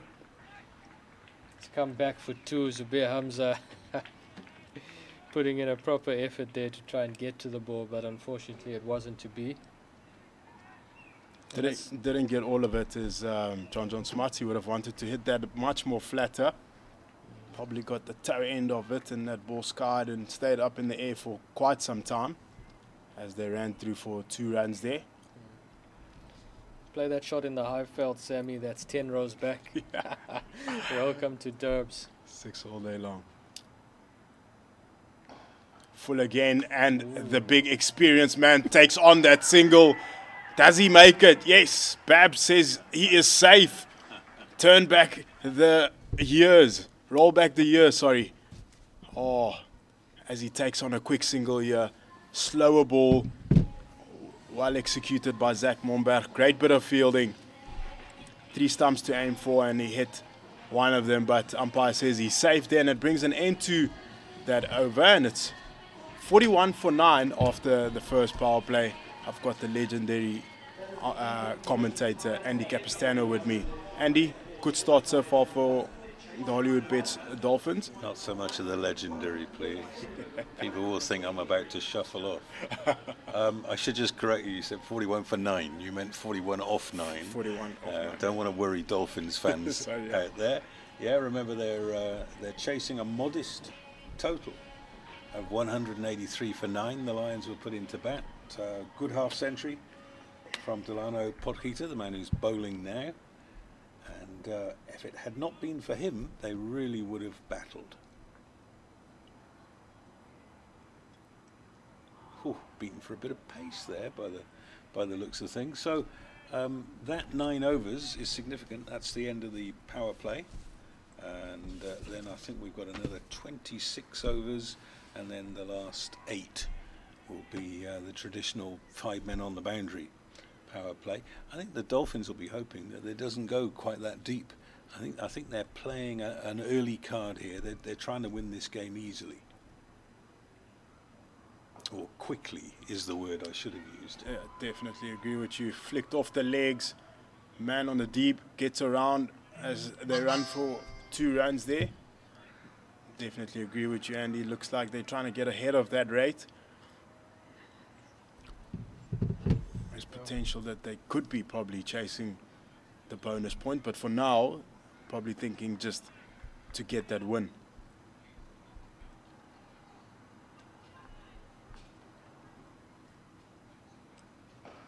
Good shot. 4 runs. John looks like he's got the bit between his teeth out there. Certainly overpitched on this occasion by Delano Potgieter. As we look at the replay here, just extending his arms, finds the gap, 4 runs. He's really been striking it quite clean today, is John Smuts. This is what you want from your most experienced player. It's a small run chase. You want, if one person gets 60 or 70 quickly up front, all of the pressure's gone. Definitely.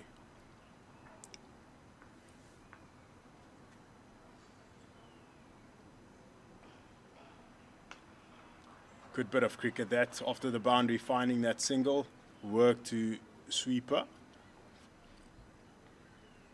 Partnership is now worth 40, and Bryce Parsons got 8 of them. He's been a very happy spectator, although he did hit one very nice boundary.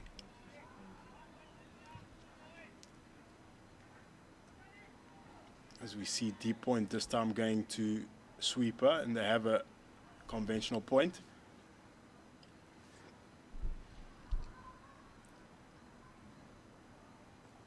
Slower ball, swept. So 49 for 1 now. Reminder, we started an hour late due to a wet outfield, and just to emphasize how much rain has fallen in some parts of Durban, the SA Open is due to start tomorrow, just up the road from us at Durban Country Club, and the start time has been revised to 9:20 there tomorrow because the course is waterlogged. Good shot. Oh my word, that stump has saved 4. Almost did that hit Chopper. Yes. He would have been down for the count right now. Chopper was nearly chopped in half. Yeah. Stump saved a certain 4 runs there to end off that over. He smashed that quite hard as JJ. It's 49 for 1 after 10 overs. You talked about wicket keepers earlier. Dennis Smith was a very decent wicket keeper for Northerns in the 90s. Lost his place to Kruger van Wyk, who ended up going to New Zealand, of course, and playing for the Black Caps. Yeah.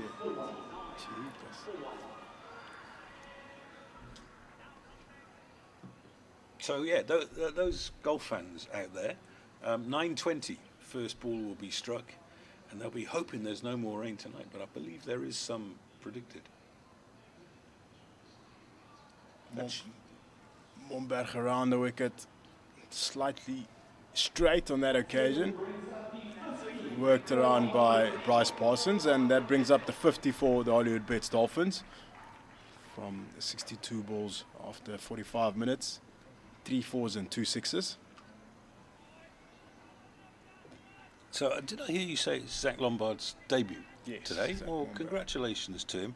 His old man's on the ground, beaming smile, seeing his lad, and those of you who know Neil Momberg, you'll recognise the build. Looks like he's put his shirt on without taking the coat hanger out first, and a big shock of red hair. Good shot. Gets driven hard down the ground for a comfortable single. Rotating the strike well on that occasion is John Smuts. Niels Lombard, of course, Momberg, high up in Cricket South Africa's structures, and particularly looks after the under-19s. Does a great job at Kayamajola Week every year, and a cricket man through and through.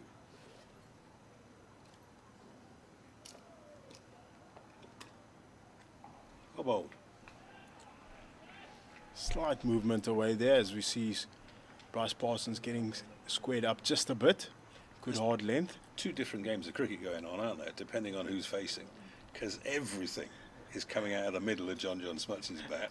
Definitely.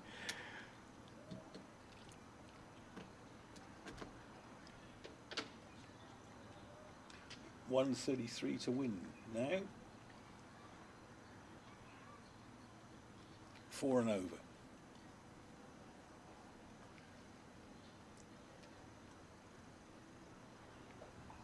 Good shot. Should only be one. Yep, good arm from the deep.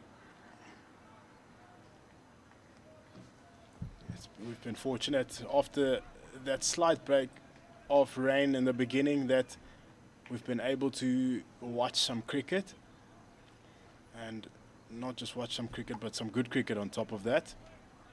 The second innings has brought on a couple of delightful strokes by this man who's currently facing, as he's about to face Zach for his fifth ball. Low full toss worked down the ground hard, too long on. Zubair Hamza doing the cleaning up there on the boundary. Just to compare this to the Lions innings, it was around about this time that Zubair Hamza was just getting going and looking as if they were setting out base camp at 250 and looking perhaps, if they batted well, 275, 280. He got out with the score at 78.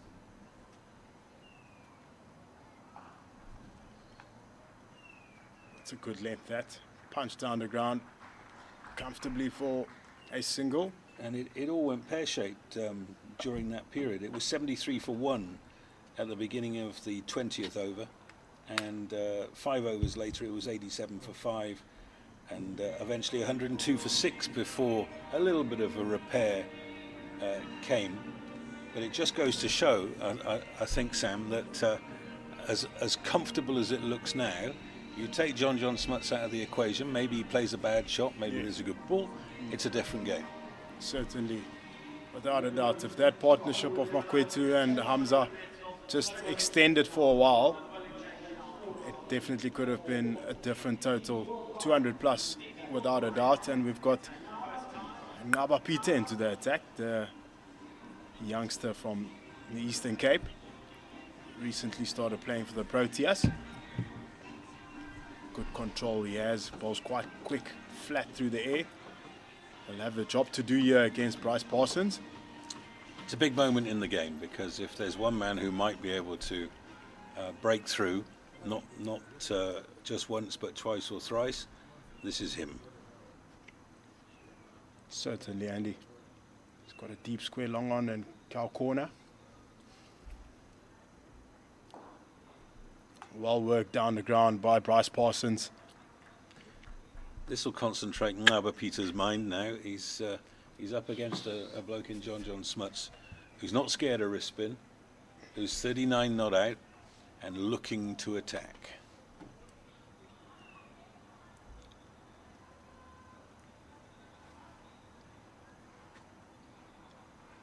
Be interesting to see how he goes about his business here against Ngaba Peter. He is the current in batter. It's important for him to be there at the end of this innings is John. As we see, long on goes down to the fence. Peter to Smuts. Well bowled. And just defends him comfortably for a dot. It'd be lovely to see this lad succeed internationally, because he's a role model. Certainly, Andy. Flatter again, straight back to the bowler. John calm and composed where he is right now. It's the experience.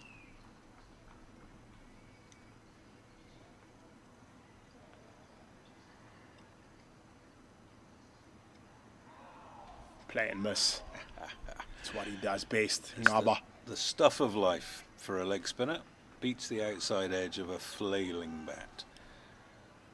3 dot balls at the man on 39 not out who's looking to attack.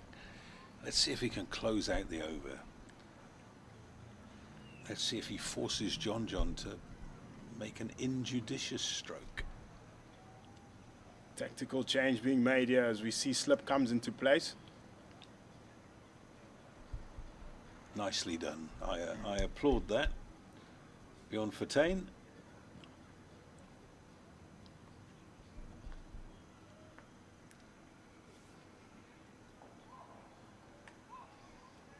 And it is Bjorn Fortuin at slip himself. It's a top over so far from Ngaba. Only one of it, and that was the first delivery to Bryce Parsons.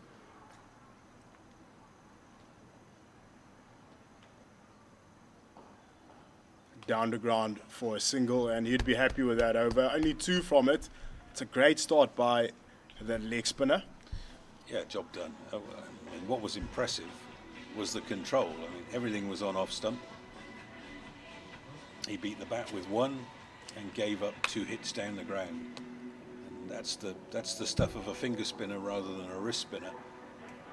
And I think that's why the national selectors are keeping an eye on Ngaba, because he just brings you that extra resource without being smashed around.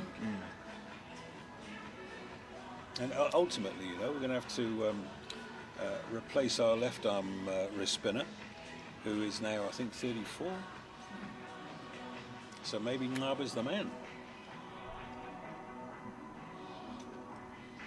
Yeah, it's a very good start from him. Good pace, good control.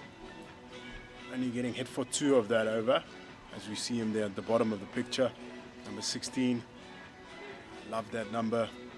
Reminds me of my idol, Makhaya Ntini, legend of the game, also from the Eastern Cape. Would love to find out why Ngaba Peter is wearing that number. Yeah. Zach Momberg back into the attack from the Mgeni River end to John Smuts, also another lad from the Eastern Cape.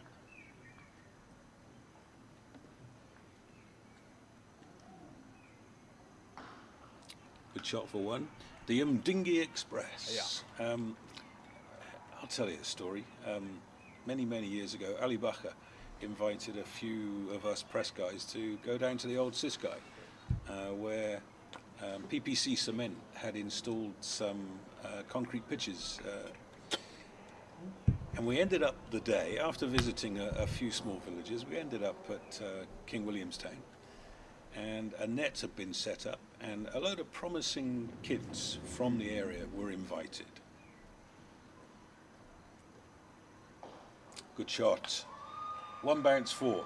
Beautiful stroke. That's the best shot he's played. Bryce Parsons, that takes him to 17, 61 for 1.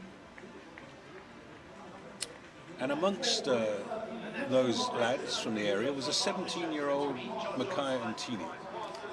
And I watched him out of the corner of my eye. And you remember he used to go wide of the crease. And the reason was that he was playing on concrete pitches. So there was a little lip in the way. So he used to go round the lip and then come in from there. And I asked Ali if I could go and stand umpire in his net. And I didn't know who it was. And I watched this lad bowl, and I came back to Ali and I said, I think you got one here. Yes. Well, within 12 months of that day, Makhaya was in England playing for South Africa under-19s, and of course never looked back. 100%. But I mean, here was the story. He didn't own a pair of cricket boots that day. He had to borrow them from the head of development at the Border Cricket Club. Oh, that's gone away for 4. That's a poor delivery. Yeah, not the best of deliveries that we've seen today, as he dragged his lane short and also down leg. Keeper, difficult to stop that. Should have stopped it. Looked like he dove over that ball. It did stay quite low. That's 5 wides from Zach Momberg.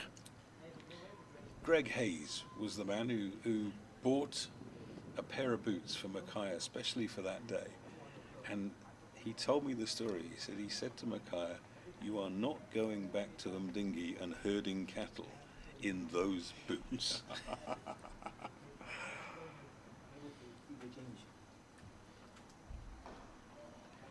That's lovely batting. It's beautiful.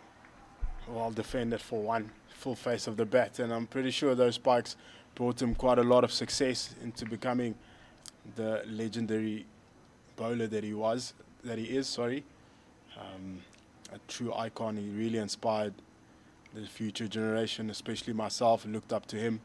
I honestly didn't do what he did in terms of running from the hotel to the cricket ground on game days. Happy to be on the bus and listen to music, but he's done quite a lot for, I wouldn't just say for black African cricketers, but overall cricketers in general. Shot for bad ball. Zach Momberg's just lost his radar a little bit in this over. 2 boundaries. Yeah, we see here the replay, low full toss, well, actually a proper full toss. Bryce Parsons saying thank you. Cashes in on that, and it goes all the way to the boundary, hits a cushion in a couple of seconds, and that's 4 runs. An expensive over thus far for Momberg.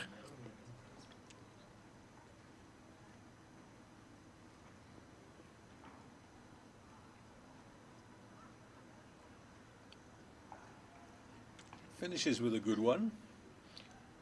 But that might just be him rested for a little while. 3 overs for 25. Just let the Dolphins off the hook a little bit in that spell. 72 for 1. Only need another 112, and that bonus point looms large now, I think, Sam. Certainly, definitely agree with you, Andy.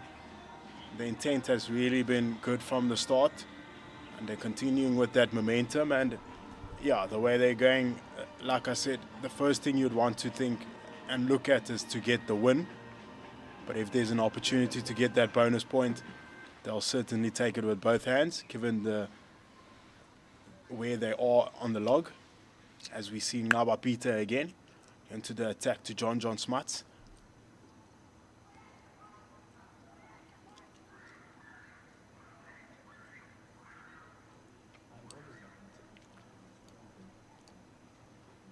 John making sure here as he gets into his zone. Straight this time, but it gets worked to mid-wicket, who does a good job to get around and stop that one for a dot. Delano Potgieter. That's 5 dot balls in 7 deliveries from Ngaba Peter. You really can't praise it highly enough. Gets driven hard down the ground to the sweeper cover boundary. Esterhuis in there on the deep.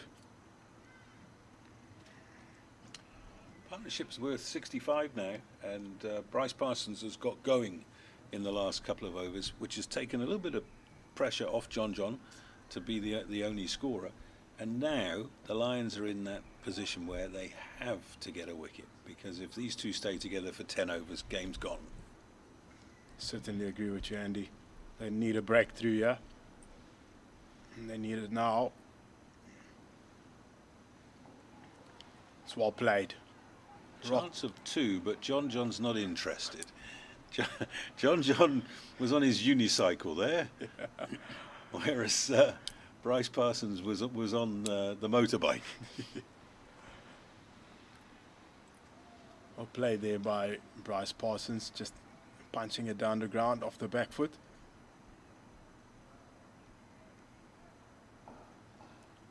Head down the ground to long on from Smuts. Cody Yusuf there at long on.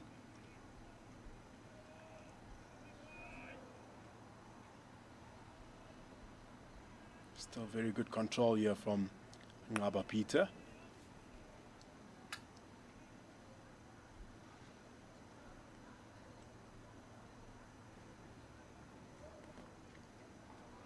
Goes on the back foot, cuts it square, gets around Zach Momberg and stops that.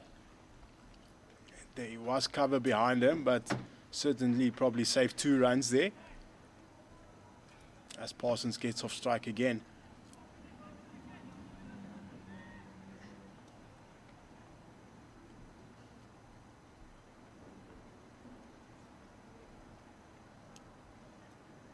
Oh, that's edge well bowled. between keeper and slip.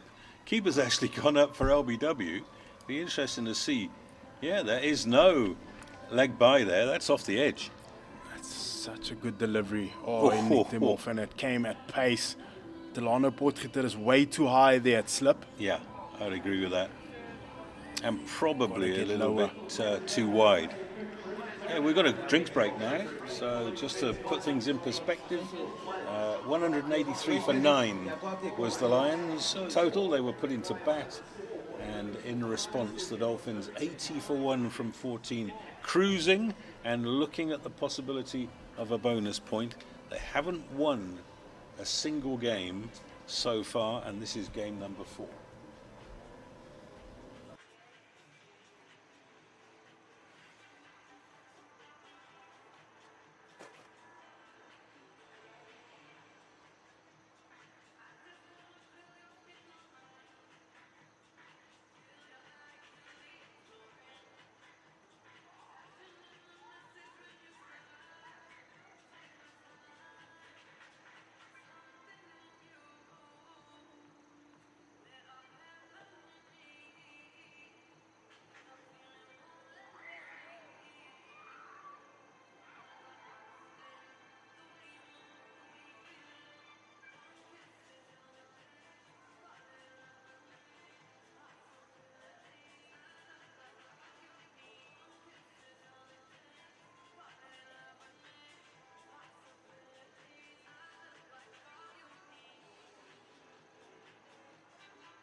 Right, you're back with us live. The drinks break is over, and the Hollywoodbets Dolphins are in a fantastic position. 80 for 1.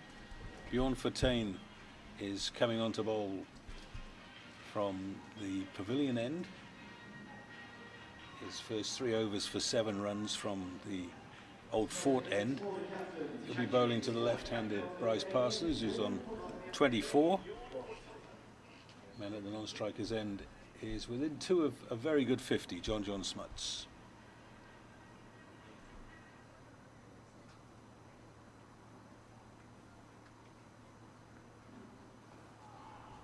So just before the break, Sam Mofokeng and I were speculating about bonus point. We think we've got the answer, which is that for a bonus point, the Hollywoodbets Dolphins will need to chase down the winning score in 34 overs or less. A little bit of turn there, but looked as if it was probably going over the top and maybe even hitting him outside off.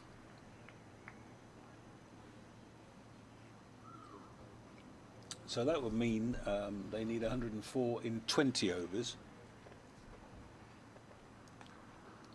Very good control here from the captain. He's really been good, putting a lot of dot balls in his first spell, and again already he's got 2 away in this over. That one just worked around the corner for a single by Bryce Parsons. One of the best, or one of the better ones, left arm off spinners that you've seen in your time, Andy.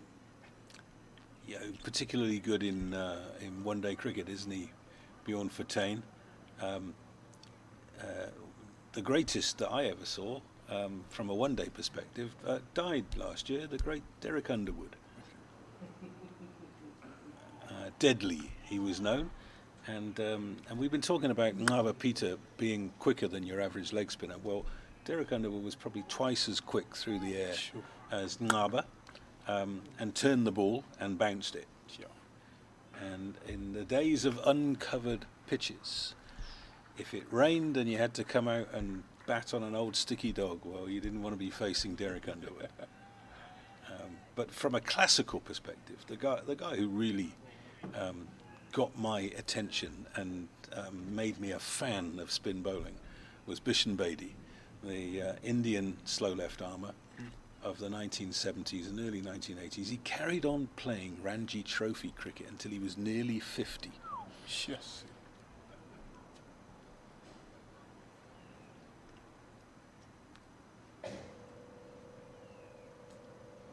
Oh, well bowled. Beat him in the air. Yeah, good over from Bjorn Fortuin, just giving his team a little bit of hope with some control, but what they really need is a wicket. So let's reiterate that I'm sure management would have had a word with the batters at the drinks break, and they would have said, right, your target is 184 to win in 34 overs. It's not in 43 overs, 34 overs. At the moment, they're languishing at the bottom of the table, but a bonus point win will put them back into the mix. Certainly, Andy, and back from the Old Forward end is Ngaba Peter. They've played him very well in the previous over, just worked him around, but there was that one beautiful ball that got the outside half of the bat and ran through for 4 runs. Quick through the air. Slapped, you would say, off the front foot too long on for a single, and that brings up the big man's 50, the ever so experienced John Smuts. He's got it off 52 balls, 3 4s, 2 6s. As he continue growing in stature, yeah, he's really been fantastic today for the Hollywoodbets Dolphins. Leading from the front. Peter to Parsons, swept around the corner, good fielding, straight to the fielder.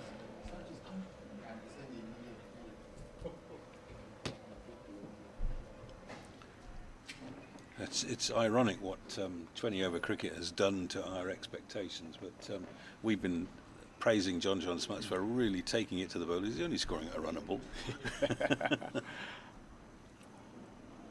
That's relatively pedestrian. 100%. Mitchell van Buren there, number 23 at mid-wicket.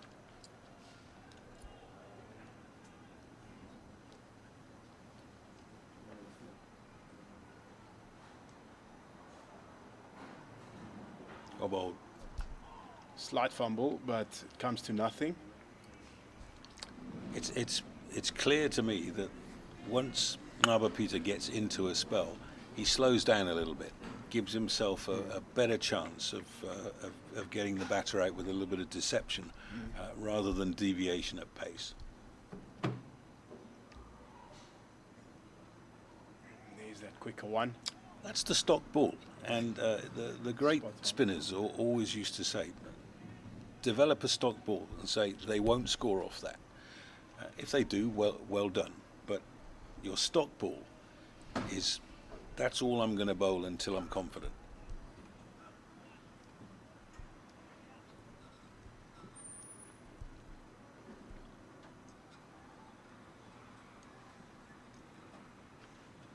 Oh, just past the bowler, got away with it. Beautifully bowled.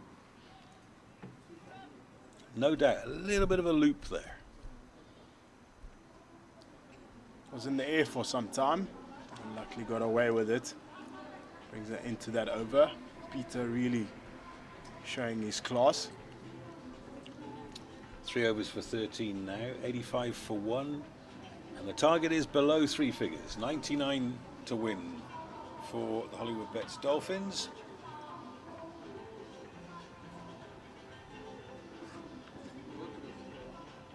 We were talking for a long time in the first innings, Sam, about what constitutes a good score.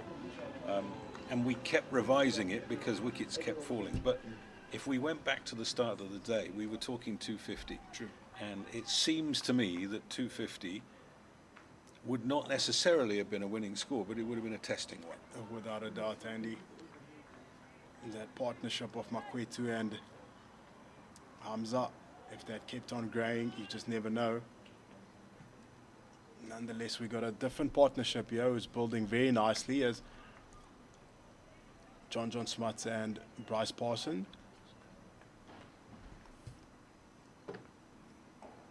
That's beautiful cricket that worked around just for a comfortable single to straight to long one. He's played really well, Bryce Parsons. Came in with the sole aim of giving the strike to his partner because John was hitting the ball beautifully. And as he's stayed longer at the crease, he's played more shots, and now he's an equal partner. Sliding down, half-hearted appeal. Everyone knows that was not out.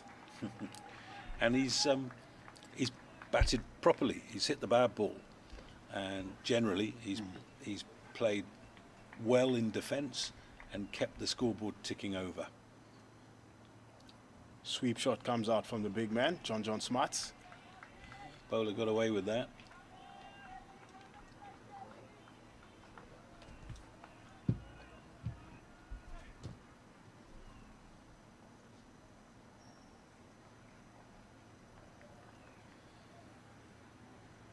Oh, beautifully bowled. It's pitched off and hit off, and John Smuts looks down at the pitch as if to say, how dare you do that to me? Wow, what a delivery. So that's John gone, bowled for 52. It's 87 for 2. It's such a good delivery that Andy had just absolutely bamboozled him through the air and went through his defense. He played exceptionally well. His knock comes to an end. 52 or 51. And that brings the second wicket down for the Hollywoodbets Dolphins. DP World Lions men would be looking to get a couple more. They always say one brings two. They're certainly going to need more than 2 here now. You can see how annoyed John is, can't you? He's done all the hard work. He's now thinking to himself, I can get a good 100 here. And he's got one that's hit a brick. It's landed on off and taken off. What a delivery. Jason Smith coming in for the Hollywoodbets Dolphins. 30 years old now, went to Weinberg Boys. Made 50 against the Titans on Sunday in a rained-off game at Centurion.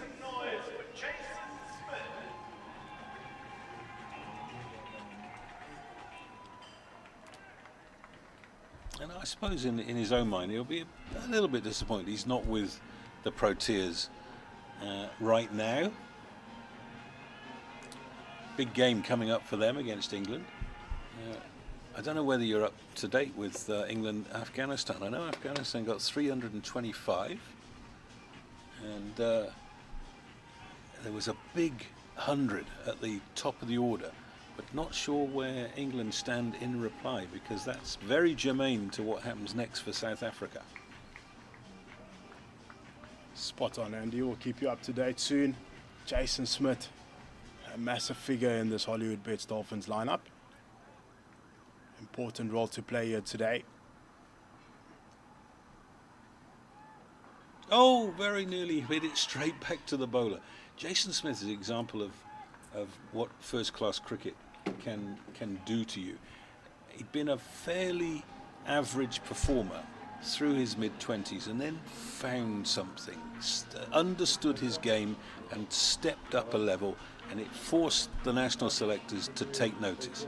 And that's a message that you want to put out there for all first-class cricketers, that just because you haven't made it by the time you're 27 doesn't mean you're not going to make it. Plenty of really good players have made it into national sides around the world after the age of 27. I certainly agree with you, Andy, on that one. Just a quick score update there. England need 10 of 3 balls. Ooh. That's a good one, that. Afghanistan 325 for 7, and England are currently 317 for 9. Ooh. Oohs and ahs there from the fielders as Bryce Parsons goes back on that ball that's quite full. Ball flatter by Ngaba Peter, but well played just around the corner for a single.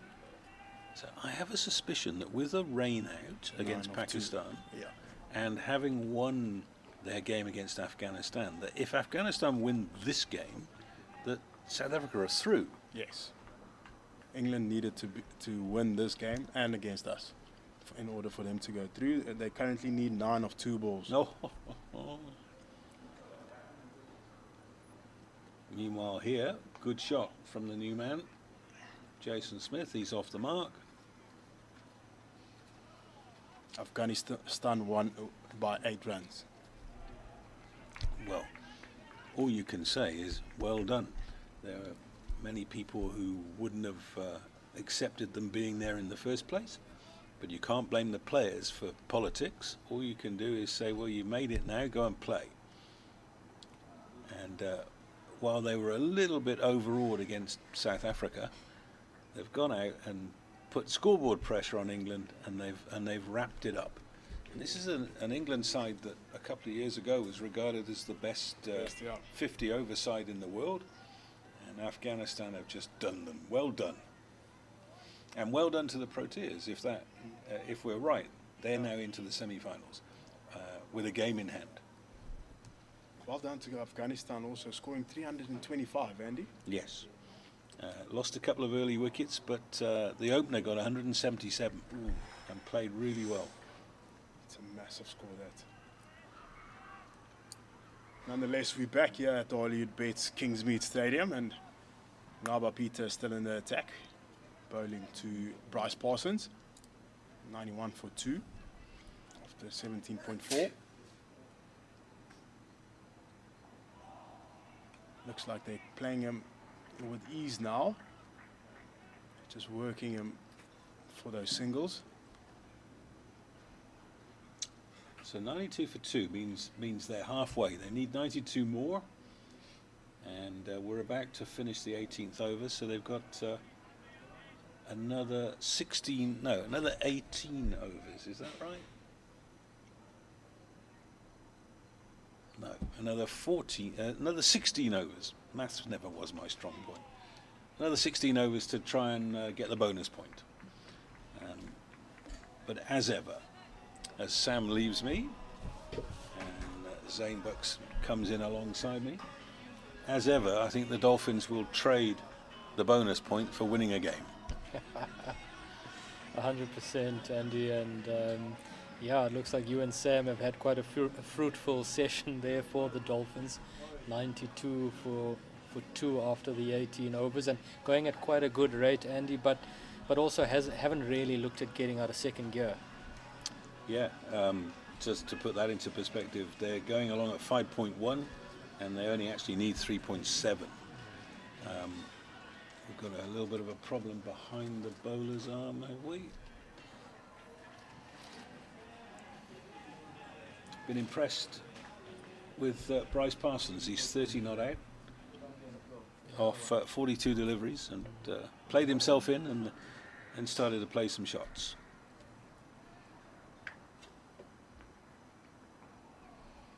Yeah, he's been really impressive so far today, Andy. I think started off a little bit scratchy. Sam and I were just saying on air that he sort of tried to play around his pad a little bit. But as he's got in, he's hit the ball so beautifully straight, and he's got the Dolphins into a really good position here.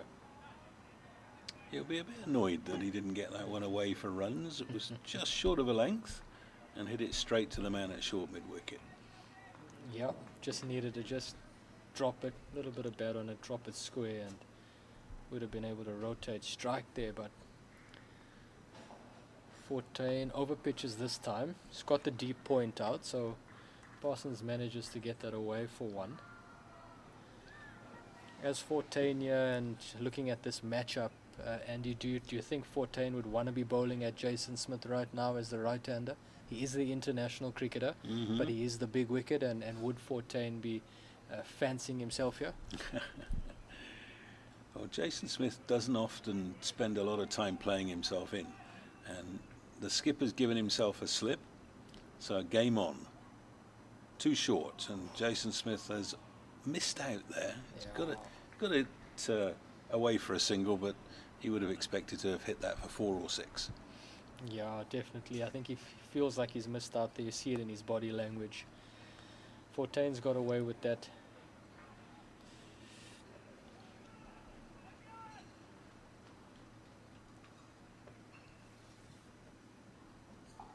Just slower through the air this time. Excellent fielding. It looks like, is that Mitch van Buren? Yes, it is indeed, wearing the number 23. Very enthusiastic in the field, and that's what they need. They've got to try and make something happen. If they don't keep taking wickets, they can't win the game.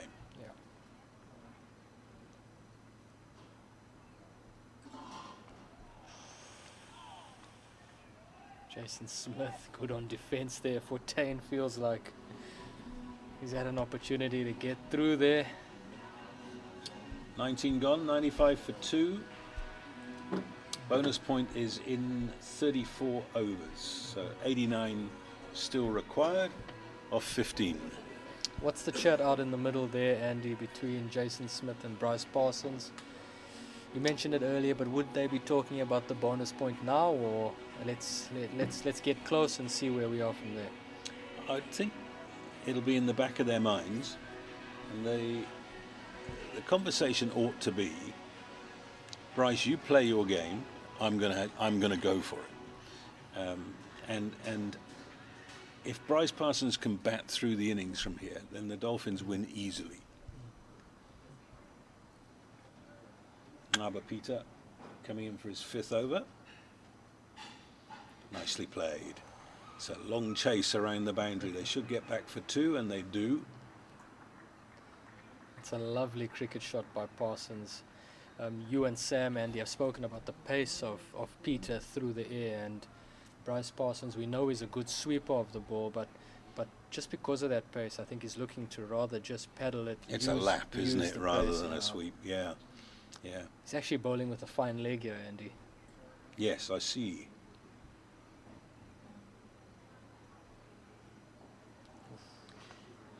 He's trying for that shot a lot, but on this occasion gets it away through mid-wicket. Oops, we've lost a floodlight. It suddenly went dark out there. Can't be too bad.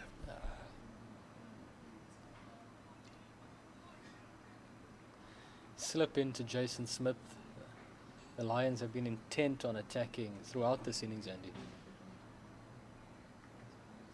Oh, Bold beats the outside edge. It's the only way that they can win, I think. Yeah. Ironically, of course, the edge that came a couple of overs ago went between keeper and slip for 4. I think we see that keeper and that slip in shot there, and just notice how fine Esterhuizen is there at slip. If he does nick it, it's going to fly. It's not actually not unusual to see first slip closer to the keeper in terms of width, not closer to the stumps.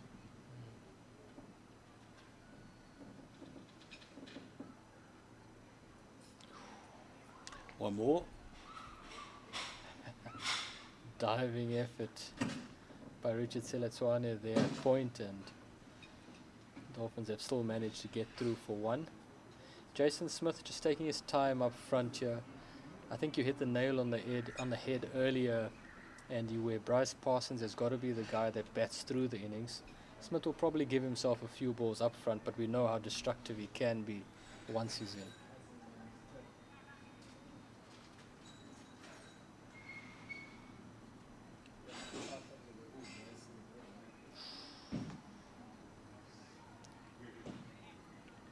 End of the over, 20 gone, 99 for 2, further 85 required. And they need to score those runs in 14 overs for a bonus point. And that's got to be what the chat is about right here. We see Bryce Parsons looking up at the big scoreboard. They're planning out that chase. You know, where do we need to be at certain points? If they were going to chase this, Andy, where do you think they need to be at, let's say, that 28 over mark? 8 overs from now, where do you need to be chasing that score of 184? I think they want to be scoring at 6 and over. 6 eighths is 48, and that would leave them with 37. And 6 and over is easily achievable. There are lots of gaps in the field. We've got to slip back in place. He doesn't need a slip because that's LBW. Beautifully bowled, and that is goodbye, Jason Smith. And it is 99 for 3. Smith gone for 4. As we watch the replay here, it's another fantastic ball by Bjorn Fortuin. It's just gone on with the arm. It's knocking out leg stump, isn't it?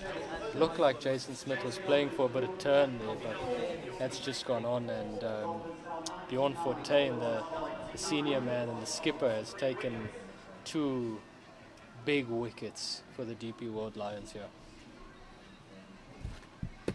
As we see Jason Smith walking off the field there, Andy, he'd be disappointed. He's come back from international duty. The Hollywoodbets Dolphins would love their big players to contribute, especially at a time of season like this, and he's walking back. And especially in what has generally been a poor season where there isn't a lot of confidence in the middle order and the lower middle order. So that talk of knocking them off and winning with a bonus point is now off the table for the next 4 or 5 overs. New man coming in is Kaya Zondo. The one thing that Dolphins mustn't do from here is lose the game. That's so true, and just making his way out to the wicket now, the ever-experienced Kaya Zondo. If there was a man that the Dolphins would want to be walking out in a situation like this, it would be Kaya with that sort of experience. Yeah, 34 years old now, has been around the block, played in 5 test matches, 6 ODIs. He will set out his stall. He's not going to play big shots early. Bjorn Fortuin is currently got 2 for 14, and he's in his 7th over, so it's a really outstanding analysis from the skipper. Just slightly surprised that he hasn't brought an extra man in the ring on the offside, just to put a little bit of pressure on Kaya Zondo. I suppose he's gambling by having a slip. Ooh. Starts with a short, flat one. It looks like it gripped a bit as well. There's no question it's turning.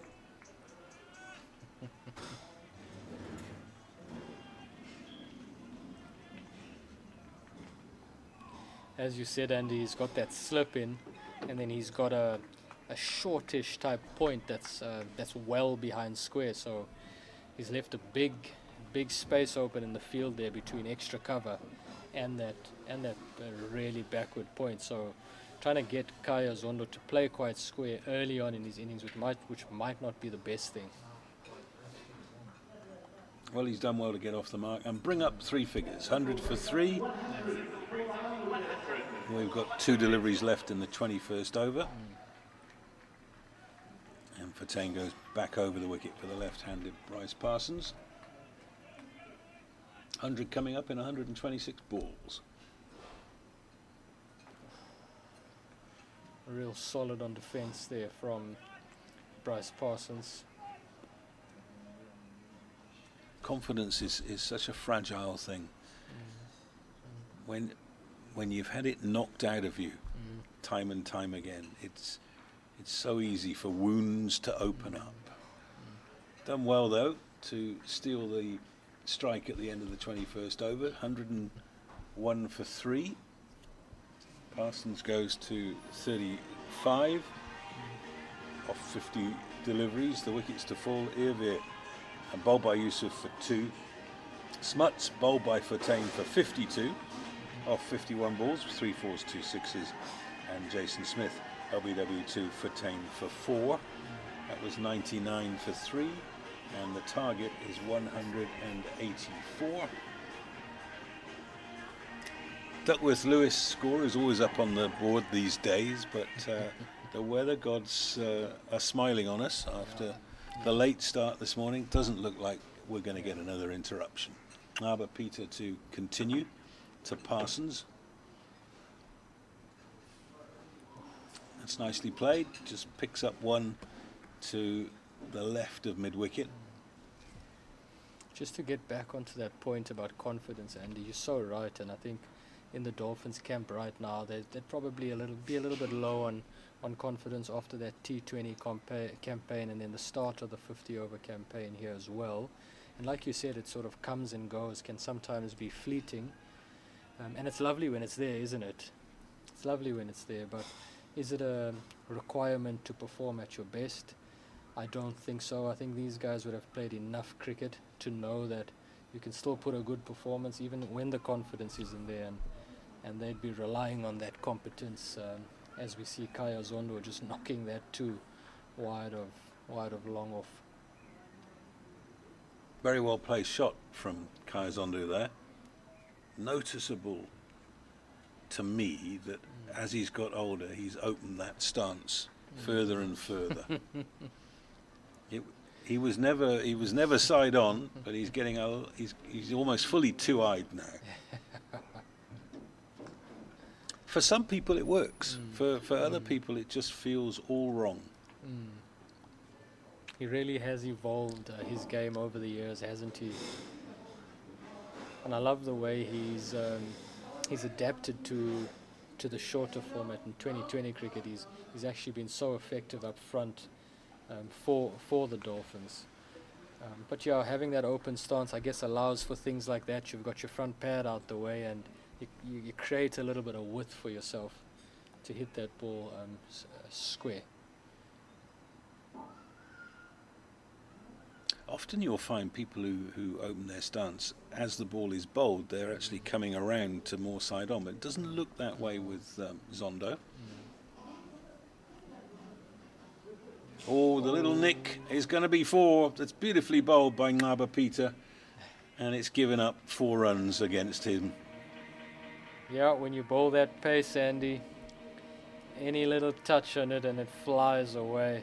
It's quite a thick outside edge. Keeper had no chance there, and a welcome boundary for the Dolphins after a bit of pressure from the Lions. And boundaries make such a difference. They just take all of the pressure away.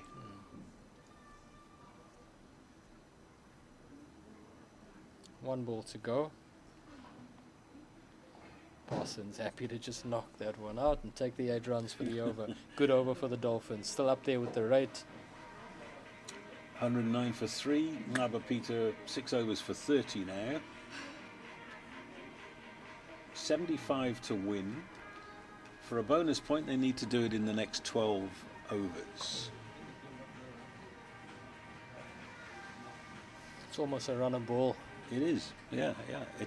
It's not a huge task, even with 3 wickets down. But what you don't want to be doing is what happened to the Lions, where they get themselves into a position to attack and then lose wickets in clusters. Yeah. Captain Bjorn Fortuin persisting with himself here. I think they've got no other option. He's bowled brilliantly so far, hasn't he? 7 overs, 2 for 16. He's going to have to finish his spell here now, isn't he? He's showing exactly what the national selectors saw. Oh, a little bit slower that time and a bit of purchase off the wicket. Yep. Pace is It's slow turn, isn't it?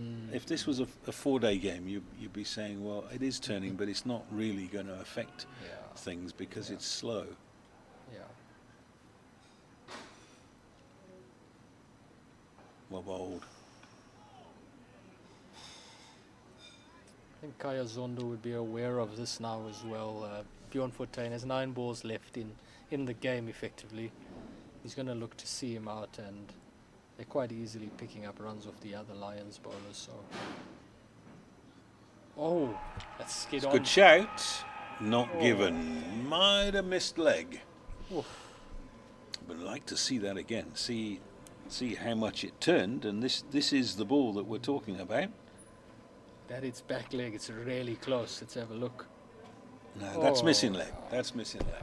I'm happy about that.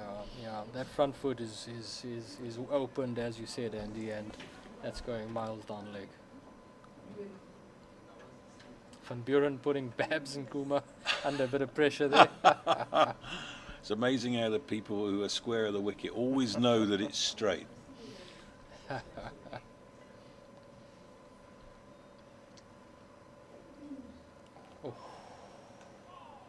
Yeah, I think you're absolutely right. They've decided, right, let's play him out. He's too effective. We're not under any huge pressure.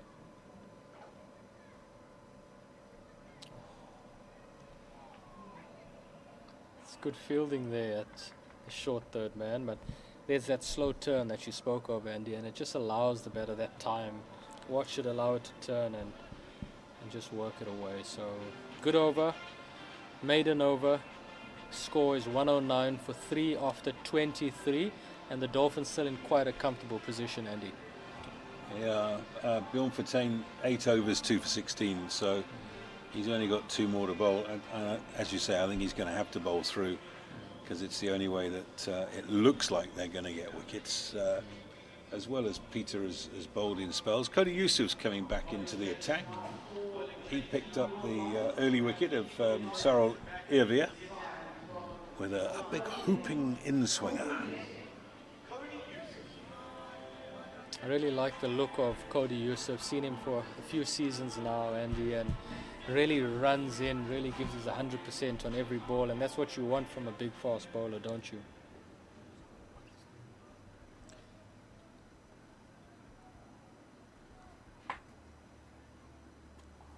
Nicely played by Parsons. Chance of 2, they'll decide just 1.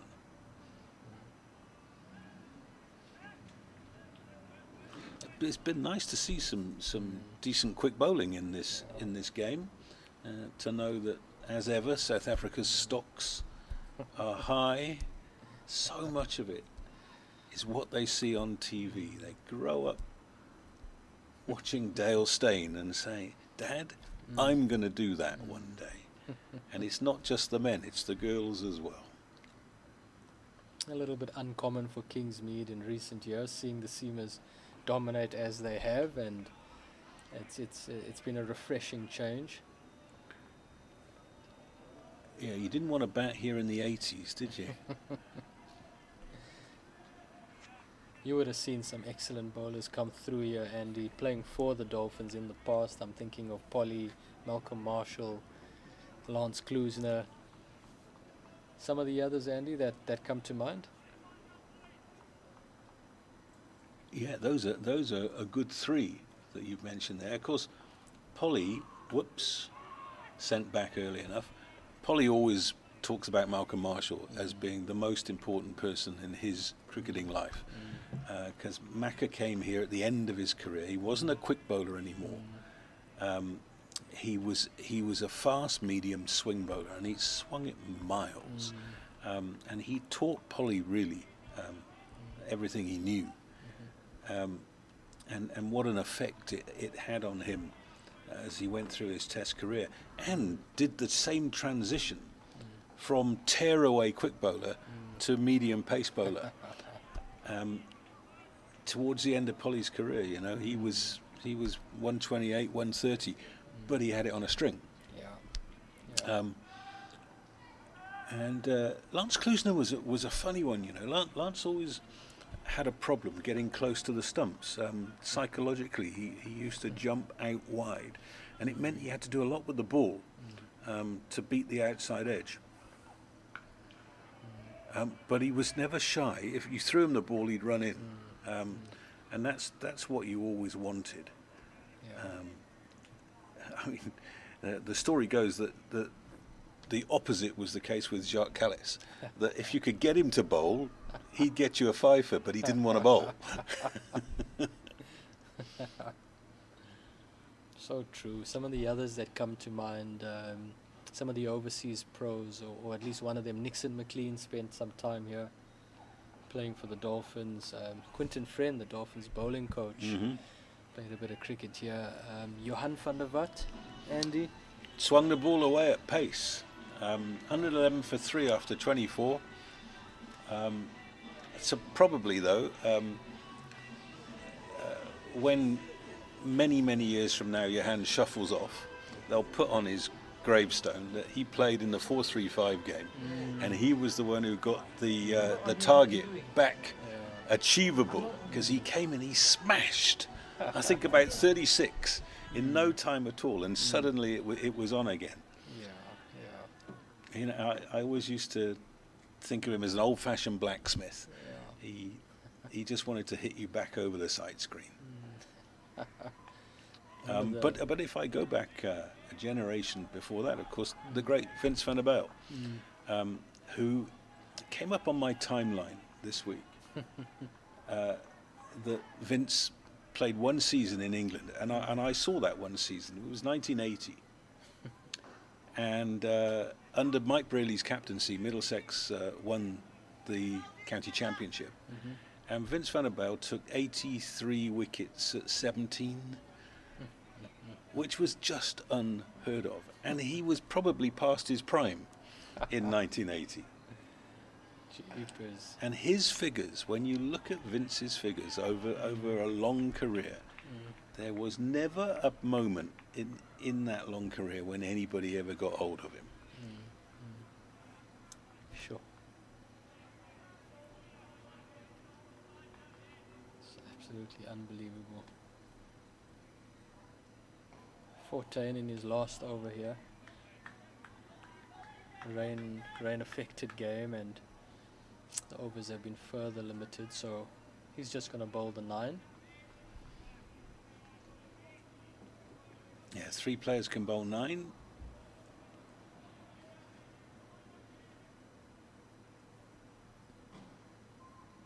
Oh, he's just got back on that. Oh dear, he was walking if he missed that. That was going to hit middle halfway up. Sure, a little bit different to what we've seen in the past. This was quite a lot quicker, but a bit of sharp turn. We've seen that slow turn. That was cool. Yeah, that's good. Wow. That's dead. Woof. It's turned more than square there. That was French cricket, wasn't it? Oh. It really has been an exhibition from Fortain. That's the end of the exhibition. 9 overs. I think 2 maidens, 2 for 16. Really, you can't speak highly enough of that. Captain's display shouldn't be enough, but who knows? 111 for 3 off 25. Nelson. And there were almost 2 wickets there. It's a brilliant spell, like you said, Andy. Just absolutely fantastic. Captain Fortain leading from the front. Cody Yusuf to continue. He's been excellent. Dolphins have faced quite a lot of spin.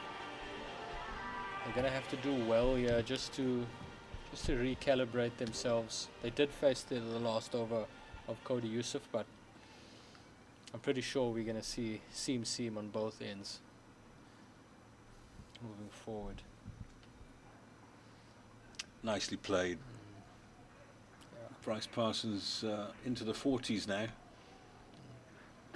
And is playing the innings that his team requires. If he's still there at the end of the chase, it'll be a big mark in his book. Yeah. young man making his way in the side. Really good to see Bryce Parsons playing in innings like this. We're used to the more aggressive Parsons where he's going and over a runner ball and really taking the game forward, but it's really good to see a young player play such a mature innings. Kaya Zondo, 5 of 23, took on the responsibility to see off 14, and I think we'll maybe see him look to up the ante a little bit more as we go on now.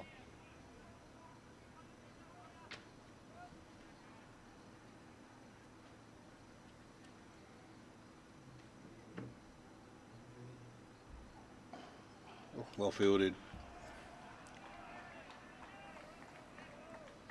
On the up there, Kaya Zondo just flat batting that.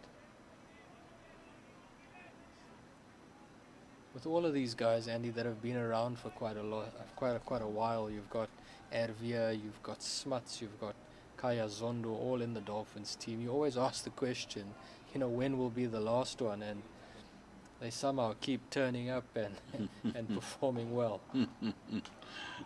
Oh, shy at stumps. Oh, my word, he must be out here. Yes, he is. That is an absolute shocker. He ran 2 runs himself, and Bryce Parsons just stayed where he was. It was probably fair to say there was never a run in it. And Kaya Zondo has run himself out at 112 for 4, and suddenly the Lions are in with a chance again. Should never have got to this stage.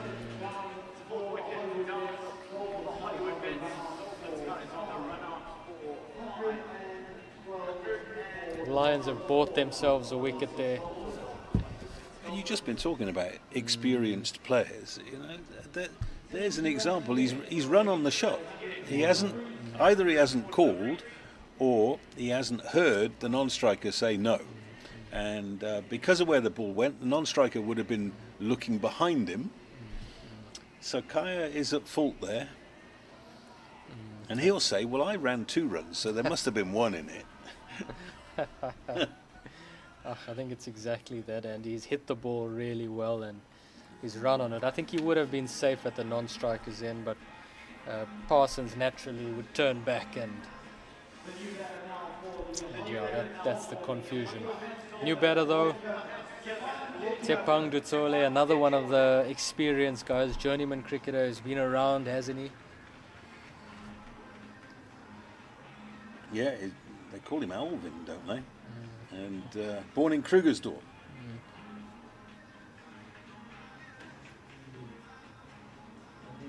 31 years old now.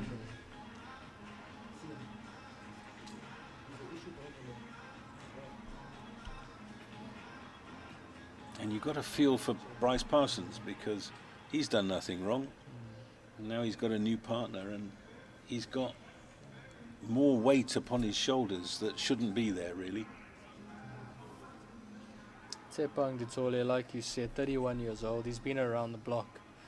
70 matches with an average of 18.5. Handy cricketer. I think Bryce Parsons now is going to have to really play that senior role, and he's got to make sure he takes the Dolphins right through to the end of this game. Tole, nice and solid on defence.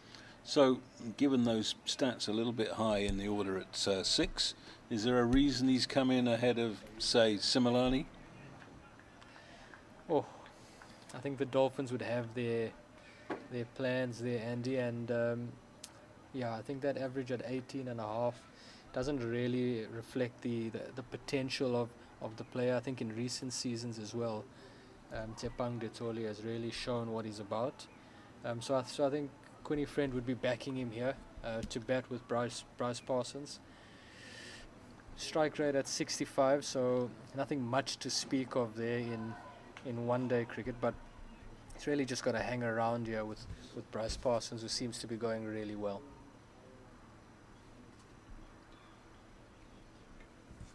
$112 for 4 from 26, so that bonus point win is rapidly heading over the horizon. 72 off 8 is the requirement now. With 4 wickets down, it's probably gone. Yeah, I think they'd now be focusing on the win. Looking at the situation of the game now and the 112 and 4 wickets down and having lost the last 3 quite quickly, that 72 runs, it doesn't seem like the easiest thing in the world, does it? When you're playing well, it's a breeze. Now, this is interesting. Reza Hendricks coming into the attack to bowl his off spin. He's a tidy off spinner. Yeah. Doesn't bowl as much as he used to. Starts with a good one, and Bryce Parsons will take the single to long off. Lions going for the classic matchup here, 2 left-handed batters at the crease. And then the off-spinner to bowl at them. Reza would be very experienced as well, and although maybe he doesn't bowl as much as he used to, would definitely be able to put the ball in a good area and apply some pressure. The Dolphins batters would be aware of the matchup as well. Just out of shot there, you see Mitch van Buren having a chat to Bryce Parsons. If you can get in his head and get him out, then you're in the pound seat. Seen the ball get off the straight, but as we've mentioned several times, it's not quick turn. You can adjust. Yeah.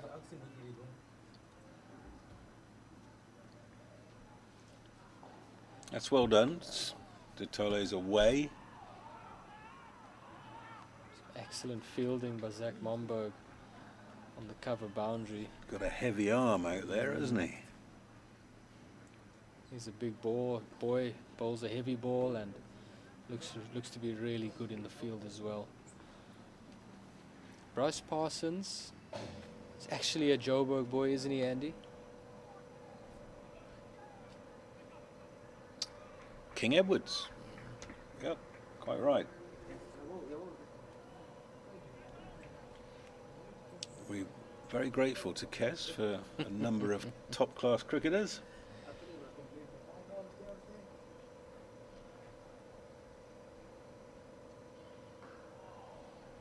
Yeah, so I think he'd know a lot of these Lions players, probably having played some junior cricket against them over the years. Kes still producing those cricketers, a couple of good guys running the program there. Vincent Jordan doing a good job there now. Shaman Naidu, originally from KZN, but at Kes doing a good job there. And that's a good job to get a run off the last ball. So I'm going to step out of my chair. And Sam Mofokeng will come in.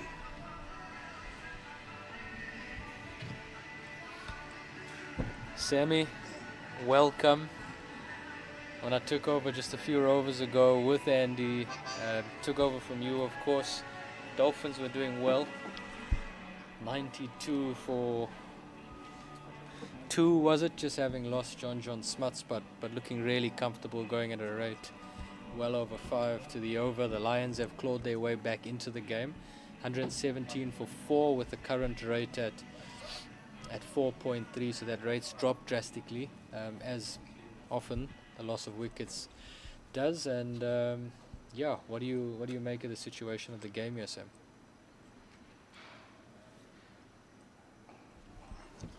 Yeah, look, Tepang, I see, just walked in and he's batting with Bryce. Bryce got to see them all the way through and make sure that he plays that anchor role, and just the same way that Delano Potgieter did for the DP World Lions. Bryce Parsons will have to do a similar role and just see it through 4 and over.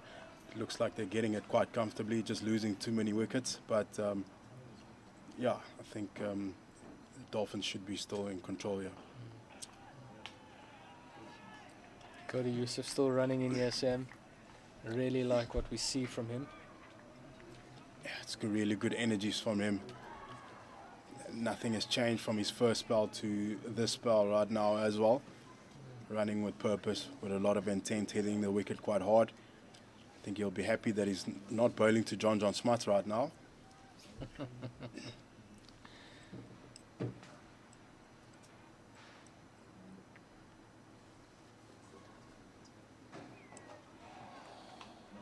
Quick action, making the batter play. Just a little bit still in the wicket, isn't there, Sam? There has been just a little bit in it for the bowlers throughout the day.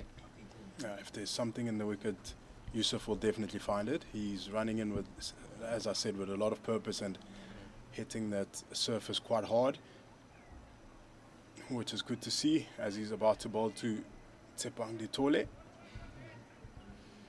Just see in the previous shot there, Bjorn Fortuin walking over to Cody Yusuf. They're having a chat now. I can imagine just around tactics, field set, and just one of the other considerations would be, at the end of this over, he's bowled 7 overs. He'll have 2 more left in his spell. As a captain, what do you do? There's still quite a lot of cricket left in the game. Do you bowl him out? Do you bowl him another and leave him with just 1 to go, or do you cut him after this over, bring him back just a little bit later on? What do you do if you Bjorn Fortuin right now, Sam? Yeah, let him finish off right now and let him come back towards the end. If you look at who the other seamers are, debutant Momberg struggled to find his rhythm. The other seamers, Delano, Potgieter, you got to ask yourself, are those the guys that you want to bowl at the end? If so, then you can let Cody Yusuf bowl through. If not, then cut Cody right now and let him come back later and hopefully wrap up the lower order batters. Yeah, I think with the left-handers being in now, Reza Hendricks will probably continue. He's got off to a decent start there. And then we know Delano's got some good off-cutters, so we might see a Reza Hendricks and Delano Potgieter show. And I think Delano would probably just try to take some pace off the ball and look to bowl as many dots as possible. Look to get that rate to climb, and yeah, the deeper you take it in the game, the quicker the rate climbs, and then all of a sudden there's pressure again. Top over that by Cody Yusuf, only going for 1 run, especially in this period where there's fielders out. For him to only concede 1 run is really a top effort. Brings an end to that over. It's 118 for 4 after 28. Bryce Parsons on 48 of 64, steadying the ship here for the Hollywoodbets Dolphins. Tshepang Ditole, wicketkeeper batter for the Hollywoodbets Dolphins, just walked into bat. He's currently on 1 of 7, and we've got the ever so experienced Protea player Reza Hendricks bowling his off breaks to Bryce Parsons. Nice and flat, straight back to the bowler. He's been good ever since he started. He's gone for 5 in his first over. Kudos to the Lions here, Sam. They've continued to attack throughout the innings. They're only defending 183, so it's not too many other ways to go about it. But really like the way that they've adapted their field settings. They've kept the slip in. Not giving Reza a slip right now, but wow, he's dropped that one short, and as I'm giving them that praise, as so often happens, Reza drops a long up. Bryce Parsons just absolutely malays that over cow corner for 6, and that 6 brings up his 50. Incredible innings as we have a look at the shot again. Just a drag down. Bryce pouncing on that and putting that onto the bank. So you can see what Reza was trying to do there, trying to bowl the ball flatter into the pads, but it just got stuck into the wicket, dragged it way too short, and Bryce Parsons pounced on that and he put it on the embankment for 6 runs. Flights it up this time, straight back to the bowler. Damage has already been done for this over, but it's a good comeback that from Hendricks. Yeah, Reza hasn't bowled a lot in recent times, so you can expect the 4 ball to come every now and then. What I've really appreciated about Bryce here, Sam, is that, with the loss of wickets, he's had to change his game slightly. He's batted a little bit more conservatively, but gets the bad ball, and he's still in a positive frame of mind to put it away. And sometimes when you get into a little bit of a negative space where you've lost wickets, you're in a rebuilding phase, you get so caught on just rotating strike and you actually miss out on the bad one. But he showed that he's still in quite a good space, positive space, and looking for that bad ball. When he gets it, he makes sure he puts it away. So he's been absolutely incredible today, hasn't he?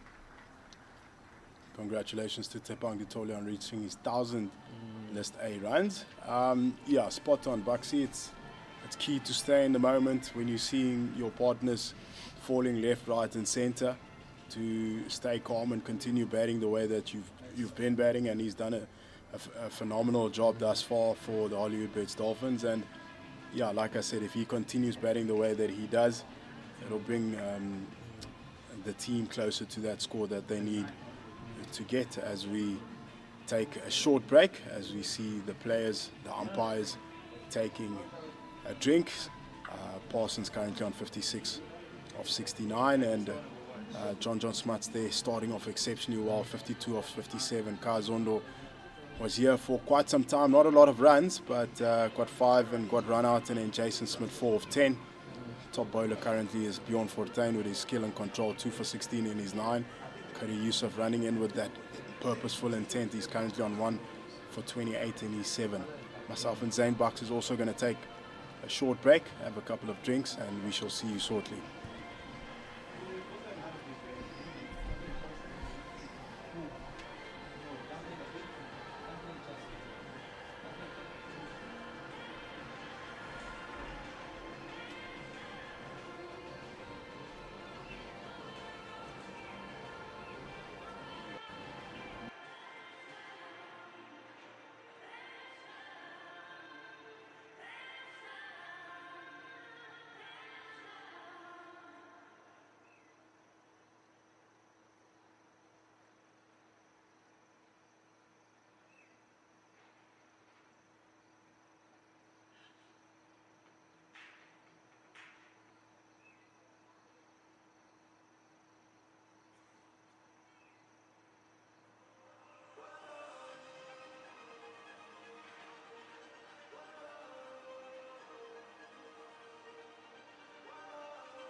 And we are back after that short break.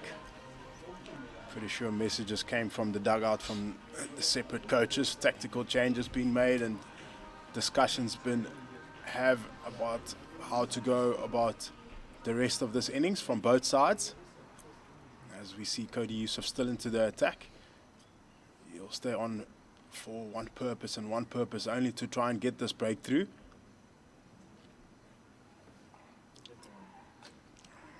Tepang Ditole straight after drinks, gets bat on ball, worked it around and gets that single. Bryce Parsons looked like he's just pulled something there. He pulled a hammy. Hopefully he's okay. Yeah, Sam, we saw during the drinks break Nick Moffat, the Hollywoodbets Dolphins physio, come onto the field and spent the entire drinks break treating Bryce. He looks like he's really struggling. It might be just a little bit of cramp. Hopefully it is that. Hopefully it's nothing too serious. Yeah, the Hollywoodbets Dolphins already lost their 50-over captain Marcus Ackerman due to injury. The last thing that they need right now is another one of their top players, top batters, getting injured. Nonetheless, he's still out there soldiering on as he's about to face Yusuf. Outside half of the bat. It goes all the way for 4 runs. That's such a good delivery from Yusuf, as we see here on the replay. Running quite hard in. maybe looked like he actually intentfully, purposefully, well, guided down. It's good skill execution that from Bryce Parsons. That to me is an absolute fantastic cricket shot, Sam. Just waited on it, played it nice and late. At the last moment, just opened the face and got it down to third man for 4. Brilliant cricket shot. Especially with that angle, Buxy. Oh. Goes for the bumper. Way overhead and shoulders. Umpire Dennis calls that a wide. Also one for the over. Is it wrong of me to say typical fast bowler there, Sammy? It's a bit of frustration after that well-guided shot to try and unsettle him. They really got to try everything here to break this partnership, and rightfully so. That's why he is still in the attack.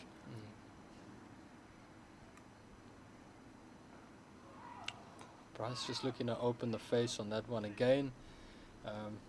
But yeah, a little bit of frustration the previous ball, but back on the money again. Cody Yusuf just showing his professionalism. I've really been impressed with him over the past few seasons, Sam. Really good energy.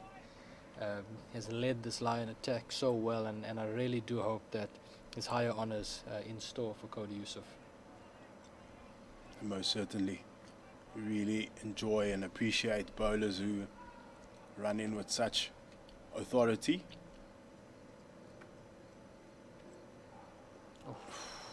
There's a lot of energy behind that ball. Again, oohs and ahs there from the fielders. As you can see that the batter was probably not too much in control of that shot. This is an excellent contest between Parsons and Cody Yusuf, both from Joburg, and I wonder if maybe their paths have crossed early on in their careers as well. But this is a proper fight. I just love watching this competition right now.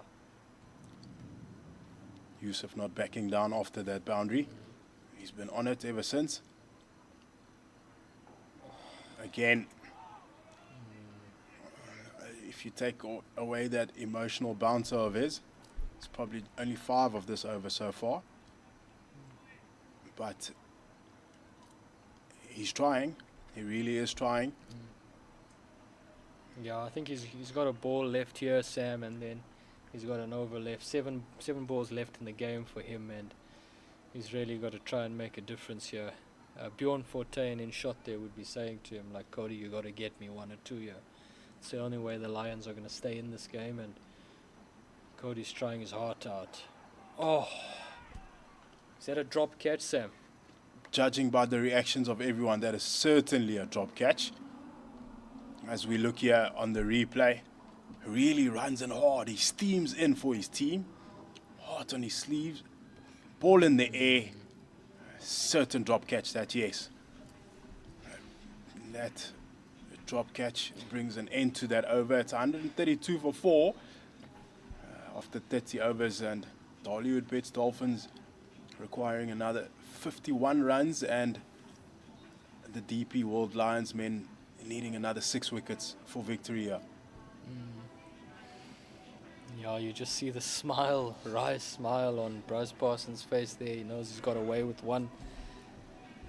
Sometimes as a batter, you're praying for those, especially when things are not going your way. So he's now got to make sure that he makes it count. So a few catches go down in the Lions innings. The Dolphins would have felt that they could have probably bowled the Lions out for under 150 if they held on to those chances. Maybe a little bit more, maybe a little bit less than that as well, but just a bit of fortune going the Dolphins' way here as well. As we see a change in the attack, Sam. So Delano Potgieter back into the attack, number 66 on his back. He's got the straight fielders up.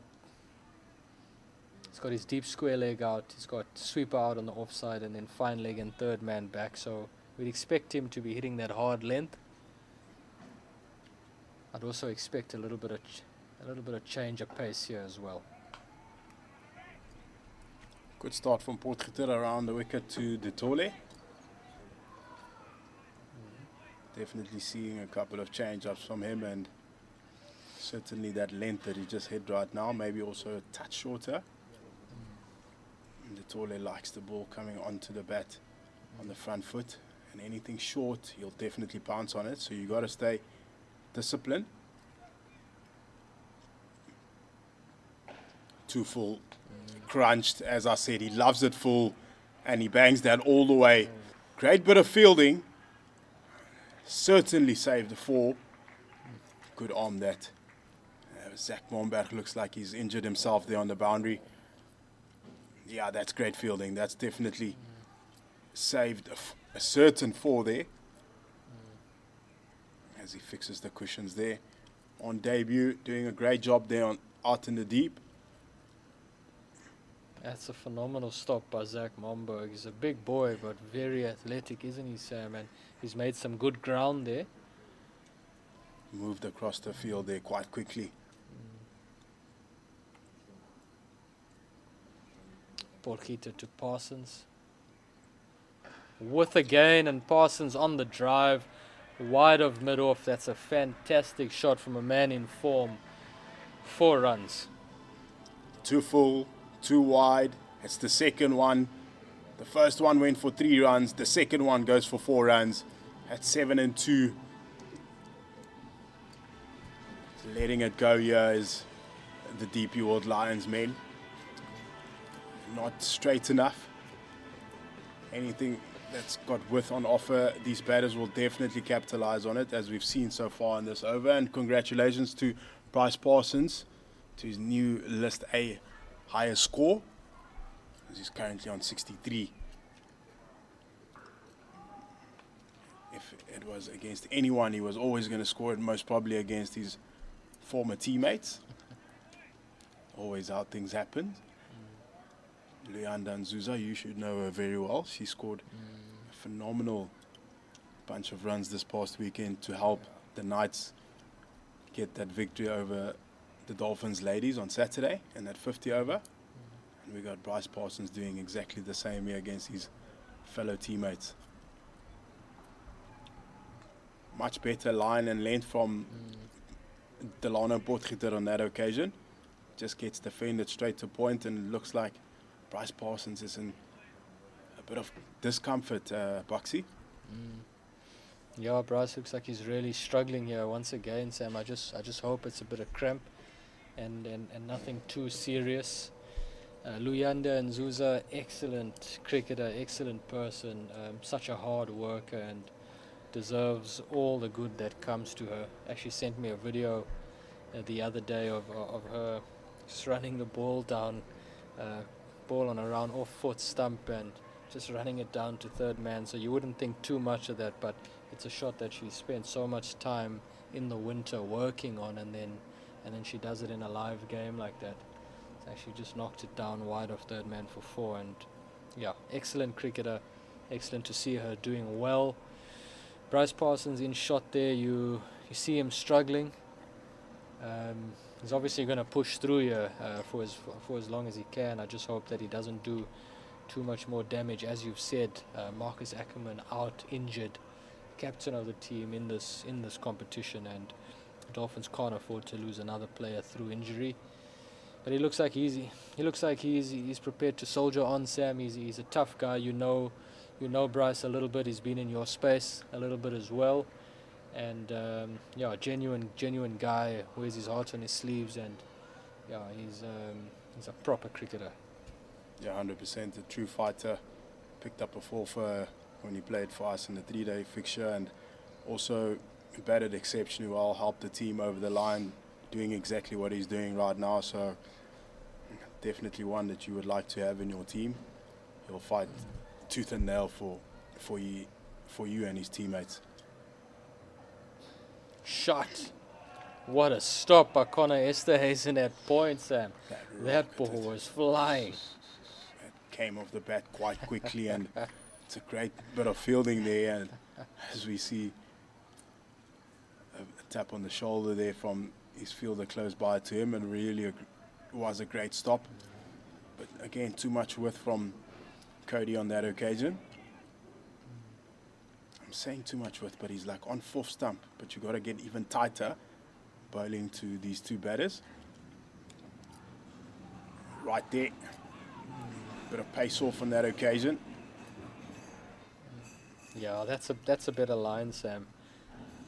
Both Bryce Parsons and Tepang Ditole are just staying a little bit leg side of the ball, so anything that slightly misses the off stump, they're going to latch onto that. Both of them very, very good square of the wicket. I know you mentioned that Ditole is really good on the drive, and then he also uses pace really well to hit square if he's got a little bit of width. So Cody Yusuf is going to have to be on the stumps, which he is.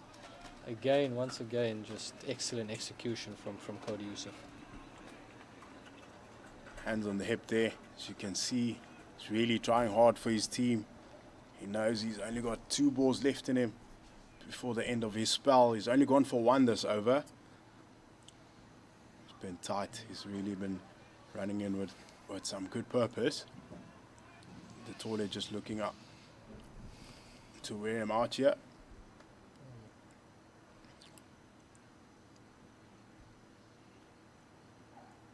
Shot. Once again, finding the fielder, Connor Esterhuizen at point. Ditole cuts hard there, just into the square, so it absolutely flies off the square to point, but Connor Esterhuizen doing a heck of a job there at point.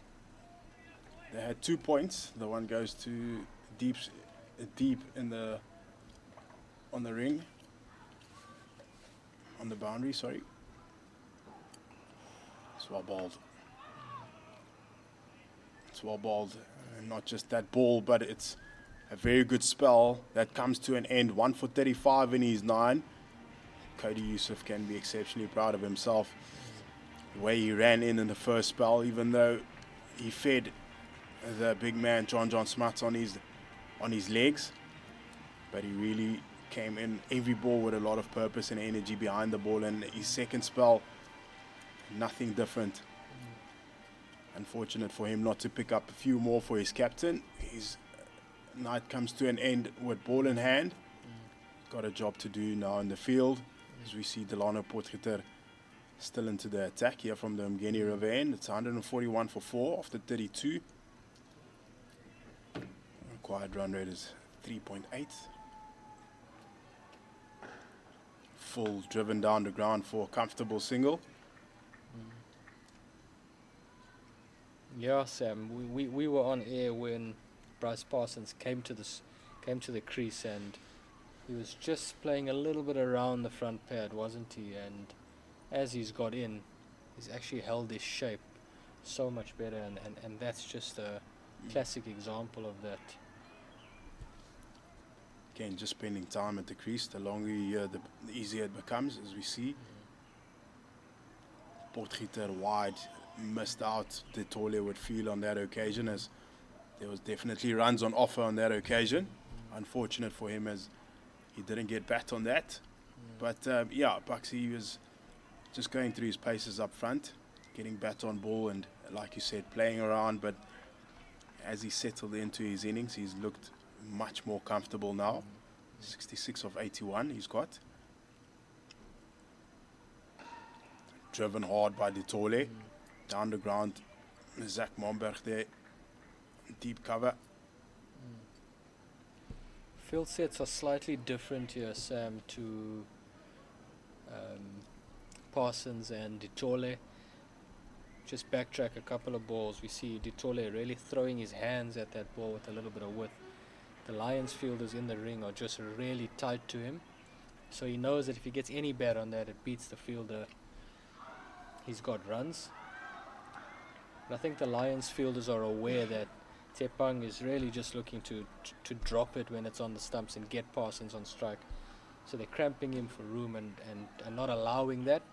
And at the same time forcing him to make play and play the big shot. So yeah, a bit of cat and mouse, and it's really exciting to see. See Ditole set up there, just sort of on the edge of the crease.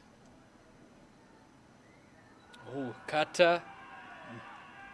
Probably just going down.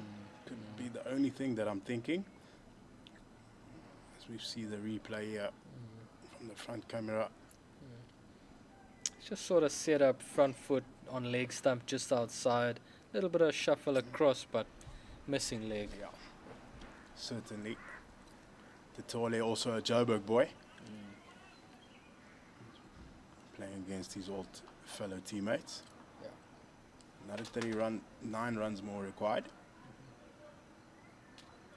Guided down, opened the face for a single down to third man, and that brings the end of that over.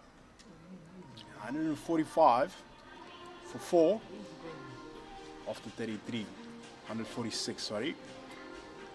Bonus point well and truly gone now, Sam. I think the Dolphins have won over to get that, to get the 39, and we know that that's not going to happen. So I think they're content just to knuckle down and just make sure the team gets over the line, bank the points, and see where that takes you for the rest of the season.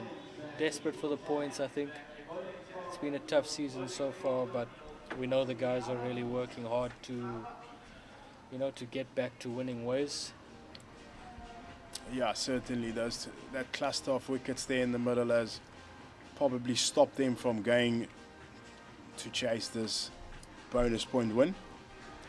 And nonetheless, a win is what matters most here for the Hollywoodbets Dolphins men, and they are truly well on their way of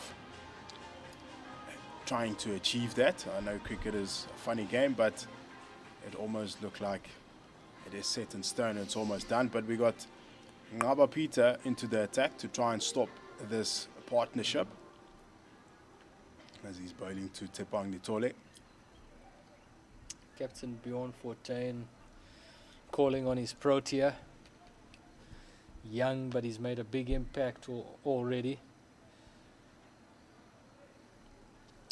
See a change in the field here. Zach Momberg is coming off the cow corner boundary and it's coming into a mid-off position. They've actually got just one fielder out on the leg side, and that's Richard Seletswane. He's running out. He's heading out to cow. No square leg. You've got Mitch van Buren in mid-wicket there, and he's going to be quite tight at mid-wicket, and then you've got a 45. So slip in place. It's going to look to go across the left-hander here. Slip in place, and you've got your you don't really have a point, do you, Sam? You've got short third man who's also quite tight, walking in from the ring, but at the time Tepang makes contact with the ball, he's actually so close in. So again, different from the Lions. I've really enjoyed that from them, Sam. Mix up. Yeah, I really enjoyed that, just the innovation in the field. The fact that they've tried to make things happen from start to finish. They know the only way they would have won this game is to try something a little bit different, think out the box, and really enjoyed seeing that captaincy from Bjorn Fortuin.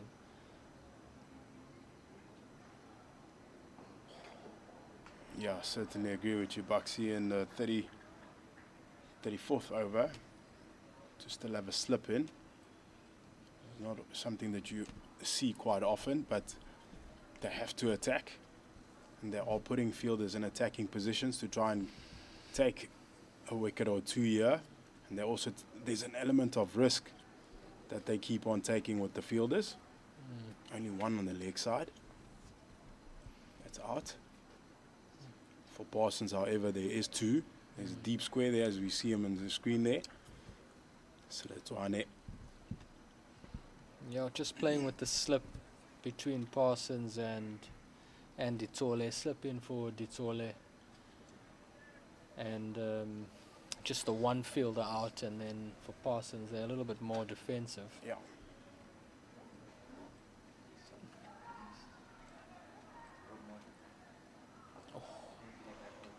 Googly, Sam.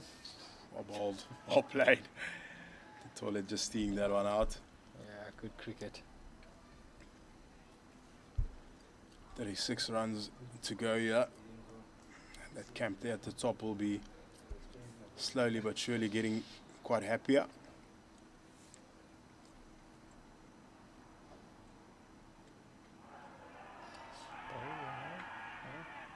There's a lot of appealing. Not too sure exactly what it's about. Either Bales have got come bat off. on it or it was a stumping, but there's certain words being thrown around there in the inner ring. That's well bowled. Just the other one sliding across him. Beat the outside edge and going for the stumping as well.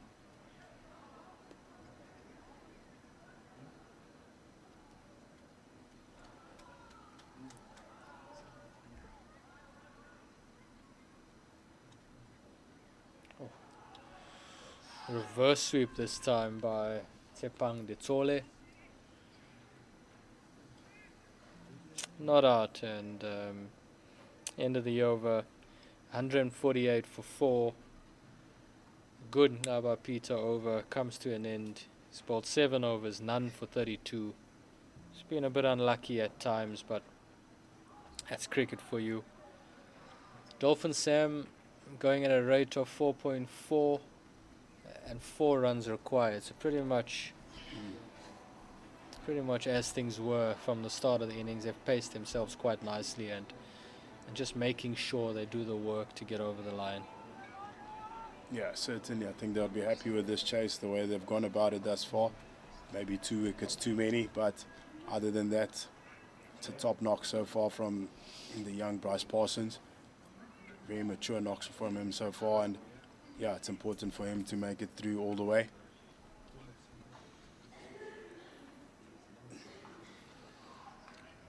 Potgieter with a bit of pace off once again. Dolphins batters, Sam, intent to find that one in the ring. Yeah, I thought it's really been good. I think the only person who's not really looked to show intent to look for one is John Smuts. His intent was a bit different. But the rest of the batters have really looked good to try and get that one.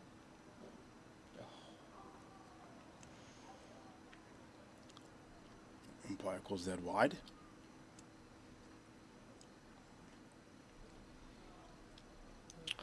Potgieter maybe a little bit, he'll be a little bit disappointed with his consistency today, Sam. From what we've come to know of him, he's had a really good couple of seasons, a decent SA20, and a little bit better than what we've seen from him today. So that sort of player that'll still ask you questions even when it's not his day. But I think the Lions needed him to be a little bit more consistent here today if he was going to make an impact with the ball. If we think back to the Dolphins innings, their seamers were incredible. They were really consistent, old-fashioned lengths, and they got good value for that. And I think apart from Cody Yusuf, the Lions seamers have maybe struggled a bit.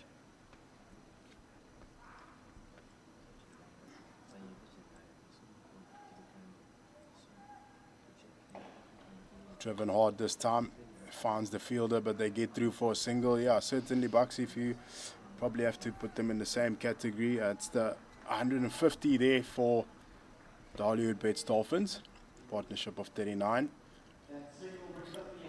As he's probably with the likes of Andile Similani, and the way that Similani operated in his second spell, he was much more tighter to that off stump and middle stump, where Potgieter probably hits it once in his 5 balls. He's, like you said, being very inconsistent, bowling too wide, sometimes too short. He's paid the price so far. Just gets ramped over the keeper. Third man comes around for a single. Really? No, that's brilliant running. They ran through for 2 runs there. Good running from Ditole and Parsons. Parsons still stretching his hammies, as we said earlier. Hopefully it's nothing too serious. We'll get checked out by Nick Moffat after the match to make sure that tomorrow when they're going to Cape Town, that he's hundreds to play this weekend. Another big fixture for them against the Western Province away from home. Gives themselves room, strikes it hard down the ground. Brilliant bit of fielding by Zubair Hamza Admiron. Saved a certain 4 there. Hamza has been quiet but excellent in the field. Sam, he hasn't had too much to do, but when the ball has come his way, he's been tidy. He's pulled off a couple of decent stops early on when John Smuts was absolutely giving it to them, but yeah, he's just the ultimate professional, isn't he? Well executed slow ball that into the wicket. De Tole tried to ramp that one up again.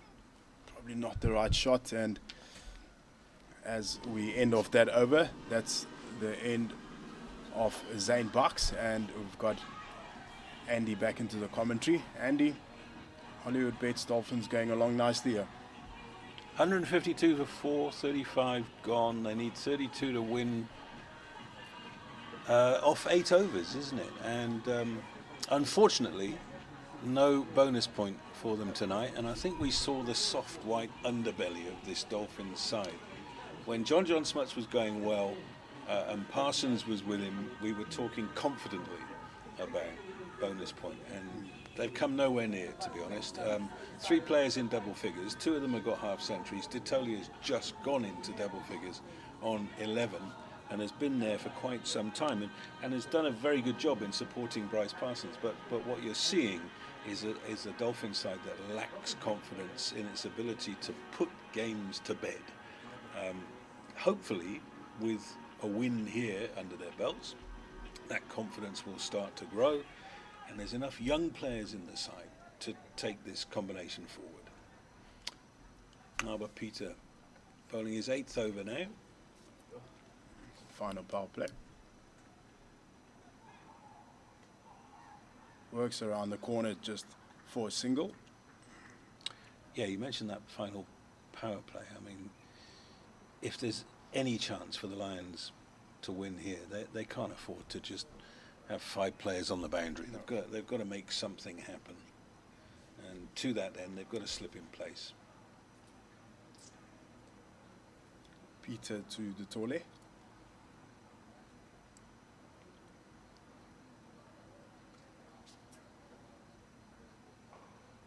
Gets on the back foot, pulls it hard, but there is a man out there. He's the only one there on the leg side. He's not pretty to watch at the crease, De Tole, but he's effective, and he's done the important job in keeping Parsons company. 2 from 2 balls in this over so far.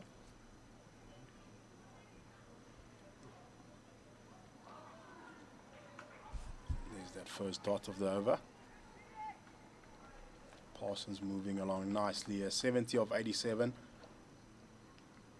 Supporting him on the other side is Tepang De Tole on 12 of 28.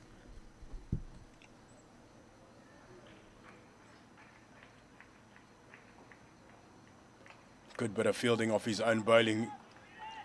Certainly saved the single.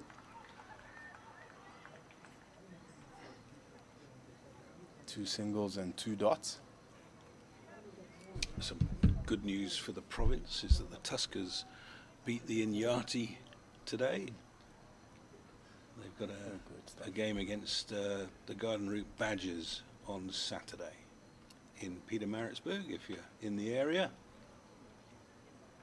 That's a good couple of runs.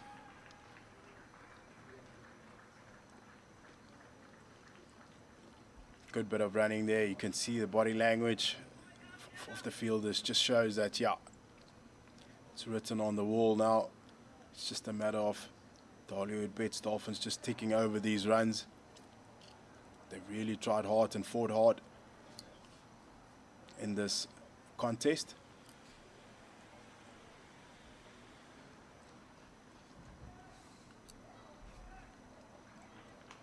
It's neatly played. Partnership 45 now. It's when the 4th wicket fell, there was a lot of jangly nerves, and I spoke with Zane about De Tole coming in as high as number 6 for somebody who's not averaging 20 in List A cricket, but he's done his job very well. Yeah. And they've still got decent batting to come in Ethan Bosch and Andile Similani. Enter that over. It's 157 for 4 off the 36. Parsons on 73 of 91 and the Tole on 12 of 28.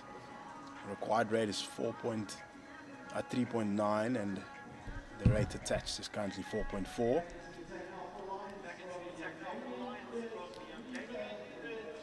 Reza Hendricks though coming to bowl his off break again. Back into the attack. To Bryce Parsons from the Mgeni River end.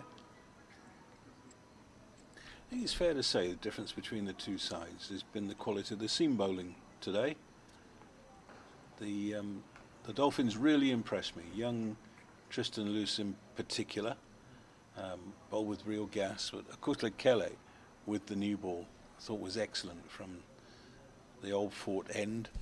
And everybody who bowled, Ethan Bosch would be another example. Everybody who bowled seam up did a really good job today, and I think that's not been the case for the Lions. Yeah, I agree, Andy. Cody probably being the pick of their seamers, but Delano off radar today. And then they've just introduced spin. Yeah, and Pottees is such an important player for them, as he showed with the bat, but he's a man who makes things happen with the ball as well, and it wasn't his day today. Comes down the track, hits it hard. Hits him on the knees, Hamza. And they run through for 2. Will he get there? Yeah. He will, but Hamza is so not close. good. He stayed down. Absolutely smashed that one. Hard at him. He's up. But he was down for the count for a while. I don't know where it hit him, but he's tender. I think inside of the knee. It's quite a hard hit. Well, Hamza's gone back to long on now, with De Tole looking to open up a little bit. Comes down the track. It's half a shout there, and if we'd had DRS, that would have been an interesting one, because that was pretty straight.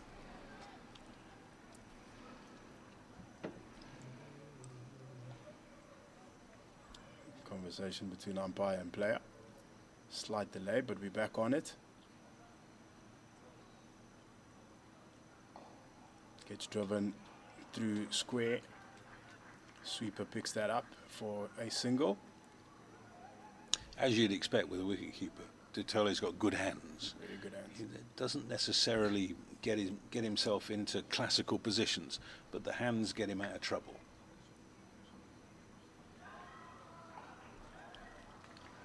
Easy one down the ground to long on for Bryce Parsons.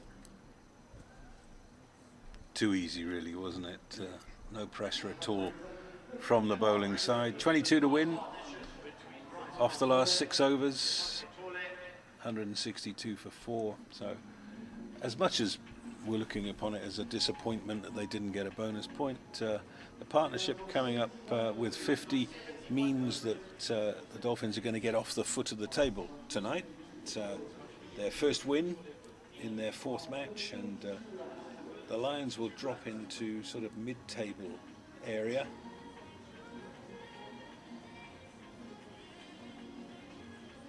Yeah, it'll be a good win for the Hollywoodbets Dolphins to take away some confidence before they, on the road again, play against Western Province this weekend. Peter to Parsons. His 9th and final over. He's been good. Unfortunate not to have picked up a few wickets.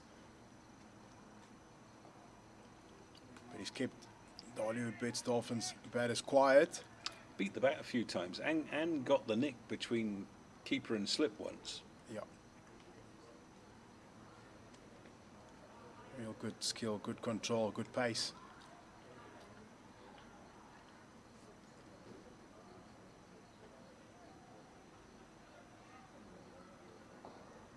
Down the ground for 1 by Parsons. Takes him to 76 off 94, 95. And a most impressive innings. It's his highest score in List A cricket. And maybe this will be the start of big things. Maybe it'll give him the confidence to take the next step.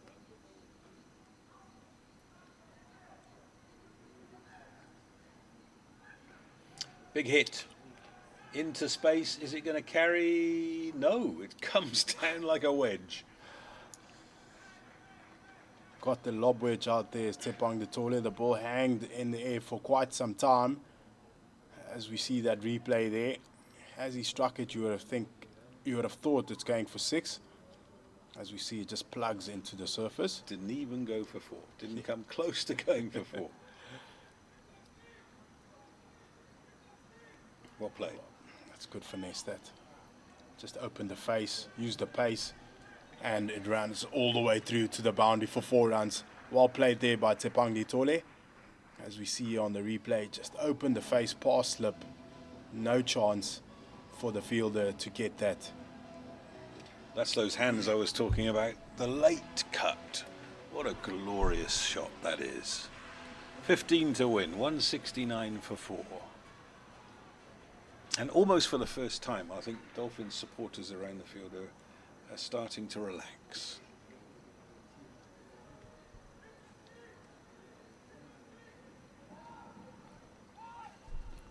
Most certainly agree with you, Andy. It's all about written in the stars now.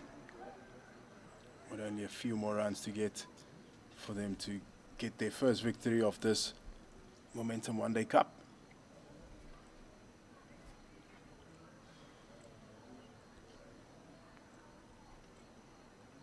Inside half of the bat goes to square leg and they get 1. And that brings the end of the over and also the end of his spell. 9 overs for 46, so it might not look spectacular, but he bowled pretty well tonight, did Ngaba Peter. You mentioned that Hollywoodbets Dolphins men are going down to Cape Town. The women are coming from Cape Town to play against the Dolphins ladies here on Sunday. Saturday and Sunday, yeah. Sorry, yes, it's a 20 over on Saturday, 50 over on Sunday? Other way around. Other way around, yeah. Right. 50 over on Saturday, and then the Sunday will be the T20. Right. 9:30 start for all the spectators who want to come and watch. The game will be televised live at the Hollywoodbets Kingsmead Stadium. Make sure you come through and support the ladies. Reza Hendricks still into the attack from the Mgeni River end. 14 to win, 5 overs remaining.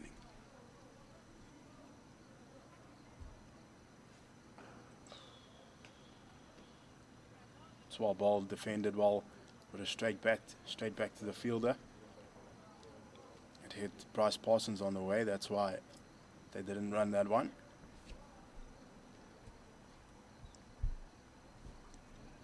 Partnership of 59 between these two.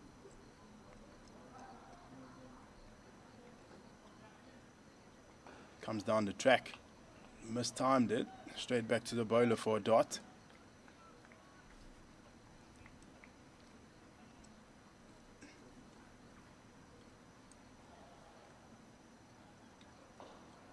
Almost pushed it straight into extra cover's hands there. It's well bowled by Hendricks. He's just held it back a little bit, just got it off the straight and drew the full stroke.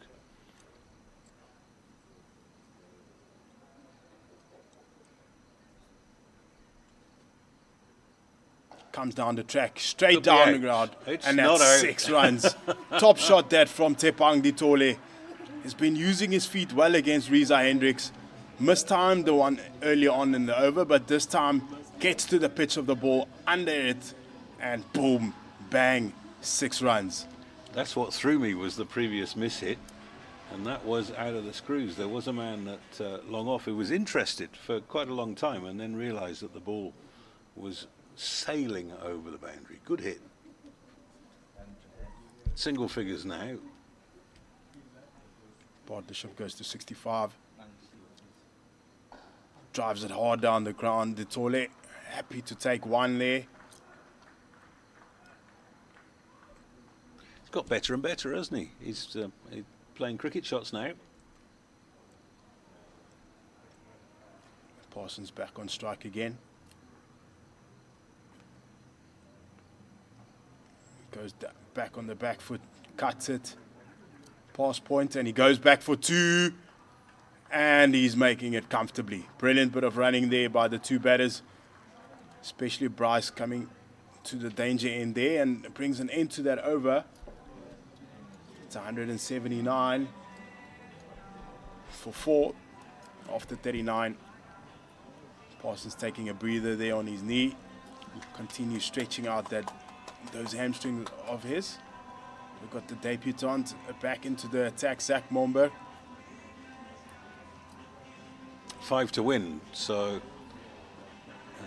little individual victories. If Zach Momberg can manage to finish his over before the game ends, he will have just passed a little target.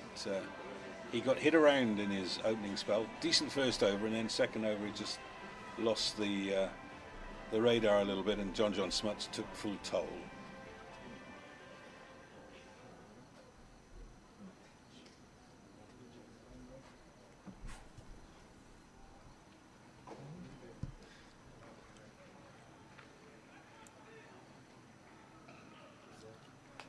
That'll be 1, and that'll bring Parsons on strike. So Parsons will be hoping he can win this game in 1 hit and finish with a nice little red inker.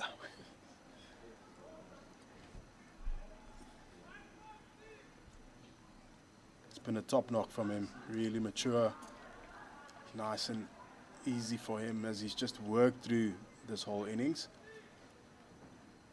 Played it, kept it nice and simple.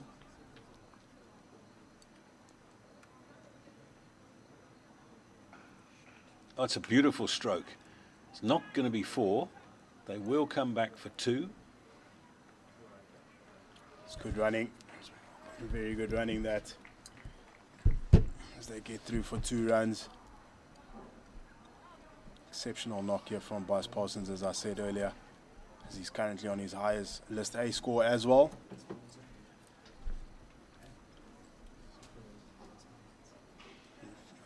Two more runs. Everybody's coming in now. We've still got third man and fine leg on the fence. Everybody else is inside the circle. 2 to win.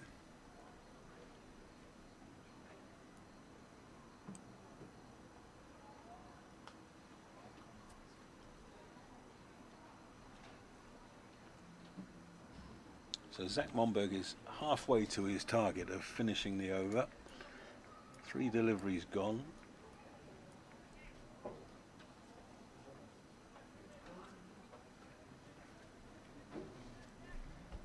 The Lions will be a bit chastened. They got themselves into a powerful position when Zubair Hamza was playing well, and then just let it all slip.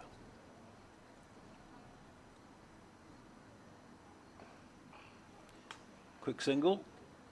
It's well done. Gives Ditoli a chance to hit the winning run.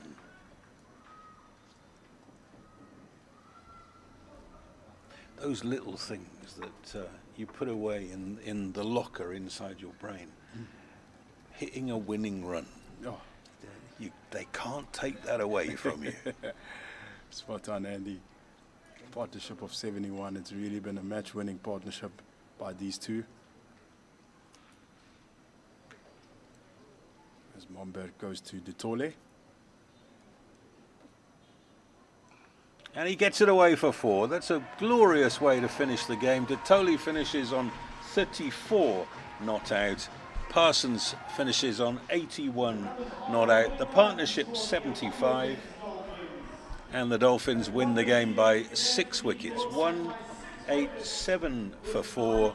And they did it in 39.5 overs. So first win of the season for the Dolphins. I should mention that Parsons got his runs off 100 deliveries and Ditoli off 41.